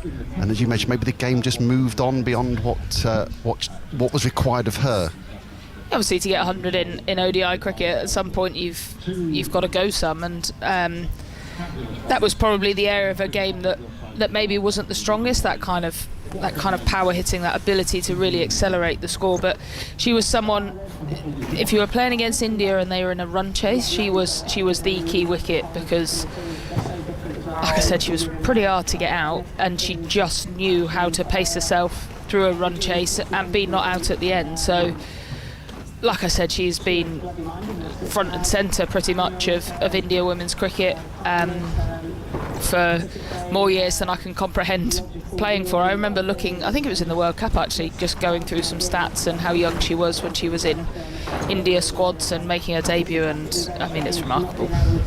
How many was it? 10,868 runs in total, I think. That sounds about right, yeah. Which is... And as Anya said, she was incredibly young when she started. In order to have a long career, you've got to be young. She scored that Test double 100 when she was only 19 and a half. I don't know what many 19-and-a-half-year-olds are doing these days, but I'm not sure it's scoring Test double hundreds. You were playing international cricket by that time, Anya. That was... Yeah, well, how old were you when you made your debut? 16? 16. Yeah. Which, it's moments like that, Phil, I think that possibly our careers might have passed us by. I do wake up and think maybe that it's just gone. It's just slipped by. Maybe that call is never going to come. But not only are we talking about somebody that numbers-wise was remarkable, but also the way that the women's game has moved on, particularly in India in the time that she played. Because if you think about where India are now as a side, they have the potential to be world beaters. If they get it right, they could beat anyone.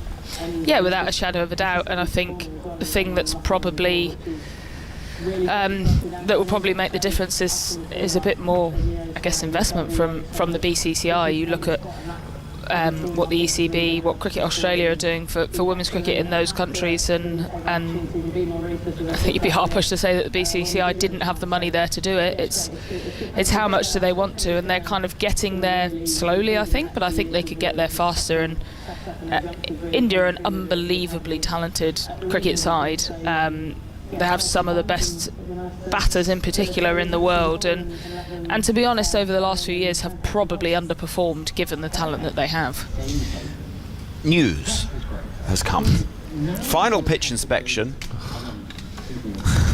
at 14:50. If all okay, restart will be at 15:05, so that's just under half an hour. I will confirm after the next inspection, that is from the match manager. But from our own weather correspondent, Alex Hartley, who's outside, raining again. Doesn't look like it. Just spotting. Oh, just a little. Yeah, a few spots. Okay, so in theory we could be starting in about 25 minutes. Otherwise, we will be frustrated for a little while.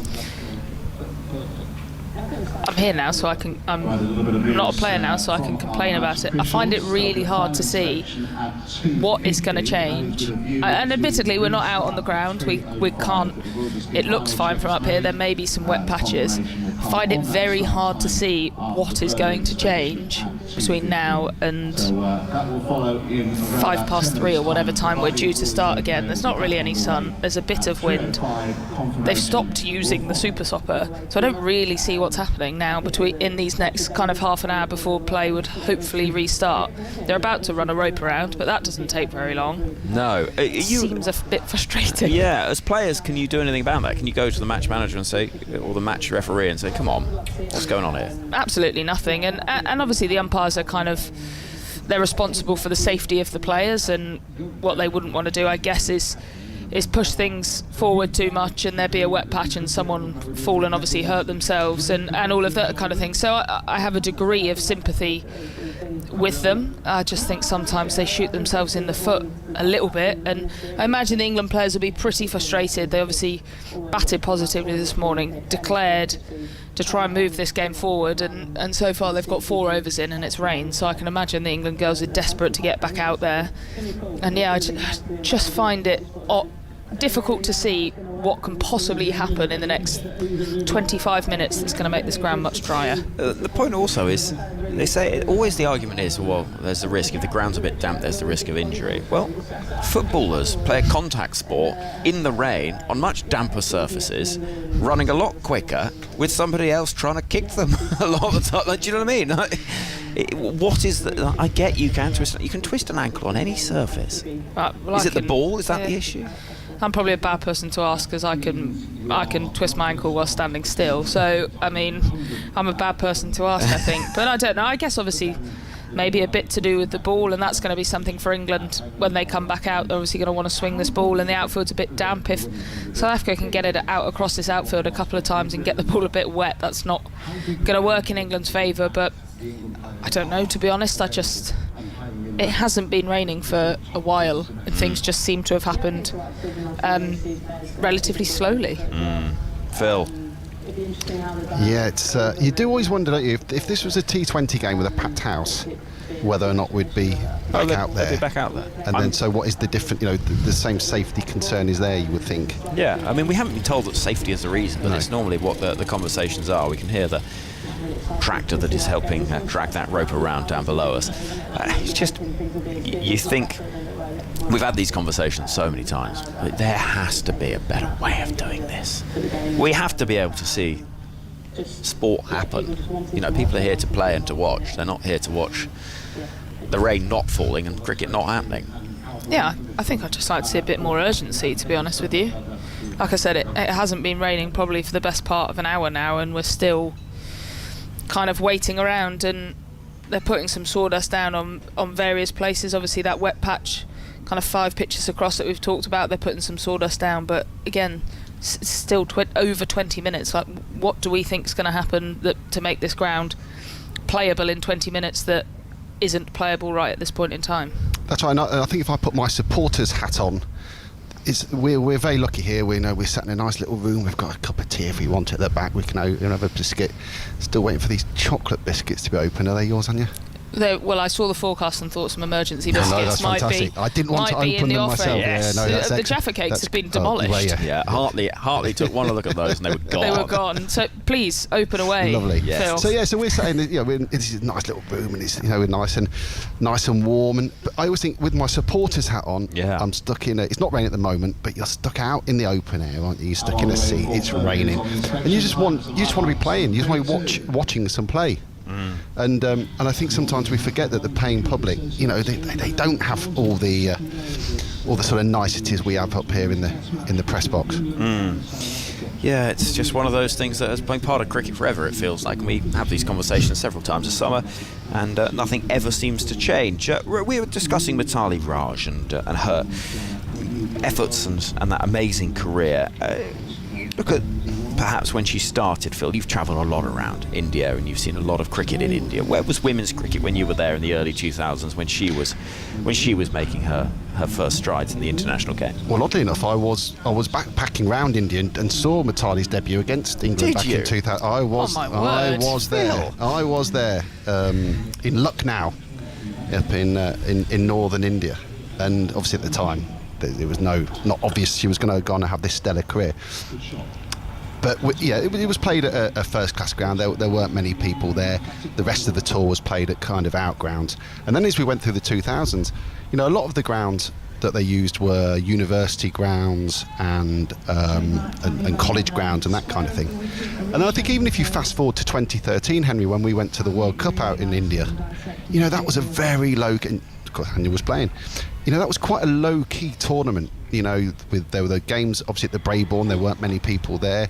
We were talking last night about the game we went out to in northern Mumbai, where the infrastructure was, I think it was against the West Indies, wasn't it? The infrastructure was sort of less than great. Then that journey over to Cuttack. I remember Anya took some early wickets while you and you actually rendered our entire broadcast pointless, Anya, I'm afraid, because the only flight we could get got us there meant we were on air after about 10 overs, by which point you'd taken about 6 wickets. The game was nearly done. That whole trip to Cuttack was completely surreal. I think that was to do with Pakistan as well. I think part of the tournament got moved out there because of some obviously political troubles between India and Pakistan, and we played South Africa out there, and we literally flew out there, had a training session, had a game that was over pretty quick, and flew back to Mumbai. We had a whistle-stop tour of Cuttack. Yeah, it was bizarre. I do remember that day. I was back in Mumbai, and on one hand I had you and the guys texting what was going wrong and where you were, and on the other hand reading various cricket websites. Shrubsole again, Shrubsole another. Yeah, we're still 40 minutes from the ground. We're still half. Shrubsole's got another one. It's it wasn't on telly, was it? That's right. No, that as I recall. No. So you go back to 2013, and that's where Indian cricket was there. Even the final between West Indies and Australia, there wasn't a great crowd, even in a city like cricket crazy city like Mumbai. So I was going to say, 2022, I think Mitali's legacy has got to be a women's IPL, hasn't it? I would say so. Yes, that seems to be the kind of next stage, and they've kind of, I guess, toyed with the ideas with kind of 3-team tournament. But again, I just find it hard to believe they don't have the resource in place in order to make that a bigger tournament. I just think in this country about how beneficial the KSL has been initially, and now the Charlotte Edwards Cup and the Rachel Hayhoe Flint Trophy and the 100, and the impact that those tournaments are having on young English cricketers who are then coming on to play for England, just seems to be the next logical step for India in moving forward their game, their kind of domestic game within the country. That cricket is gospel in India, and they have the talent within the national team already, and I'm sure around India, to be one of the, if not the best team in the world, and they just don't quite seem to have invested in it enough to make that a possibility. I mean, they didn't even make the semi-final of this most recent World Cup, which is a massive underperformance by them, given the resources. Right, I've got that scorecard from Cuttack in 2013. Oh yeah. Yolandi Potgieter, LBW Shrubsole 1, Trisha Chetty, Cork Gun, Bold Shrubsole 9. You need to also explain where you were as these wickets went down. Were you at the airport at this point, or a taxi? Tell you where we weren't, the ground. Mignon de Praya, LBW Shrubsole 0. These are the first 5 wickets to fall. Marizan Cap, Bold Shrubsole 13. Griselda Brits, LBW Shrubsole 4. So you'd taken 5 for 17. Well, by the time we'd barely sort of collected our luggage at Cuttack Airport. I bowled a 10 over spell as well, which I hadn't heard of, and pretty much tore my side in half. Yeah, 10 overs, 5 maidens, 5 for 17. Yeah, we didn't see any of them. I'm sure they were wonderful. You can picture. Can you picture me bowling? I can picture you bowling. There you go. And stumps. You're there. Stumps everywhere. And then Danny Wyatt bowled 9 balls and took 3 for 7. Wow. To wrap up the tail. South Africa all out for 77. England chased it down in 9.3 overs.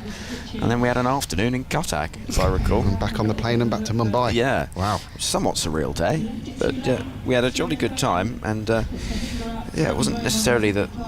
Actually, my abiding memory is the drive. Cuttack, there wasn't a huge amount going on. It may have developed a few more things in the intervening years, but I remember the main feature was the enormous international cricket stadium, and our driver picked us up at the airport in a minibus.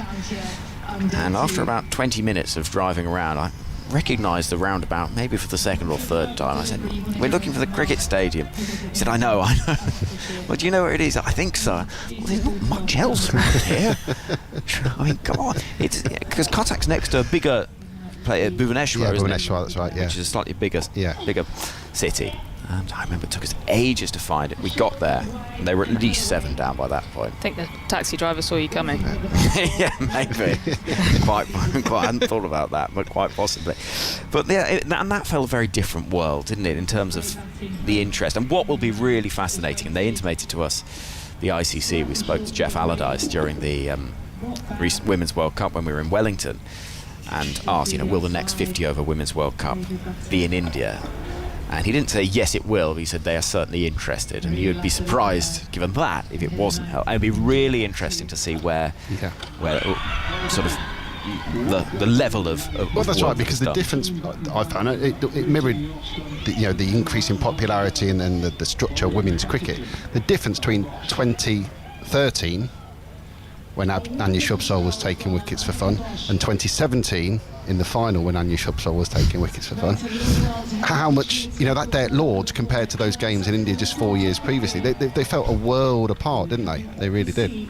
Yeah, it was a different world, and the question is, as you say, Anya, if India can get it right, get an IPL, you look at some of the talent there. Shafali Verma's come through in the last couple of years, the likes of Pooja Vastrika, who looks a superb prospect, then they have the most amazing chance to really force themselves forward. Without a shadow of a doubt, their batting is so talented. I mean, I don't know exactly how old she is, but Smriti Mandana's of no age. She's, in my head, she's about 28, but I think she's probably about 23, and she is right up there.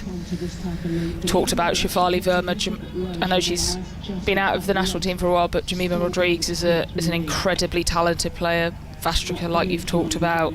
We've got Radha Yadav, who's been out again lately, but she's a brilliant left-arm spinner. I mean, Richard Ghosh, I think, is still a teenager maybe, and she is an explosive batter. You kind of could go on with the talent that they've got, and I'm sure that there are those players 5 times over playing cricket somewhere in India, so it's just about finding a way to harness all of that talent, and they will be brilliant. I think their main area of weakness, definitely in the time that I've been playing, is the lack of seamers. You've obviously got Goswami, who has just been incredible for a number of years, and Shikhar Pandey at times has performed brilliantly for them. You've got Vastrika coming through now. It's getting those seamers to be able to compete around the world. They've always been unbelievably difficult to beat in India with the spinners that they've got and how they play on their wickets. But in order to compete globally, you've got to have an all-rounded team, and that's probably the area they've struggled slightly. But started to see some seamers come through, and I do really think for the game globally to be successful, it needs and wants a really successful Indian women's cricket team. Yeah, because that would be the worry, wouldn't it? That as we stand at the moment, Australia are at the pinnacle, at the peak. England are, chasing their coattails. But it does feel at the moment as if the next few tournaments are going to be Australia possibly beating England in the final, and everyone else is sort of scrapping over the bits. And Australia really, and England with the setup they've got, are only going to get stronger and stronger. And India are going to get left behind. They shouldn't. They shouldn't, exactly they shouldn't. Yeah. But that's why maybe an IPL, we need to see that, or some form of it, sooner rather than later. Yeah, that's the thing, isn't it? Right, the inspection is taking place out there. I can see Sunalu's in her pads. She's in her pads. she thinks we're playing. She's due to bat at 5, which isn't necessarily, is she? 4 or 5? 4, I think. 4, okay, so only one more wicket would need to fall for her to head out. So she's, by the looks of it, expecting to play. The covers are sort of wheeled onto the pitch, preparing in case there was another shower. The umpires are discussing with the ground staff what's going on. The England team, basically in their entirety, are going through their bowling warm-ups. Sophie Eccleston, who's got a rather pleasing sort of militarial walk where her arms move inside, sort of side by side, sort of as if she really means business. Dare I say it, not unlike a certain Anya Shrubsole heading to the top of her mark. That's sort of right then. I'm about to turn around and cause all sorts of havoc. And we're almost ready to go, I think, Phil. Surely. I think if you walked in the ground now, you'd think, why aren't they playing? Yeah, you would. I'm thinking, why aren't they playing? Certainly. Yeah, we've just walked in. We've been here all day. Yes. So we wait and see. I'm still waiting for the message that's going to pop up on our little WhatsApp group that tells us when play will resume. The covers have all been cleared, apart from that big central one, or the 4 sections of that central one. And so the last we heard was there'd be a final inspection at 2:50, which was 4 minutes ago, so that's taken place. I can see the match manager has phone in hand, and I'm just waiting for the news of whatever's going to happen. But as I look at the radar, I'm just seeing that we are going to unquestionably have more rain in approximately half an hour. Well, Polly Rhodes, the scorer here, said to us at lunch, didn't she? She said, it will rain, then it will clear up, then it's going to rain again. And it sounds as if... Restart 15:05, so we're going to see some cricket. There we go. Yes, come on. That's what we like to hear. Finally. How long for? I don't know, but we are going to see some cricket, which is terribly exciting. 10 minutes or so from now, all being well. So England will continue with Izzy Wong bowling. One delivery. It was a good ball that she bowled. It looked quite threatening. It was dug out by Laura Wolfhart. South Africa are 9 for 1. And as we see, Nat Siva, Alice Davidson, Richards, England's 2 centurions from the first innings, going through their bowling warm-ups. Amy Jones is receiving some catches from Michael Bates, the England fielding coach. And a general sense of readying is taking place over there. There's not, apart from Sine Luz, who's still there going through some warm-ups on her own, the sole South African representative on the outfield. No doubt the 2 not out players, Lara Goodall and Laura Wolfhart, will be up in the dressing room just having a few final stretches, getting ready for action. The kind of chat at lunch, wasn't it, is that Laura Wolfhart stands between England and a victory here, maybe. We've said before, this Test cricket is made for her. I think Wolfhart and Cap, obviously. Probably be remiss of us not to talk about Marizanne Cap. You just wonder how much that first innings knock plus the time in the field. She is supremely fit, but I think that would take it out of anyone. And like we said before, coming back from a 4th bout of COVID relatively recently and all of that, so they're going to need those 2 to bat and bat long. And you just imagine this England side will be full of energy. Got that wicket before lunch. I've had a nice little spell on the sidelines now, and got some pretty good conditions to bowl in. They would have had that dessert we were hearing about yesterday, banana, yoghurt, honey. That is a Taunton special. It is a Taunton special, and it is delicious. Is it? It's Taunton, I reckon, is one of the best foods going around. What is the best for players? I've heard Leicester's quite good. Lords. Oh right, yeah. Lords 3-course meal. Like genuine 3-course meal. Few times we obviously Wine not list, played cheese board. not played loads of games at Lords, but I'm always gutted when we bowl second. We win the toss, we'll have a bat. I'm like, no. It's not what you meant. meant. That's not what you meant. I remember the dad used to play club cricket for Bath, and the club national knockout final used to be at Lords, and he played there a couple of times, and one of the times they bowled second, and Dad, well, I'm not missing out on this, had a 3-course meal, and I think regretted his choices when he had to open the bowling. As the first delivery came down at 15 miles an hour. No, what have I done? Oh God! Well, yeah, that is a real disappointment, isn't it? If you're looking forward to that, for me, forget about winning the game. That would be first and foremost on my mind as a captain. Yeah, well, Heather's obviously a batting captain, so it's absolute nightmare. Yeah. So she doesn't mind. She just then stands in the slips and could have eaten as many 3-course lunches as she wants. Absolutely. But no, Lords is probably the best. Leicester is pretty good, to be fair. Right. Credit where credit's due. But where needs to up their game, Anya? Name and shame. Good question. Not sure. You have to give me some time to think about it. Yeah, well, we'll have a little think as well. I mean, yeah, as we moan about being given food. I think it's everywhere around the counties now. We're getting that yoghurt and banana and honey. Won't be the same. Really? I guarantee. I mean, it doesn't sound like one of the most complicated recipes. It's not, but I don't know what there's just. Something It's they just do. something they do. It's just, it is incredible. I don't think I'd ever fancied yogurt, banana, and honey more ever in my life. Across the nation, people are going to be trying that out. Both me and Georgia have got various members of the England staff to fetch it for us over the Have last you? 2 days. Yeah, I've got a bowl up there on the side. Georgia had some yesterday. Oh, yes, so you do. I might try some after this break, I tell you what. And somewhere in the Somerset hospitality, there is somebody sworn to secrecy with this magic ingredient. Well, I've heard that the two people that know the recipe aren't allowed on the same flight. Signed Is it like with disclaimers. KFC or something? Yeah. There's like a secret ingredient that no Yeah. one's allowed to know what makes it. That's exactly what it is. It's the Somerset secret recipe. I heard that with certain things, a famous fizzy drink is made in 2 parts with different recipe elements of it made in 2 different factories. So it can never be. Yeah, so maybe the Colin Atkinson Pavilion is in charge of bananas, and in the Ondaatje, that is where the assembly happens, while in the Andy Caddick, And they nod at each other and put it together. And Got a secret signal. yeah, secret sort of there's puffs of white smoke across the ground, something like that. Can you tell that possibly we've had a bit of a rain today?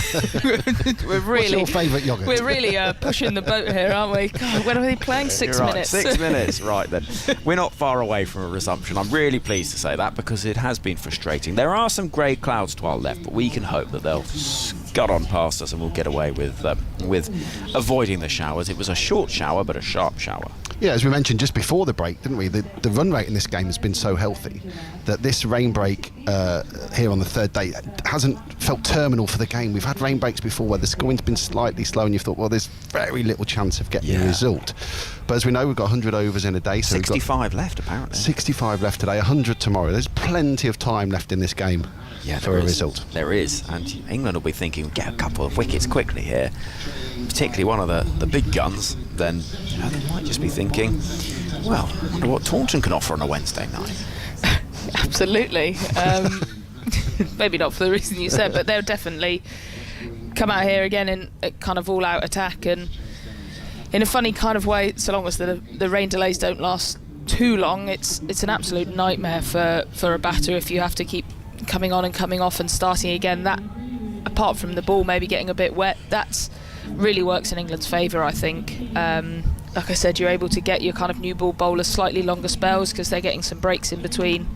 I wouldn't be surprised if we saw Sophie Eccleston quite early into this innings.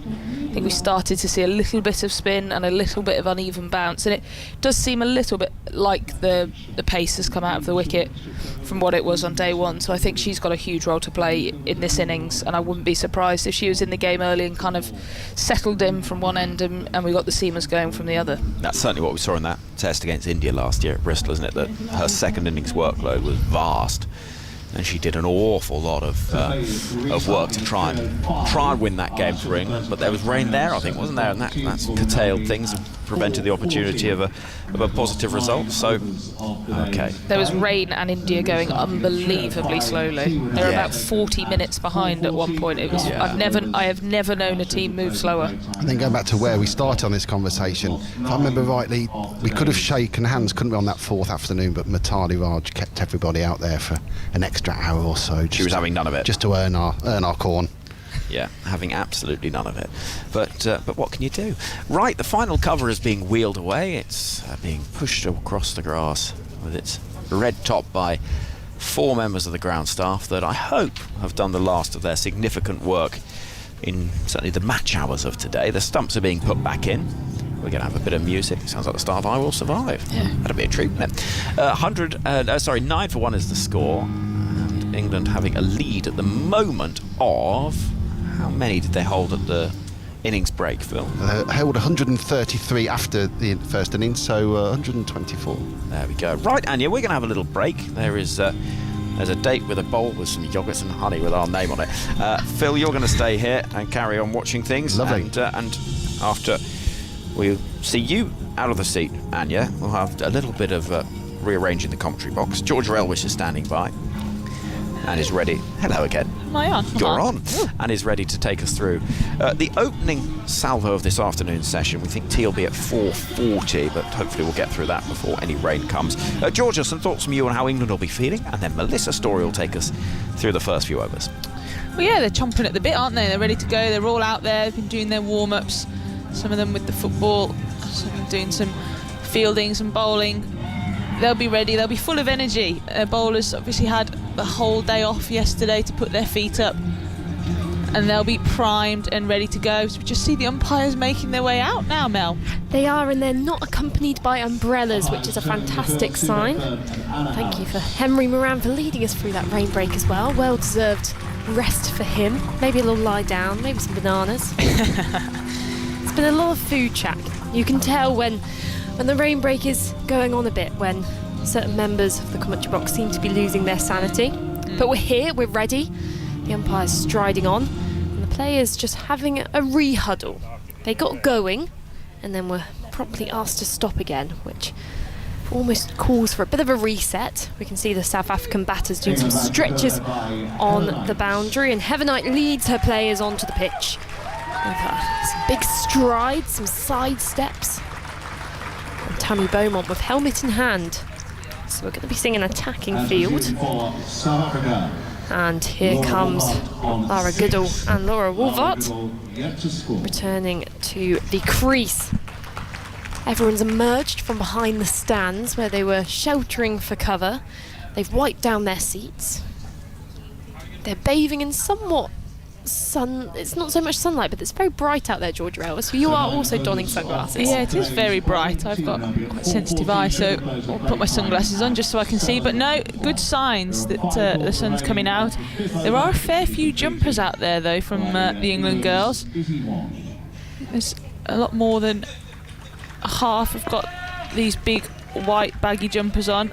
Interesting to see, actually, if Heather Knights has improved in colour after her dive in vain yesterday. It was very muddy, wasn't it? And we were worried that she'd ruined her beautiful woolen jumper, but it actually looks quite bright. It must be a fantastic. Do you have someone come in and clean your clothes for you? Yeah. So there's a service that goes on, but I don't think that would have got turned around in time. She must have done that herself yesterday. Maybe in the hotel sink, desperately scrubbing away. But Izzy Wong, ball in hand, bowling to Wolvart. In she comes, and that's on her hip, and a chance first ball back after the rain break as Tammy Beaumont at short leg, flying for a catch.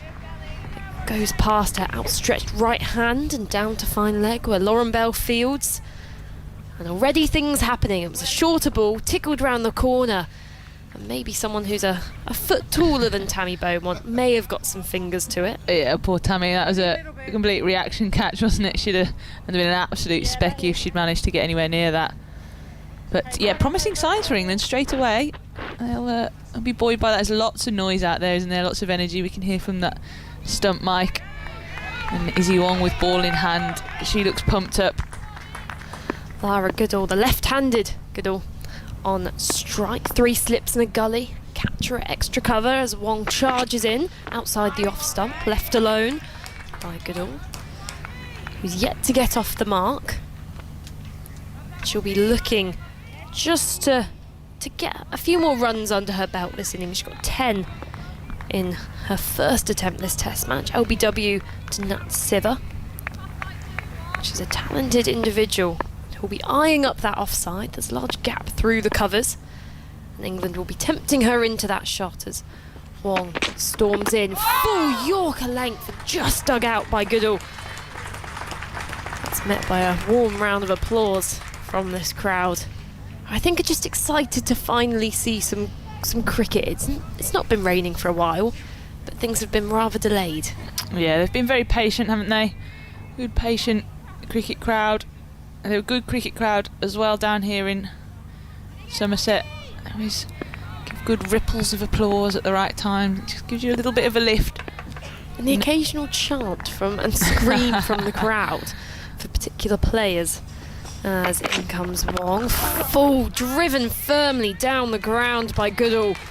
This is running along this damp outfield. It's slowing up and just hits the boundary cushion.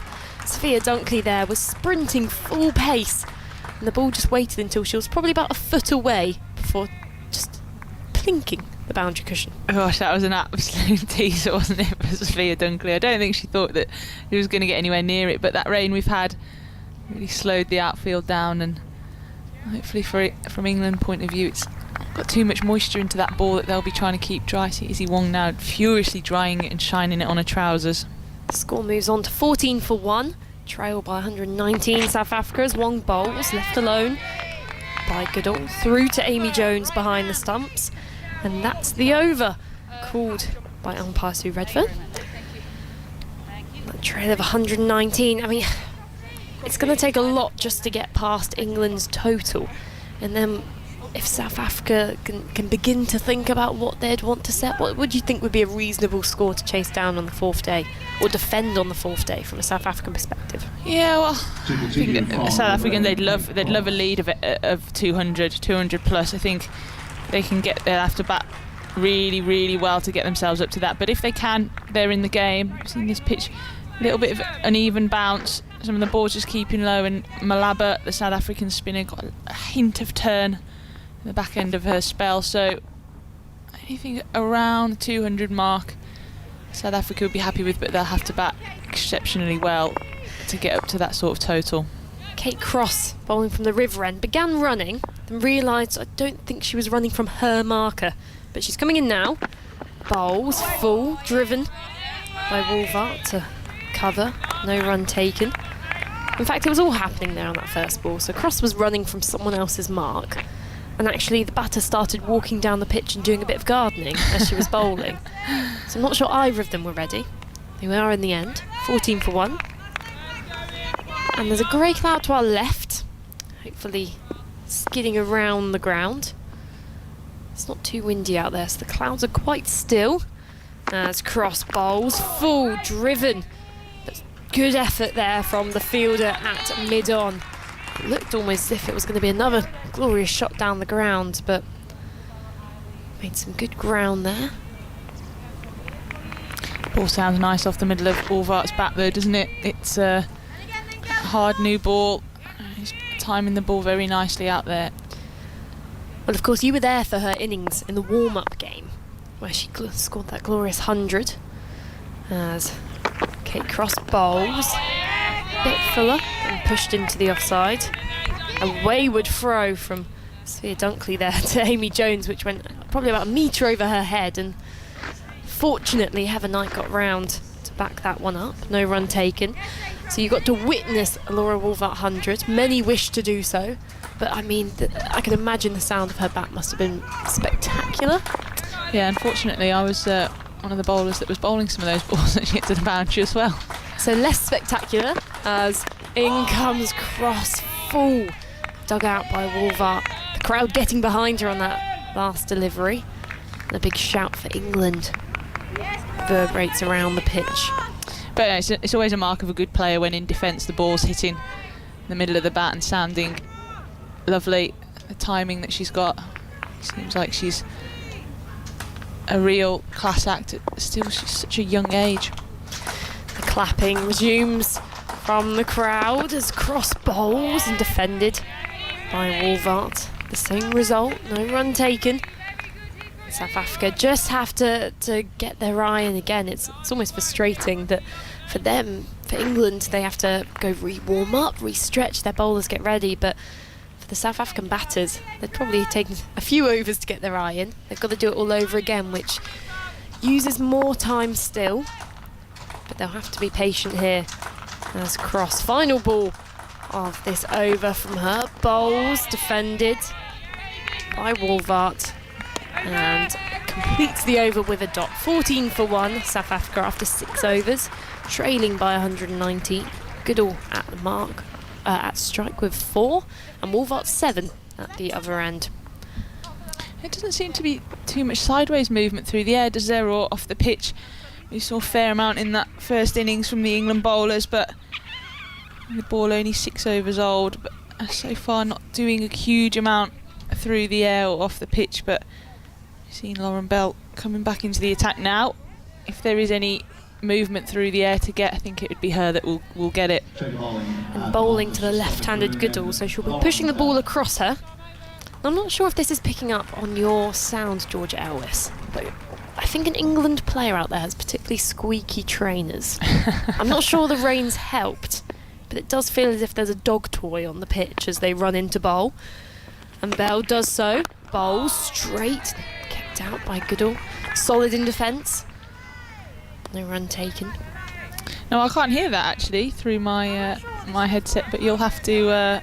Have I been given the privilege of the squeaky sound effects just through me? Just to continuously annoy me throughout the day?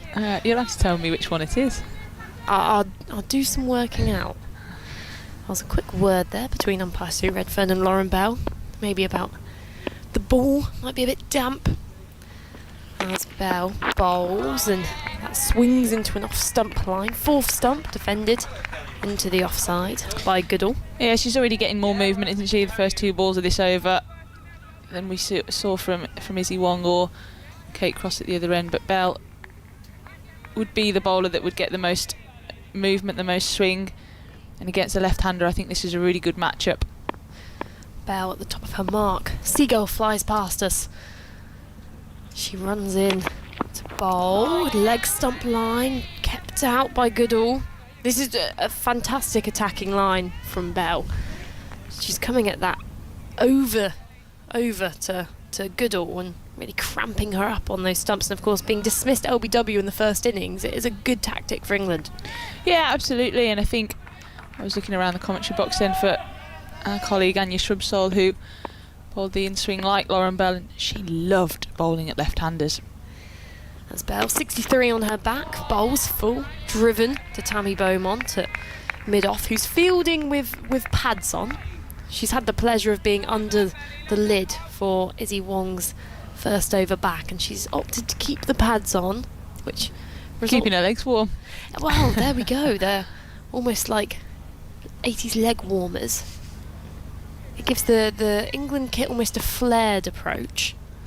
It's a bit of a style icon out there at mid-off as Bell runs into bowl. That's a bit shorter and left alone by Goodall outside the off stump. That was definitely a hit-me delivery, but also could have gone a bit wrong with those 3 slips in the gully in place. Yeah, well, going back to the pads Tammy Beaumont, I was talking to Sophia Dunkley the other night. She was telling me how these whites are quite tapered at the ankles, so they've actually both really struggled to get the pads on underneath the trousers. Lauren Bell, final ball of the over, bowls full and left alone by Goodall.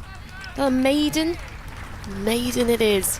South Africa 14 for 1 after 7, trailing by 119. So it's been a bit of a struggle to get the pads on. Yeah, so that because the trousers are tapered and they come in at the ankles, they've really struggled to get the pads on underneath them, and they've actually popped a few zips and made their trousers unwearable. So they've been rustling around in the spares boxes for some bigger sizes that they can fit the pads under. It's a bit worrying as well if you consider having to fit the thigh pad underneath. Now, you don't want to split your trousers a bit higher up, but Kate Cross bowls full, driven back to her by Woolvart. Bowling good lines here, England.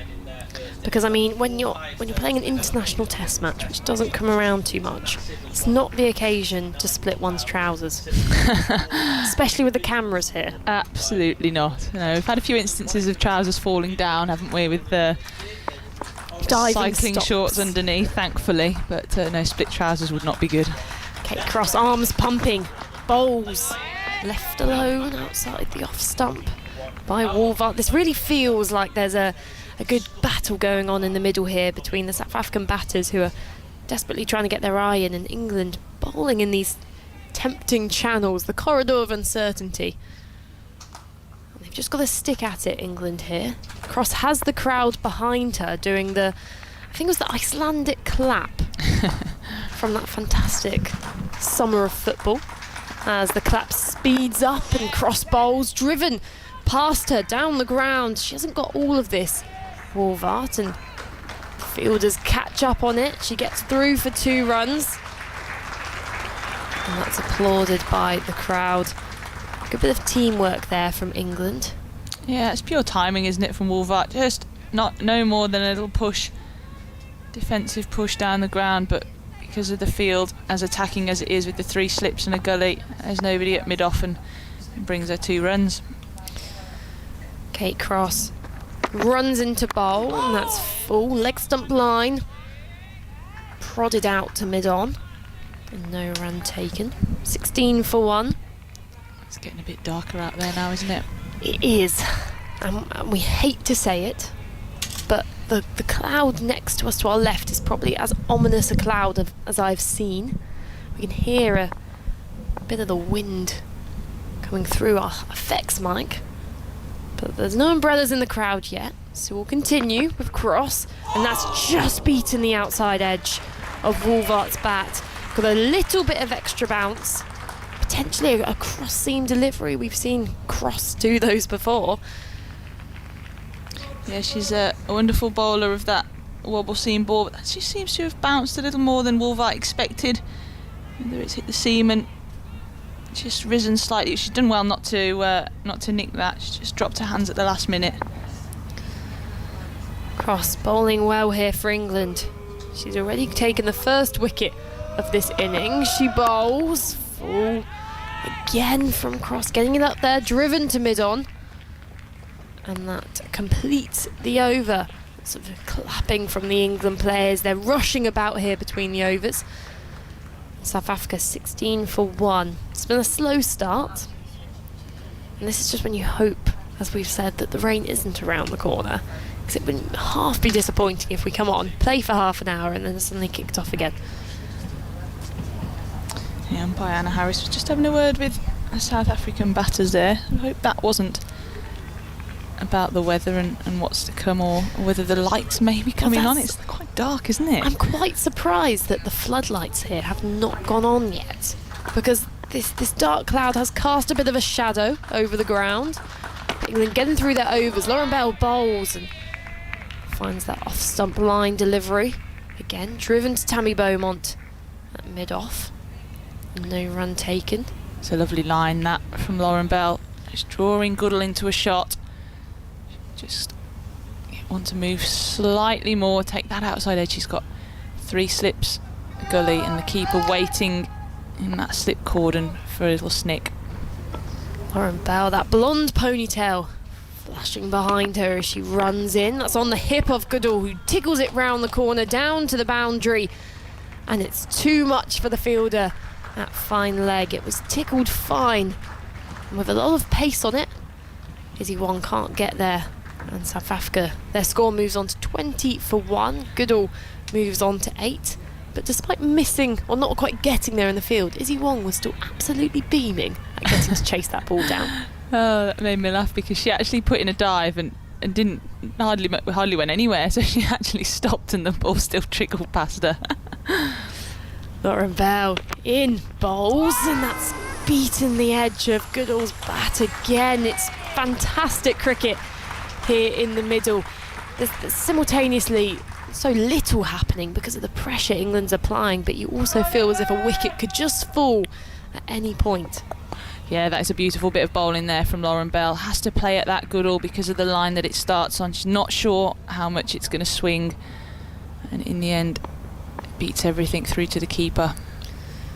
Lauren Bell to Goodall, bowls down the leg side, and Goodall just had a little swish at that one. It's a safe shot to play, misses it, and it goes through to Amy Jones. And Lauren Bell, I think, has been so impressive across this test match. She's shown maturity beyond her years with the new ball, and I think probably been as consistent as I've seen her bowl.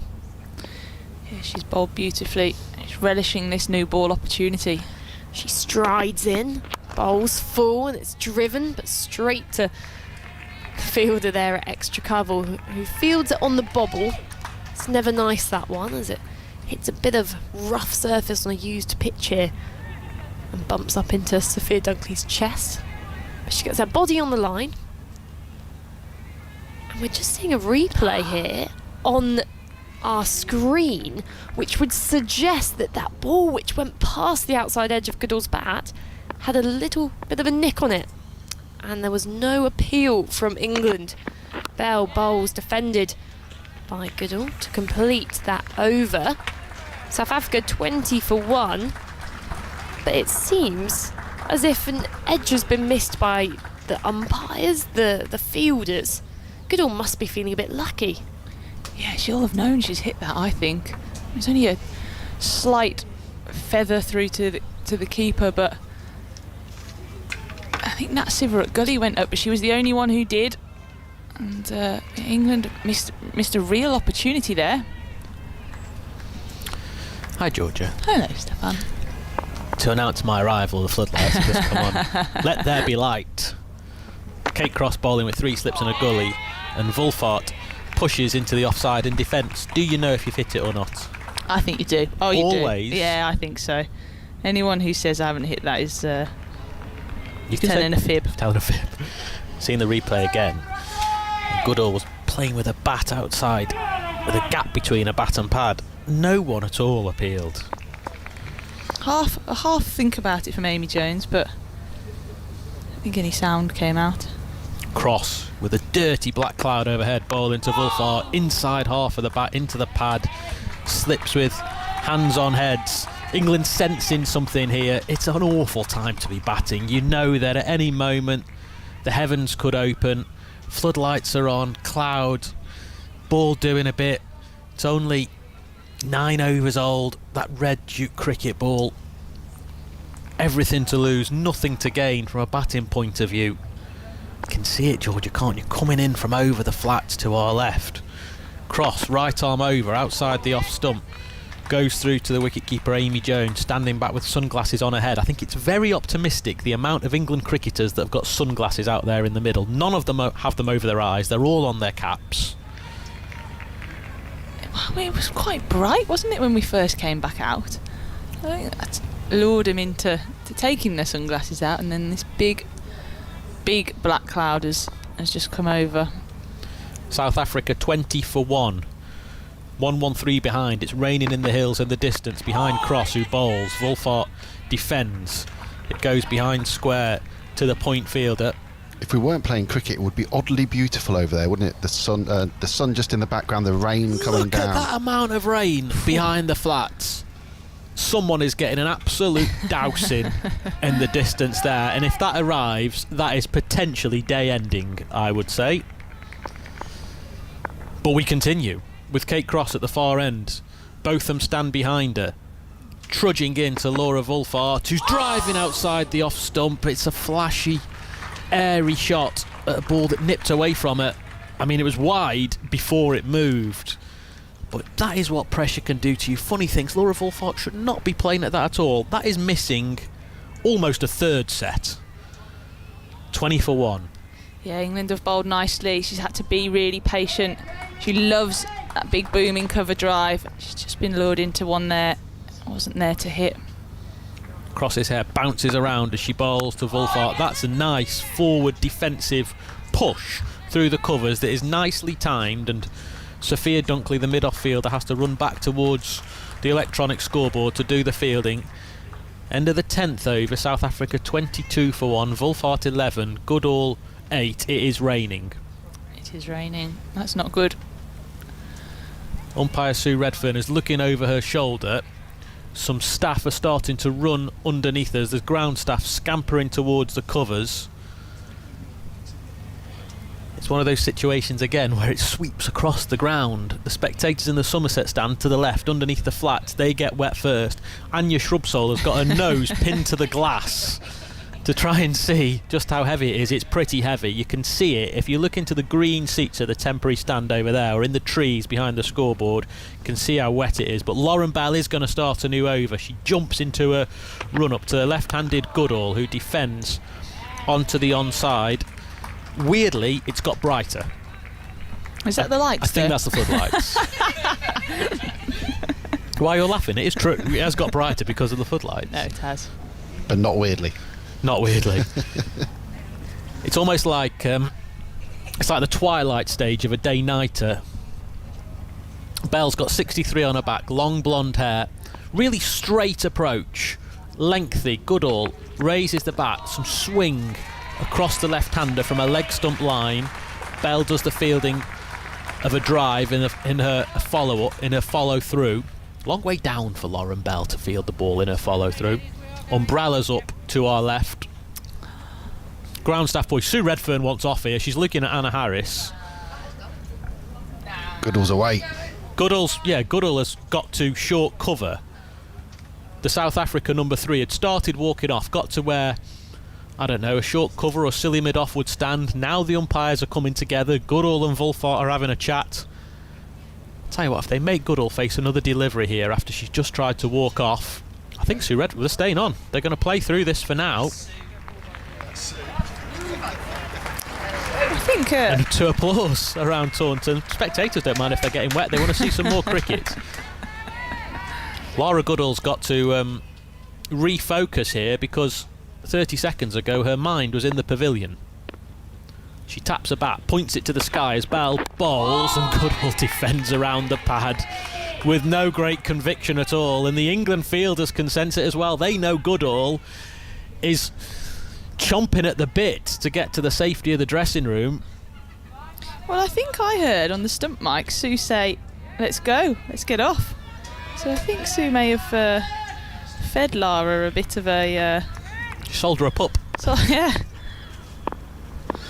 Bell's casting a shadow in 4 directions from the floodlights as she bowls to Goodall, who again, it would take a crowbar, I think, to prise Laura Goodall onto the front foot. It's sort of only if absolutely necessary. She hangs back in the crease and defends the ball. She's tall, Laura Goodall. She's a really powerful character. Broad-shouldered. Classical, compact batting stance. As Bell rushes in past Sue Redfern. I mean, that's about as far forward as Laura Goodall gets in defence, isn't it? Half a stride into the offside. 1 delivery of the 11th over remaining. South Africa 22 for 1, trail England by 111. The TV pictures keep showing shots of that cloud which has just settled over Taunton.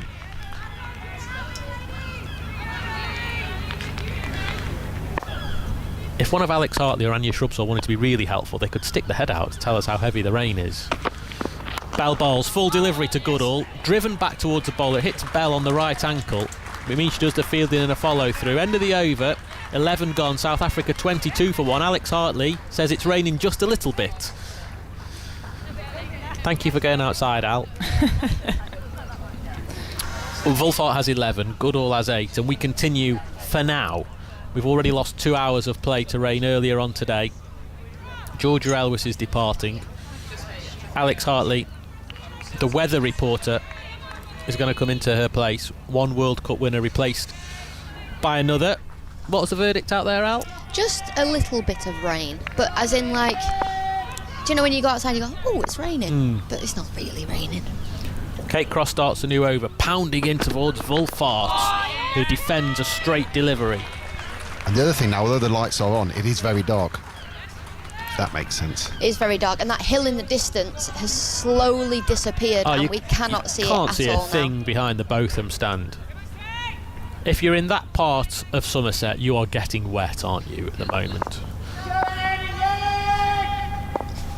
Breeze blows through Wolfart's shirt as she waits for Cross, who's past Anna Harris and bowling, going back onto her stumps and pushing into the offside. Straight to the point fielder, no run. The worst thing is when they get back into the dressing room and Tim McDonald, the bowling coach, goes, missed out on a review there, girls. Oh, yes. She nicked it. Just a couple of overs ago, Goodall poking at Lauren Bell. Got a little feather on it. No appeal from the England team.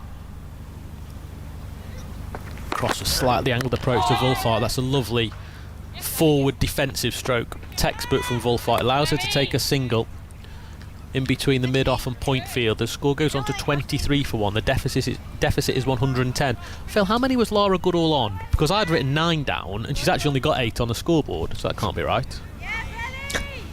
Oh, when she didn't nick behind, she was on 4. 4? You're only 5 off. You were nearly right. Just goes to show, don't trust anything I write. Apologies, she was on 8. 8. Oh. She'd hit a 4 the ball Thank before, and then she nicked behind. All That over was the never place. went. The left-handed Goodall on strike to cross. It is an injudicious attempt at a drive, given the state of the match and the weather. But Goodall gets away with it as the ball trickles up towards mid-on. Score remains 23-1. Well, England have got a extremely attacking a field with 3 slips and a gully. Short leg for Kate Cross. Tammy Beaumont with the pads on. You can tell how dark it is by the way the floodlights are reflecting off Goodall's bat stickers and sunglasses all around the ground. This is a drive up towards the mid-off field. There's Wong. The thing is, if they'd complain about the light now, England would have to bowl spin. But you don't want England to bowl spin because they've got the world's best spinner in Sophie Eccleston, left-arm spinner. I think we could just stay quiet for a little while, Al, and just let the England fielders do the commentary for us. You can hear them so loudly. Cross comes into bowl to Goodall, who drives nicely through mid-off. That'll be runs, possibly 4 of them. It's nice from Goodall. We talk about she doesn't come forward until it's absolutely necessary, but that was a really full delivery from Cross, and Goodall got a weight into it, punching it straight at Izzy Wong for 4. 27-1 Here at we the end go. of the 12th over. It's raining again. It's raining again. And the umpires are coming together. Anna Harris is coming to have a word with Sue Redfern. Harris is the standing umpire at the far end. She's come straight over to Sue Redfern in between overs. Sue Redfern's looking towards the dark clouds away to our left. Let's see where she's pointing. Behind the scoreboard, behind the church, which is behind us. If they go off now, they're not getting back on. They're carrying on by the looks of it. Anna Harris is jogging towards square leg. Take up her position for the right-handed Wolfart. 2 slips, gully, short leg, leg gully for Lauren Bell. Start of a new over. Figures of 0 for 8 from 5. She's in bowling to Wolfart. Goes back inside edge onto the pad. Looking at the screen there, Alex, it is throwing it down. It's wet. They're going off now. Yeah, here we go. That's it. It's enough. Sue Redfern's had enough. Yeah, it's sustained, girls. We're off, thanks. There you go. She's told you exactly what's happening. So South Africa 27-1 as the players head to the dressing rooms once more. What have you seen, Alex? Sophie Eccleston's at second slip. She's still there. She's not moving. She's still not moved, actually. Everyone else has gone off. Who's that talking to her there? Izzy Wong saying, come on, mate. England are not happy at this decision, actually. I think is their point that it's not got noticeably heavier than what And it they've hasn't. played through. They don't want to go off at all. They're all staying out there. Heather Knight standing there with her hands in her pockets and her stained white jumper from her attempt at not being run out yesterday when she was diving around in the dirt. It's so funny. South Africa's batters, Goodall and Wolfart, they have now just crossed the boundary edge and they're getting into the dressing rooms as quickly as they can. England players, none of them are halfway off yet. The 4th umpire has wandered out underneath an umbrella, which isn't helping England's cause. So we've still got Captain Heather Knight, Emma Lamb, I think it is, and Sophie Eccleston stood out there. They don't want to move. They're stood at slips to the left-handers. The situation that England will find themselves in is if they go off. They're not going back on. That's the thing. It is rain that potentially you could play through, but you certainly wouldn't start in, and that is England's disappointment. Now, I think 5 of the England players have made their way across the boundary and into the Andy Caddick Pavilion. And then over here you've got Nat Siver, Sophia Dunkley and Alice Davidson-Richards, and then the umpires where They're about halfway to the boundary, a aren't they? mid-wicket, and then still at the leg slip region you've got those 3 fielders that we were talking about before. It's actually eased up out there now as well. The good thing from an England point of view is that the standing umpires, Sue Redfern and Anna Harris, they've stayed out there. They are monitoring the conditions. What you can say, it is incredibly dark. Yeah.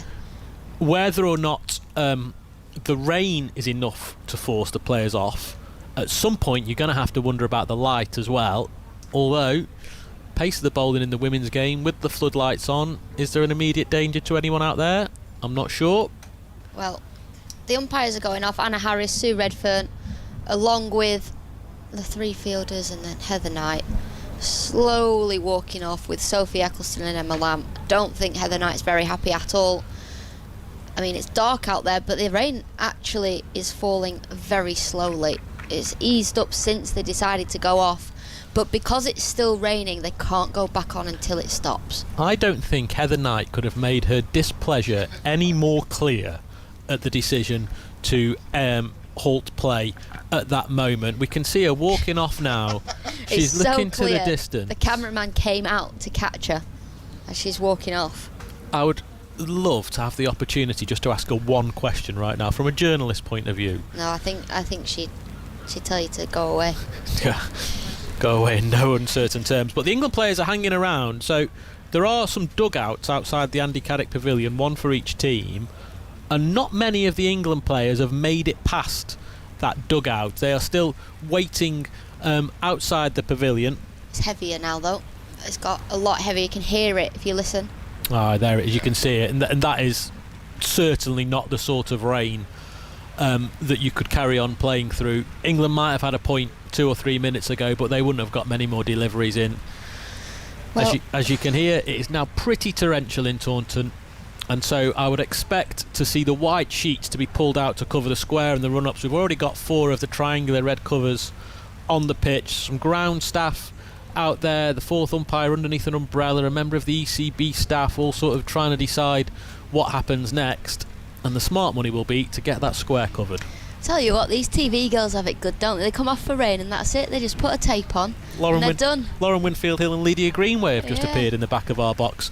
When the rain came, South Africa 27 for 1. That means they are 106 behind England, who earlier on today declared on 417 for 8. Nat Siver 169 not out. South Africa, before the first rain break, lost Andre Steyn, caught by Nat Siver in the gully, off the bowling of Kate Cross for 3. That was 9 for 1. Since then, either side of the breaks, we were off for 2 hours in what you'd say was a very, very, very long lunch break. Goodall, Laura Wolfart has moved to 12. Laura Goodall also has 12, but Goodall could have been given out, caught behind on 8 off the bowling of Lauren Bell. No one in the England team appealed. That's the situation we find ourselves in at the moment. South Africa 27 for 1, 106 behind as the rain falls in Taunton. Phil. Yeah, that mini passage of play we had there, exactly half an hour, exactly 8 overs. There wasn't a wicket, there nearly was, and South Africa added 18 runs. Frustrating for England, Alex Hartley. Yeah, really frustrating, especially when they get up in the dressing room and the bowling coach says, well, we could have had a second and really got into the middle order of South Africa, but they didn't think Goodall got anything on it, so they didn't go for the review. There was hardly an appeal. It was a very muted appeal from England. But frustration, the rain frustration is the most frustrating thing at the minute. Old debate, I know, and it's something that you spoke about earlier on with Henry. The length of a women's test match when rain arrives, because at the moment this test is scheduled, well, it is scheduled for 4 days, it's not changing, 4 100 over days, 400 overs.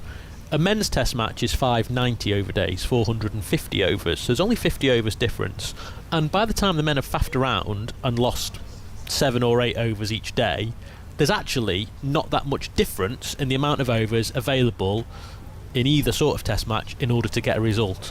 The problem arrives when this happens. Yep. When you lose part of a day, because obviously in the men's game you've got that 5th day to make up the time, and in the women's game you haven't got that, and your idea was a reserve day, which I don't think is a bad one. It's not a bad one. I mean, actually what I want is 5 days, if I'm going to be completely honest.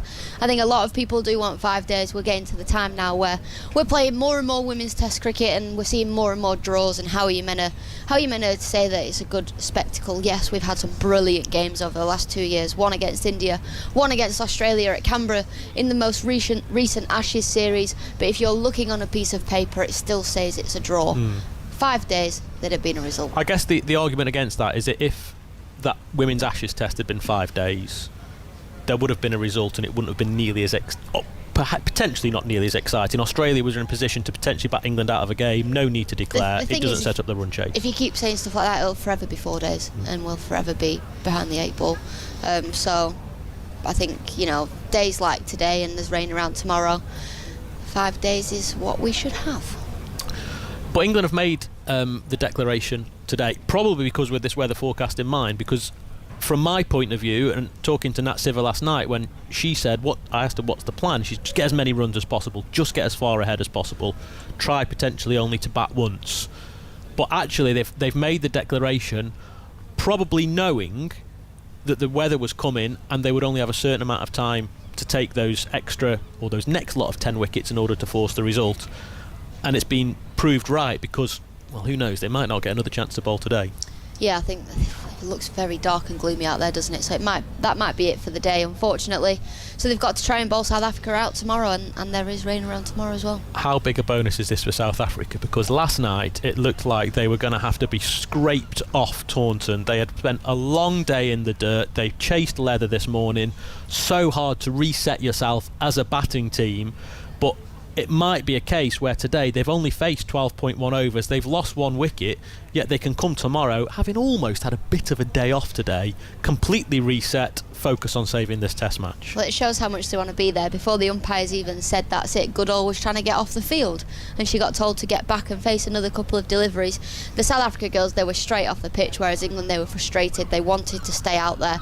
So that shows where the two teams are at.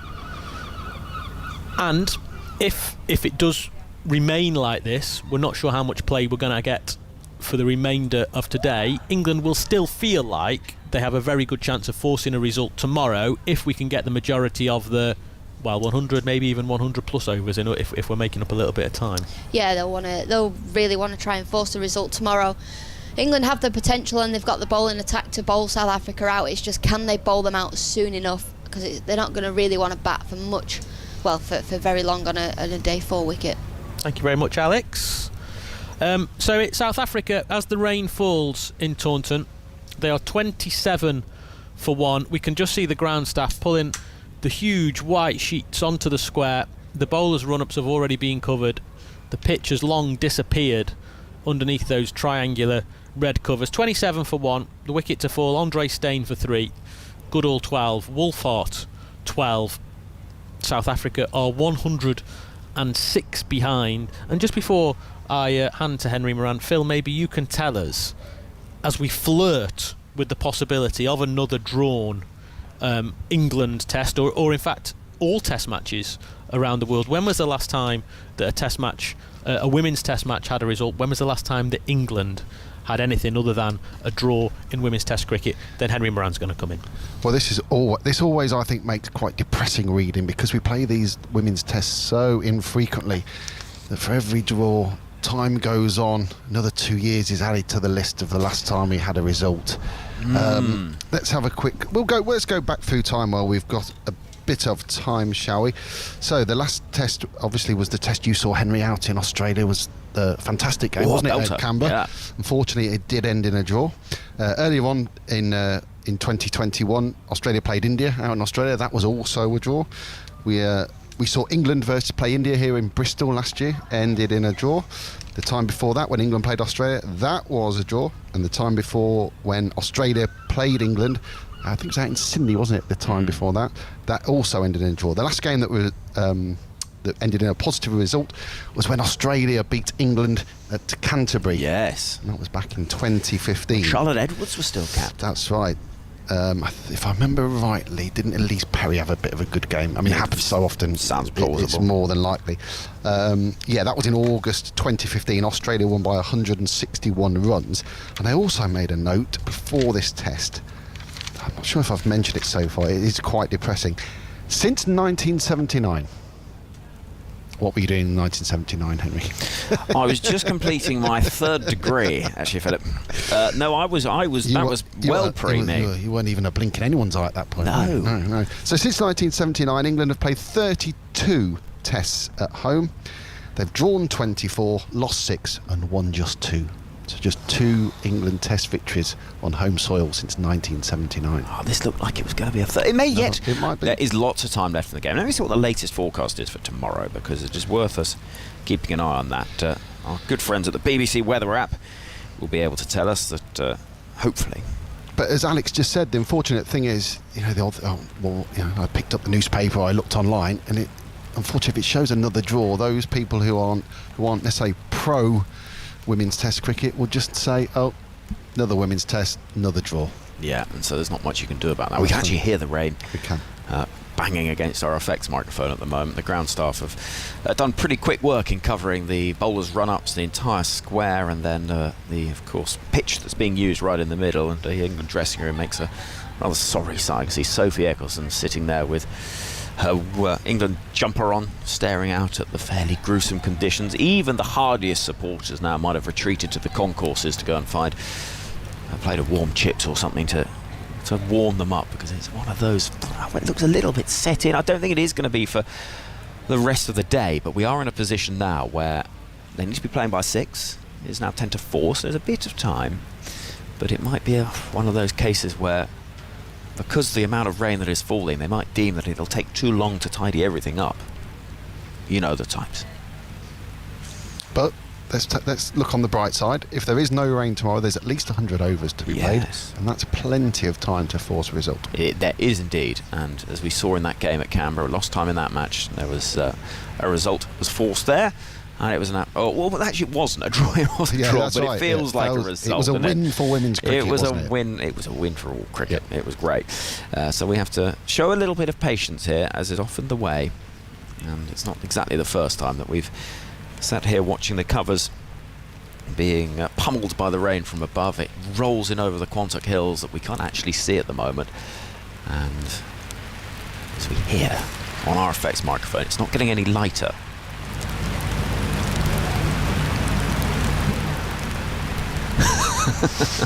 That is set in, I believe. That is, I think, as blowers used to say, setters. Yes. I think that one.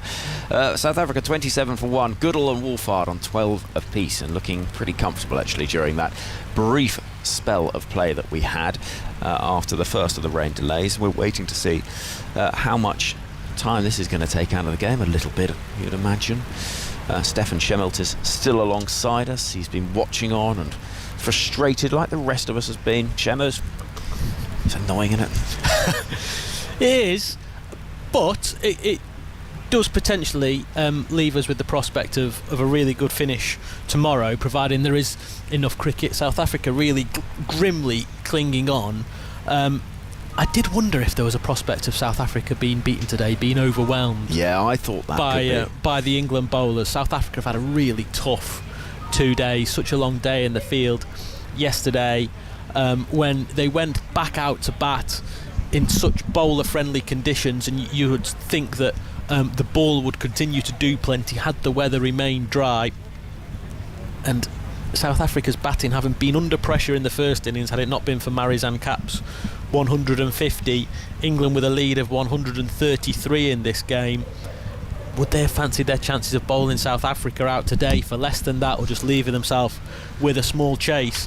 As it is, tomorrow, if we don't get any more play today, and I think there has to be a big question mark over that from now on, not just because of how heavy it's raining now, but how long is it going to take to get the ground dry? Like you said, Henry, I think we've got to be back on by 6 o'clock. Yeah, which is just over 2 hours away.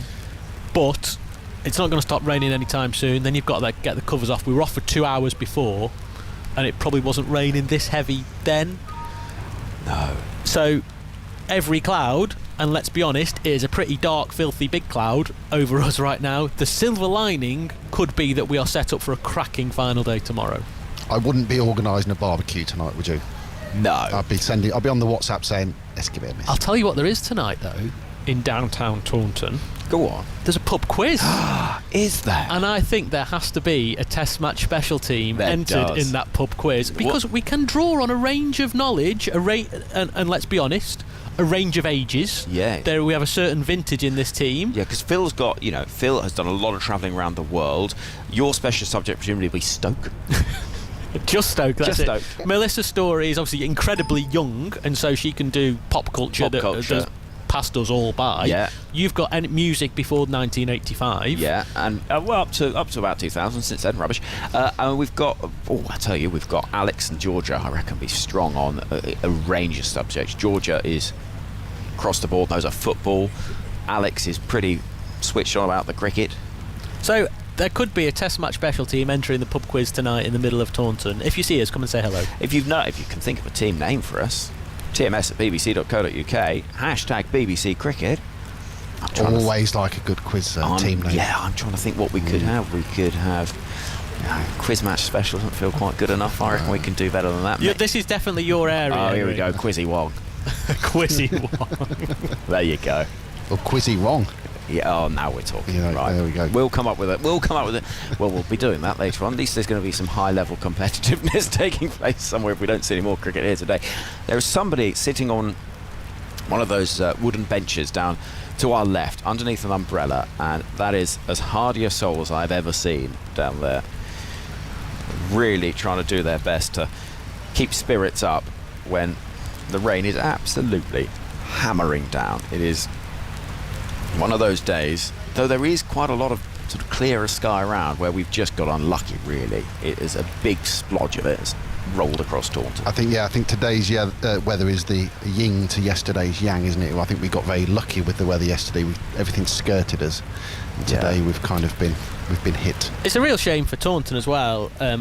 As in events, the last 2 days in particular, we've seen a really strong crowd. There was lots of children in. When we spoke to Gordon Hollins, the Somerset chief executive, last night, he was saying how great an occasion it is for Taunton to be able to host this game. The frustration obviously is that it's from Monday to Thursday, that a women's test match has not been able to take place over a weekend, but that's just the realities of scheduling at the moment, when you think that we're actually in the middle of 13 days back-to-back test cricket in England. Men's test, women's test, men's test. England going again against India. England's men, that is, going again against India from Friday. And so for such a great occasion here at Taunton to be, well, literally raining on their parade today is a great shame. But like I say, tomorrow it could mean that we're in for a really, really good finish, and what we want to see for the product of women's test cricket and for this occasion. Yeah, indeed. Well, the rain is still falling. It's, I would argue, marginally brighter. It's still pretty set in, but it isn't quite as, sitting in a Tupperware box as we were. I think you're clutching. Do you think? Yeah. Maybe they've just turned the floodlights on. Potentially. It's a little bit brighter. That might be the thing, mightn't it? Well, we are going to have a little bit of a break here because as the rain falls, we're not going to see any action, certainly for the next half an hour or so. But what a treat we've... Don't look at me like that, Phil Long. Well, half an hour. I think you're getting people's expectations up a bit there, aren't you? Well, you think they'll be playing within half an hour? No, that's why. That is why we have a special feature to go to. Thank you very much, Phil Long. Because this test match, as you say, it's been great fun on the field, Steph, but it's also been really entertaining here in the commentary box, because we've had some really special guests with us. Anya Shrubsole's announced her international retirement in the last couple of months. She's been part of our team over the last 2 days and has been such good fun and good value. And also another member of the England side for so many years who's not playing in this test because they've retired from the format is Catherine Brunt. And yesterday both Anya and Catherine joined us during the lunch break and spoke to me about their careers. The TMS Podcast from BBC Radio 5 Live. Commentary box, we've got a debutant with us, which is very exciting, and also a very special guest joining us today. I'm very pleased to say that alongside us for this lunch break, two of the finest bowlers women's cricket has seen. One has retired from all formats. That is you, Anya Shrubsole. One has just retired from test match cricket. And I believe I may have heard just a noise or two from the crowd yesterday from a very eager supporter, Catherine Brunt. Lovely to have you with us. You have not retired from all formats, just test match cricket. Correct. But you are here watching on and enjoying the action. Now tell me about yesterday as a supporter. How was it? It was nice to be on the other side of it, to be fair. Just to be able to relax and not have to worry about my body breaking in half for a few hours was lovely and relaxing. Well, let's go through exactly where we've got to in terms of both of your careers. Because Anya, you made the decision post World Cup final that was it. You'd done your service and you'd made that call. When did you come to that decision? I probably knew it was very much on the cards before we headed out to Australia for the Ashes series, to be honest. When we came back into training after the summer, it had been kind of late October, November, I kind of probably then started to think about it and kind of thought, well, we've got an Ashes coming up, we've got a World Cup coming up. just give this one more kind of push and to kind of get to there and see how that goes. But I think I knew before I headed out on that tour that was almost certainly going to be my last. Did you know, Catherine, that Anya was thinking about retiring? We both talked about retirement about 5 years ago, and it continued for about once a month since then. So, we both know, the thoughts are there as you're creeping up. The age is creeping up. The years on board are creeping up, and some tours are harder than others, and they do make you rethink. But with Annie, she gave me the honour of letting me know before most, which is lovely, because obviously we've been through a lot together, and it obviously very sad information, and knowing that would be the last tour I got to share the field with her was really sad, but good that I knew, so I could enjoy it to its full. What was your reaction? Were you surprised when you heard? No, like I said, we both had thought about it for a long time, and Annie's been, she played from a younger age than me. I don't know, 2-3 years, and it feels like I've been playing forever. So we have, I think when you play from that younger age, it does, feel like it's your whole life. Holly Colvin, Sarah Taylor both started when they were 16 as well. So I wasn't surprised, no, but I was just happy that she was happy with her decision, and has played incredible throughout the entirety of it. We'll get through some of the details of that career, Anya, as we go through this lunch break. But how was that final day as an England cricketer, the World Cup final in Christchurch? How was it possible to focus on the context of the game when you knew that it was the last time you'd be singing the national anthem and playing for England? I actually found the lead up to the semi-final harder, because I was like, well, this could be my last game, or this could not be my last game. Well, nobody really likes uncertainty, but I absolutely hate it. So at least I knew with the final that whatever happened, come rain or shine, that was going to be it. And it was quite hard in the lead up to the game, quite tough standing there singing the anthems and things like that. And then kind of once you get out there and get going, you kind of forget about that. And then by the end of what was a pretty bruising 50 overs, I was like, oh my God, I don't have to bowl at these again. That's not a lot of fun, being whacked around Christchurch by Alyssa Healy. So I think obviously once the game the lead up to the game, and then obviously post game was tricky. There's no getting away from that. But once you're out there, it's game of cricket, really. Is it fair to say that the women's game, Catherine, in some ways you are more of a family just by the nature of how professionalism started, where there was a group of players that became professional, and so it really was a sort of quite clear group of 20 or so that were so close to one another. So there is perhaps more of a sense of family. Yeah, obviously because we weren't professional for so long, and because the money wasn't there, the people coming through weren't there either. So you're year in, year out. It's not like right now, obviously there's quite a big new influx of kids. So before it was just us 15 every year for years. So of course that same group of girls being together week in, week out, you have that really close-knit environment. Everybody's mate, and you do create that family. So things become more emotional, and you're closer to it, I guess, than other places, because we don't really go off to our domestic teams either. We literally do spend all our time together all the time, which is also not great. Just need a bit of quiet time. I'll get away and see my own family.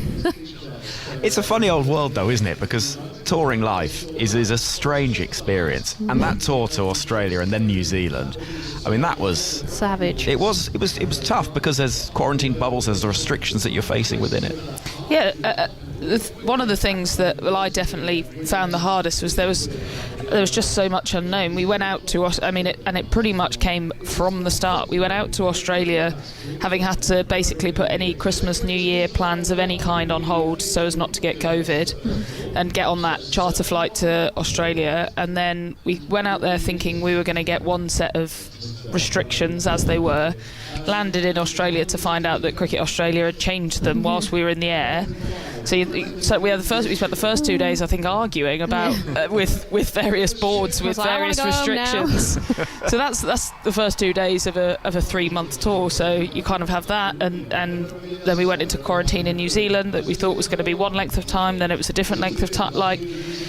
So you have that as a backdrop to an Ashes and a World Cup, which are two of the hardest tours you can kind of be a part of. So it was tough, and it was brutal. It's the longest tour that any of us will ever have been on, and if you're not used to it, it's really tricky. How did you keep performance levels up? Particularly, I'm thinking that stage in the World Cup when you lost to South Africa, 3 defeats in 3. Yeah, I mean, everybody can't be in form all the time. A lot of us are definitely used to being in form consistently. I'd like to say myself and Anya pride ourselves on that part of our careers, is that we had consistency. So going into tournaments like myself, I was completely out of form, but for a stretch of time. So that was for me, as unknown territory. So for it to go on, normally it goes on for 3 weeks. You have a break, you sort it out, you come back. That next 3 weeks, you're the opposite. You're much better. Then you're another 3 weeks away, and then you go back on. But it was 3 weeks on, followed by 3 weeks on, followed by 3 weeks on, followed by 3 weeks on. So there's no getting away. If you were in any kind of bad touch, it was just ongoing. So it was just, like Annie said, the most mentally and physically savage 4 months of our careers to date. But that's the way cricket's going. There is no hiding, I guess, from that. But I think what got us through was just the sheer fight and determination from each individual. And if we were going to do it really messy and really ugly, then so be it. But yeah, it was just about that in the end. What about you two as a bowling partnership? How would you, Anya, first of all, describe how you two operated in tandem? I think both with our skill set and what we delivered, and with our personality and our kind of character, we're pretty opposite, to be honest with you. Obviously, Catherine swings the ball away and then gets the ball to nip back in, and I swing the ball in and try and get the ball to nip away every now and then. And Catherine's very much someone who needs to kind of get into the battle, really needs to, I guess, be quite extroverted with the way that she is on the pitch, and that's how she gets the best out of her. And I'm the complete opposite. I'm quite introverted, kind of think things through. If I'm getting into a bit of a firefight with something's gone horribly wrong. So, but I think by virtue of playing together so much and bowling so much, we've really learnt how to get the best out of each other, and I definitely found it really helpful to have Catherine there at mid-on, mid-off, as a sounding board, as someone to kind of get me out of my own head if I'm starting to overthink and things like that. And I would like to think I was able to do the same for her at mid-on and mid-off. And I think that was a relationship that really developed over the years. I think to start with, we probably both looked at each other and thought, I was looking at Catherine going, what is she doing? And Catherine's probably looking at me going, what is this person that just thinks all the time? What is she doing? But over the years, I guess we've really taken time to understand how each other works and how we can get the best out of each other. And I think probably the last, and that is something that's happened over the 14 years that we've bowled together. Does that sound about right? Yeah, spot on. Yeah, I agree with when you're complete opposite ends of the spectrum in terms of personality and bowling. Like, it does take a lot of time to really get each other. And we did. We just always, what happened on the pitch was just extremely natural. And then what came after, the talking bit, I used to just go like this too.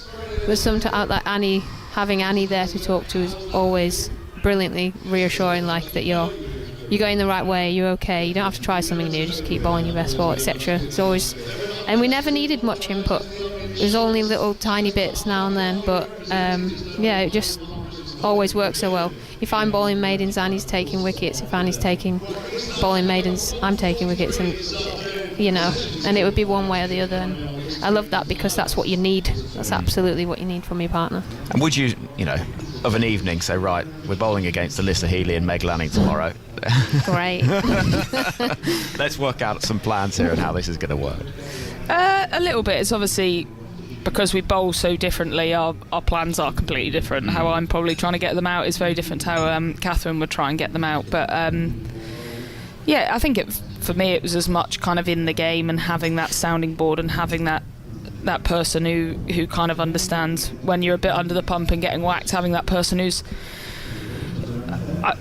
experienced that and knows how that feels and knows how to help you through that. And I don't care what you're saying, this isn't me having a dig at batters. If you haven't stood at the end of your mark whilst you're getting pumped, you don't know how that feels. It's a horrible feeling when you're thinking, I haven't got a clue where this is going, or wherever I put this, it's disappearing. So having someone there who you can kind of talk to, know how that feels, and help you through that moment, I've always found really valuable. And like I said, we've obviously had that over the last however many years. On that, your battle last year, Catherine, with Shafali Verma was one of the more entertaining competitions. Do you relish that, getting really into it and really feeling that fight? I do love it, like Annie said, and Sarah Taylor used to champion that. She used to want me to be like that more and more and more. And the captains always wanted me less and less and less, especially the coaches. So there is a point where I boil over and it doesn't become useful, but there's certainly a sweet spot where I need to be in a battle and I need, to have that aggression with the person I'm in this actual battle with. And sometimes, like I said, sometimes I really can't. What happens is just really natural, and I'm just rolling with it. And sometimes I really struggle to, rein it in. I'm like, Catherine, calm down. But sometimes I really don't see it. There's no one. It's like everything's fine. There's nothing going on here. And then I watch it back and I'm like, oh God, that's so embarrassing. You see the steam coming out of your and I'm ear. like, you need to just calm yourself, because it's actually embarrassing, and your parents are probably watching thinking, I'm really ashamed of her right now. But I love it as well. Like that whole thing with her, what you were seeing from me was actually a massive emotional reaction. Like I was feeling like there's this 16, 17-year-old kid, and she started the series by whacking people, and I'm like, oh, I'm damned if you do. Like you're not doing that here. Instead of any other emotion. So when she starts doing it, it's like a personal attack. And you're like, but then you forget, and people forget. She was the number one batter T20 in the world. She was no mug. It was not a child there. That was a woman who had reached the top of our rankings very quickly and deserved the respect. And to be honest, I was seeing that as a compliment to her, but people weren't seeing it that way. If I get like that with you as a batter, that's a compliment. If I was just going meh, if I got you out and went meh, like, that's because I thought, that's what I should be getting. I should be doing that anyway. So, yeah, a funny period of time that was. Not one I wish to go through again. Well, let's go back to the start then, because women's cricket is in a very different place, particularly for you, Catherine, having started earlier. How would you, for those that maybe have followed the game more recently, how would you describe what it was like in those early days for you as a player? Strange. Well, luckily I missed wearing a skirt and buying my own suit and clothes to play in by about a year. That seems inconceivable. It's ridiculous, isn't it? But I was still in the era where we were wearing the men's actual kit, and I was drowning in it because it was so big. But you were just like, it's not unlike now. You were just so grateful for everything. Like, I'm not saying we're not grateful now, we're not at all. It's just now it's expected. It is a very strange, I enjoyed my cricket more then, but that's because I was at home 3/4 of the year, albeit not being paid any money, but I had that. But being a kid, you don't really worry about money, do you?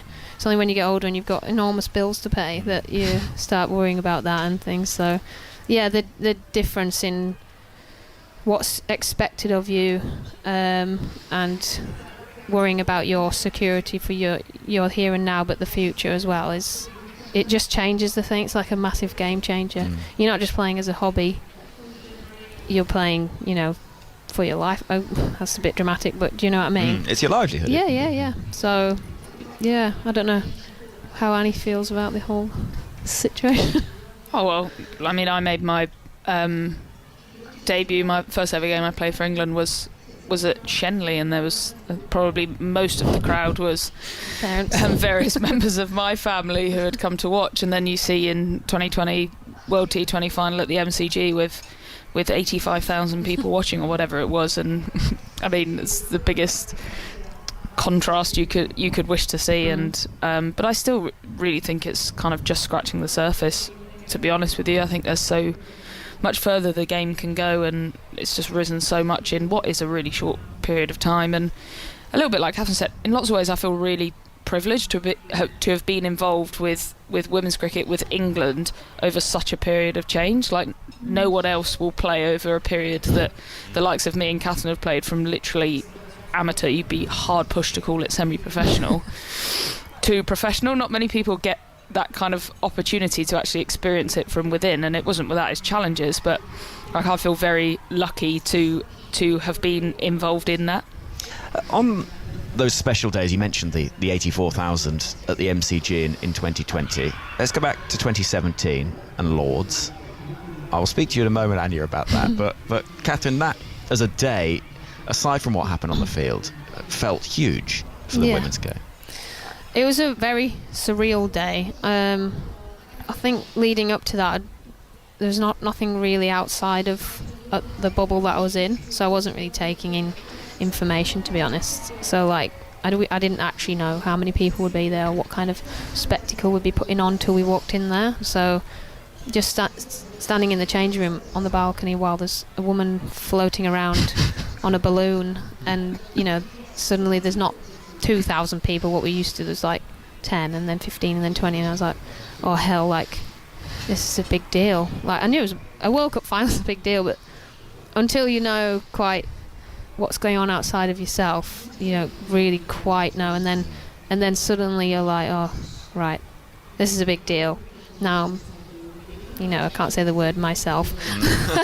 And yeah, the whole day was just, it just unfolded as it was meant to be. It was a very strange day, but I mean, you just couldn't expect what happened, and for the way that day panned out and the things that happened to happen, it was an incredible day to be a part of. And yeah, I don't know if you could beat that. I mean, even though we're retired and things are getting better and better, I still don't think you could, in your career, even if you started your career now as Izzy Wong and played 15 years, you still wouldn't get any bigger than that. That's like the biggest, and we were a part of that. And yeah, as an occasion, Anya, how was it that day, and walking out in front of a full house at the home of cricket? I think it's cringy as it is. It's kind of it's a little bit what dreams are made of, really. I think any World Cup is special, but to have the opportunity to play it in your home country, to be able to play the final at Lords, which is arguably the most iconic venue in world cricket, and also definitely for me, and I think I speak on behalf of most of the girls, to be able to have that day with so many friends and family there. Obviously overseas World Cups are great, and they are also amazing to be a part of, but there's plenty of people who can't come and watch because of the very nature of it being abroad. So to have so many family and friends there who were there watching and then could join in the celebrations and be a part of that day, it just felt like it meant so much more, and I definitely felt that, and I know a lot of the girls were the same as well. Did you still believe before those wickets started tumbling, Catherine? I did, and I hate people saying when they question that I say that I did, because you just don't know unless you're in it. I mean, it obviously would, if you looked at the board and took it factually as a critique if you like, you'd be like, oh god, there's no way. Like, they only need, what did they need? It was 30 odd runs with 6 in hand, and so you're getting that all day, aren't you? But I've been in too many finals where like the most horrific things have happened, and you're like, how on earth? And we were on the less, I guess, nerve-wracking side of that.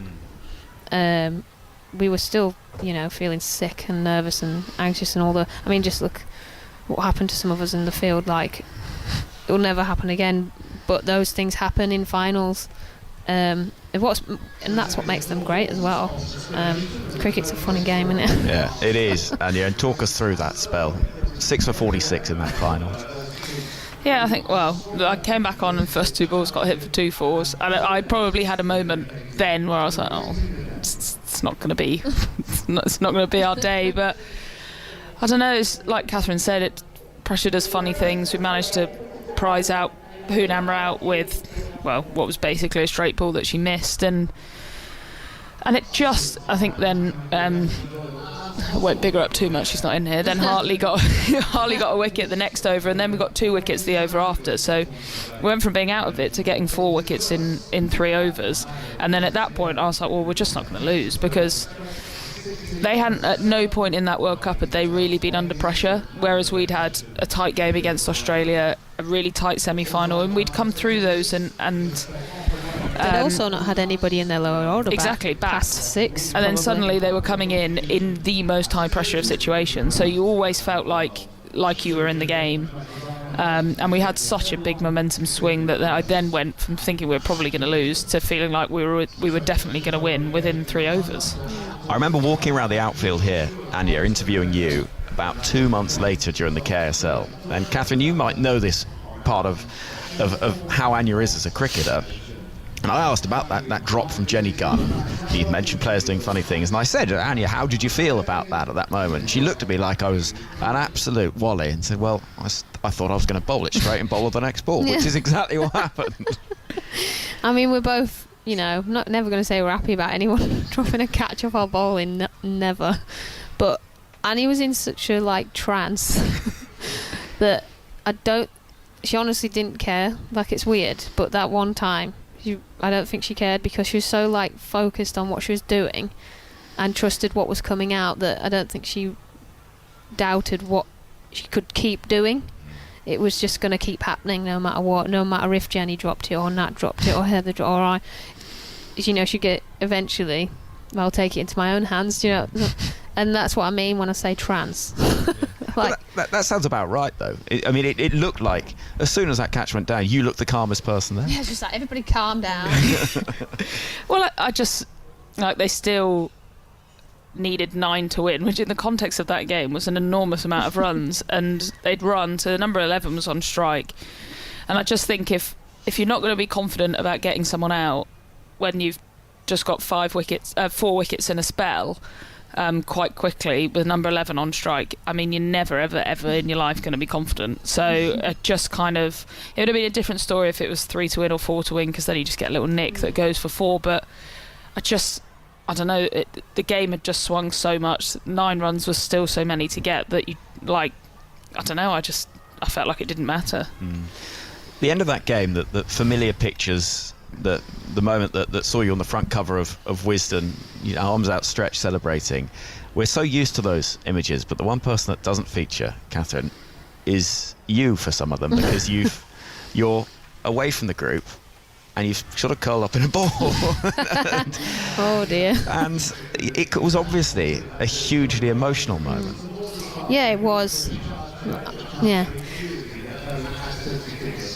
I kind of struggle to talk about it now still, actually. I just felt like this whole boatload of emotion all in one big go, and it was just like bam, and where's this come from?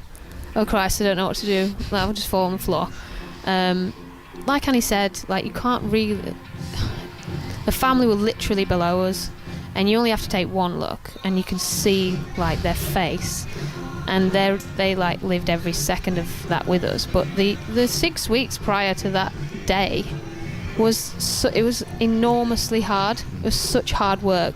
We started off by getting belted by India at Derby, and then it was that massive reality check, and then a huge amount of hard work, and it was just constant putting, because we were playing on really good tracks. There were such high scores, loads of runs being scored, and I don't know about Annie, but for myself, as a bowler, in that tournament. It was tough mentally, physically, to keep picking yourself up, keep going, and delivering again and again, and in front of what ended up being millions of people watching. So yeah, it was just this enormous occasion that, like I said, out your bubble, weren't really paying, and then all of a sudden it was like, boom, we've done this incredible thing.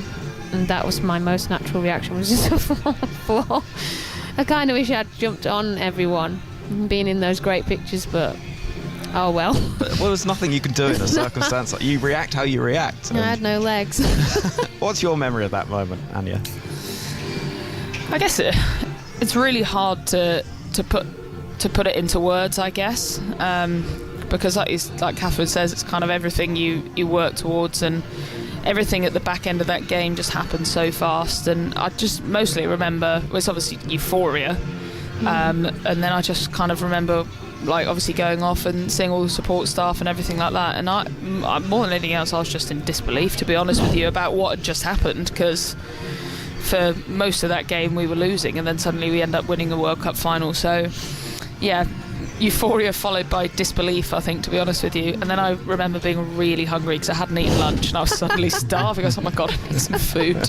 You never eat lunch on those days. You feel sick. It's so sad bowling second at Lord, missed out on a Lord's lunch. Gutted. Of course. Gutted. Yeah, of course. That's the joy of joining the media, is you never miss out on them. You can never miss out, and you can just watch on and tell them exactly how they should be playing. It's much easier from up here. So we now look, I suppose, of where the game is now, and idea of 28,000 people at Lord's seemed ridiculous ahead of that final, but now the 100 has seen huge crowds for the women's matches, and actually these players coming through, it is quite normal for them to be playing in front of thousands. Yeah, I mean, I would go on about it a few times. It was hilarious, but Emma Lamb's face on that first opening game of the 100, and she's not like a fresh youngster, she's been around a few years, and the way she looked at it, to be honest, is the way I was looking at it, watching on TV back at home. I was like, oh, this is the 100. Because obviously we'd been chatting about it, and there's been this big, enormous amount of talk behind it for the 2 years leading up to it, because there was, obviously it got delayed, but I was like, I wanted to keep my thoughts to myself until it happened. And then it happened, and we was like, oh, this is huge. It's literally huge. Fireworks, DJs, enormous crowds, lots of noise, and then like this new featured game of cricket, and it was just like, wow, this is actually really cool. I want to be a part of this still. And have you seen that the younger guys for whom this is now normality and reality, they are taking it in their stride, and it just becomes part of being a modern female professional cricketer? Yeah, absolutely, and I think the game's all the better for it. I remember when I played the first game for England on TV, and remember thinking, oh, like, if I drop a catch, and I think I dropped a catch, and I was like, oh, it's on TV, like, it's going to be there for it. Like, it just was so, it was just an added pressure to an already very pressurised situation, whereas for these girls that's just totally normal now, and it's one less thing for them to think about when they go out and play. And it really, I felt like probably players coming into international cricket before were probably a bit ill prepared from that sort of perspective, and you're properly learning on the job, whereas these girls come in really prepared for what that's about. And you obviously can't replicate playing for your country, that is something additional, but you don't have to worry about that, plus also playing on TV for the first time, plus playing in front of a crowd for the first time. That's all totally normalised. How proud are you of the journey that the women's game has been on in the time that you've been international cricketers? I wish it had happened faster, but it's not the way it works. Like, obviously good things come to those who wait, and we've been very patient and very good servants to the game, and being as professional as we possibly could be, even when we weren't.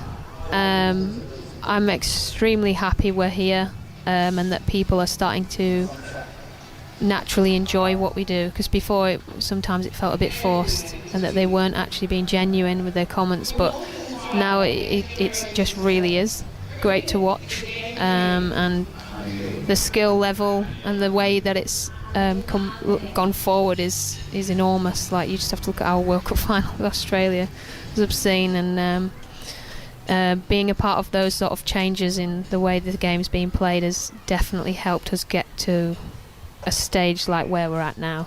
like this stage is the right stage. Does it feel, Anya, like women's cricket is at that perfect position where it can absolutely skyrocket from here? Yeah, I reckon so. And I guess the big thing for me is for the game globally is you just really hope that individual countries' boards keep investing, keep pushing women's cricket. You obviously have England and Australia kind of leading the way, and I just really hope that countries around the world start to or continue to really kind of push their women's game, because there are some immensely talented cricketers around the world, and they deserve a platform and a showcase to show that. And I think the game in England's in a really good place. I think the game globally is in a pretty good place, but there's always more it can go, and I think everything's heading in the right direction, and you just want to keep pushing it to be even better. A word on Nat, Catherine. It's a special day a few weeks ago. Yeah. With the long-awaited wedding. How was it? It was well, without being cringe, it was like the best day of my life. And I always thought, why do people always say that? Like, there's just so many other days. But it exceeded all of my expectations and was just better than I ever thought it could be. It was like, well, I love searching for perfection, and it was perfect.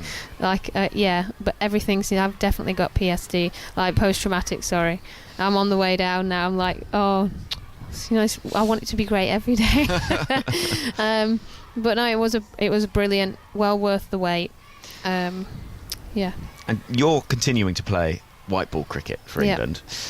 What's the aim for you in terms of what you want to still achieve? Because you've done it all. Yeah, I do ask myself that also. Well, I always wanted to be a part of this Commonwealth game.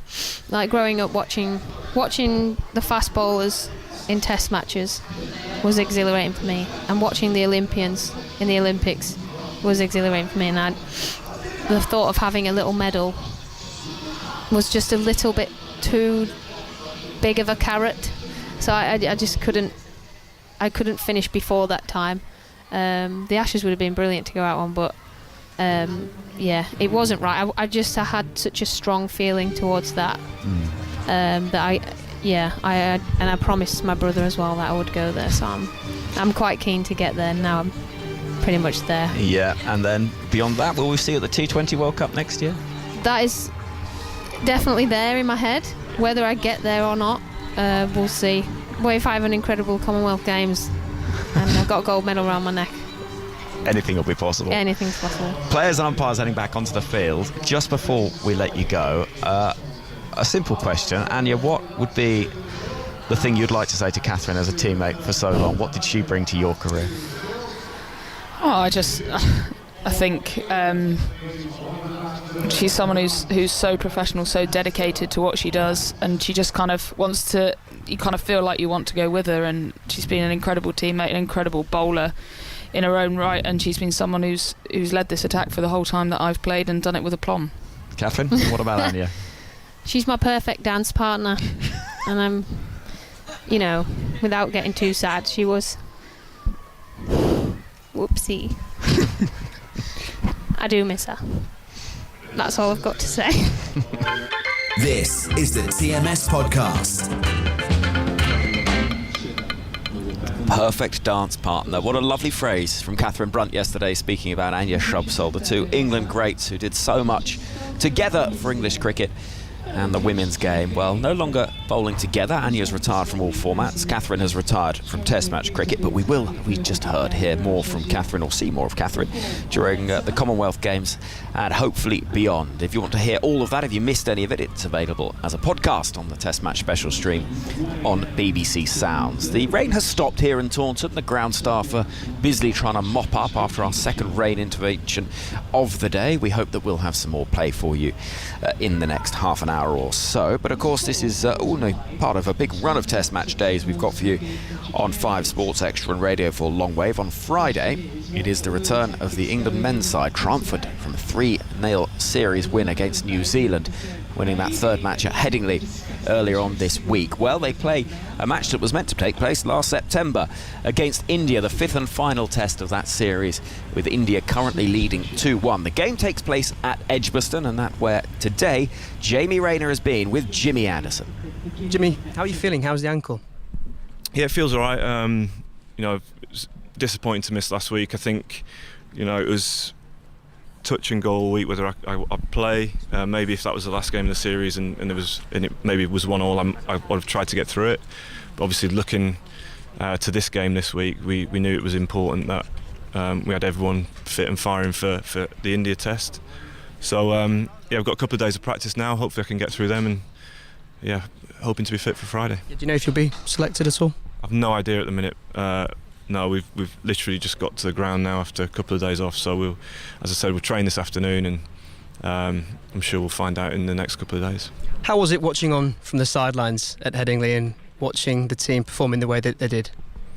Yeah, it was obviously frustrating not to be out there because we've sort of started the summer really well.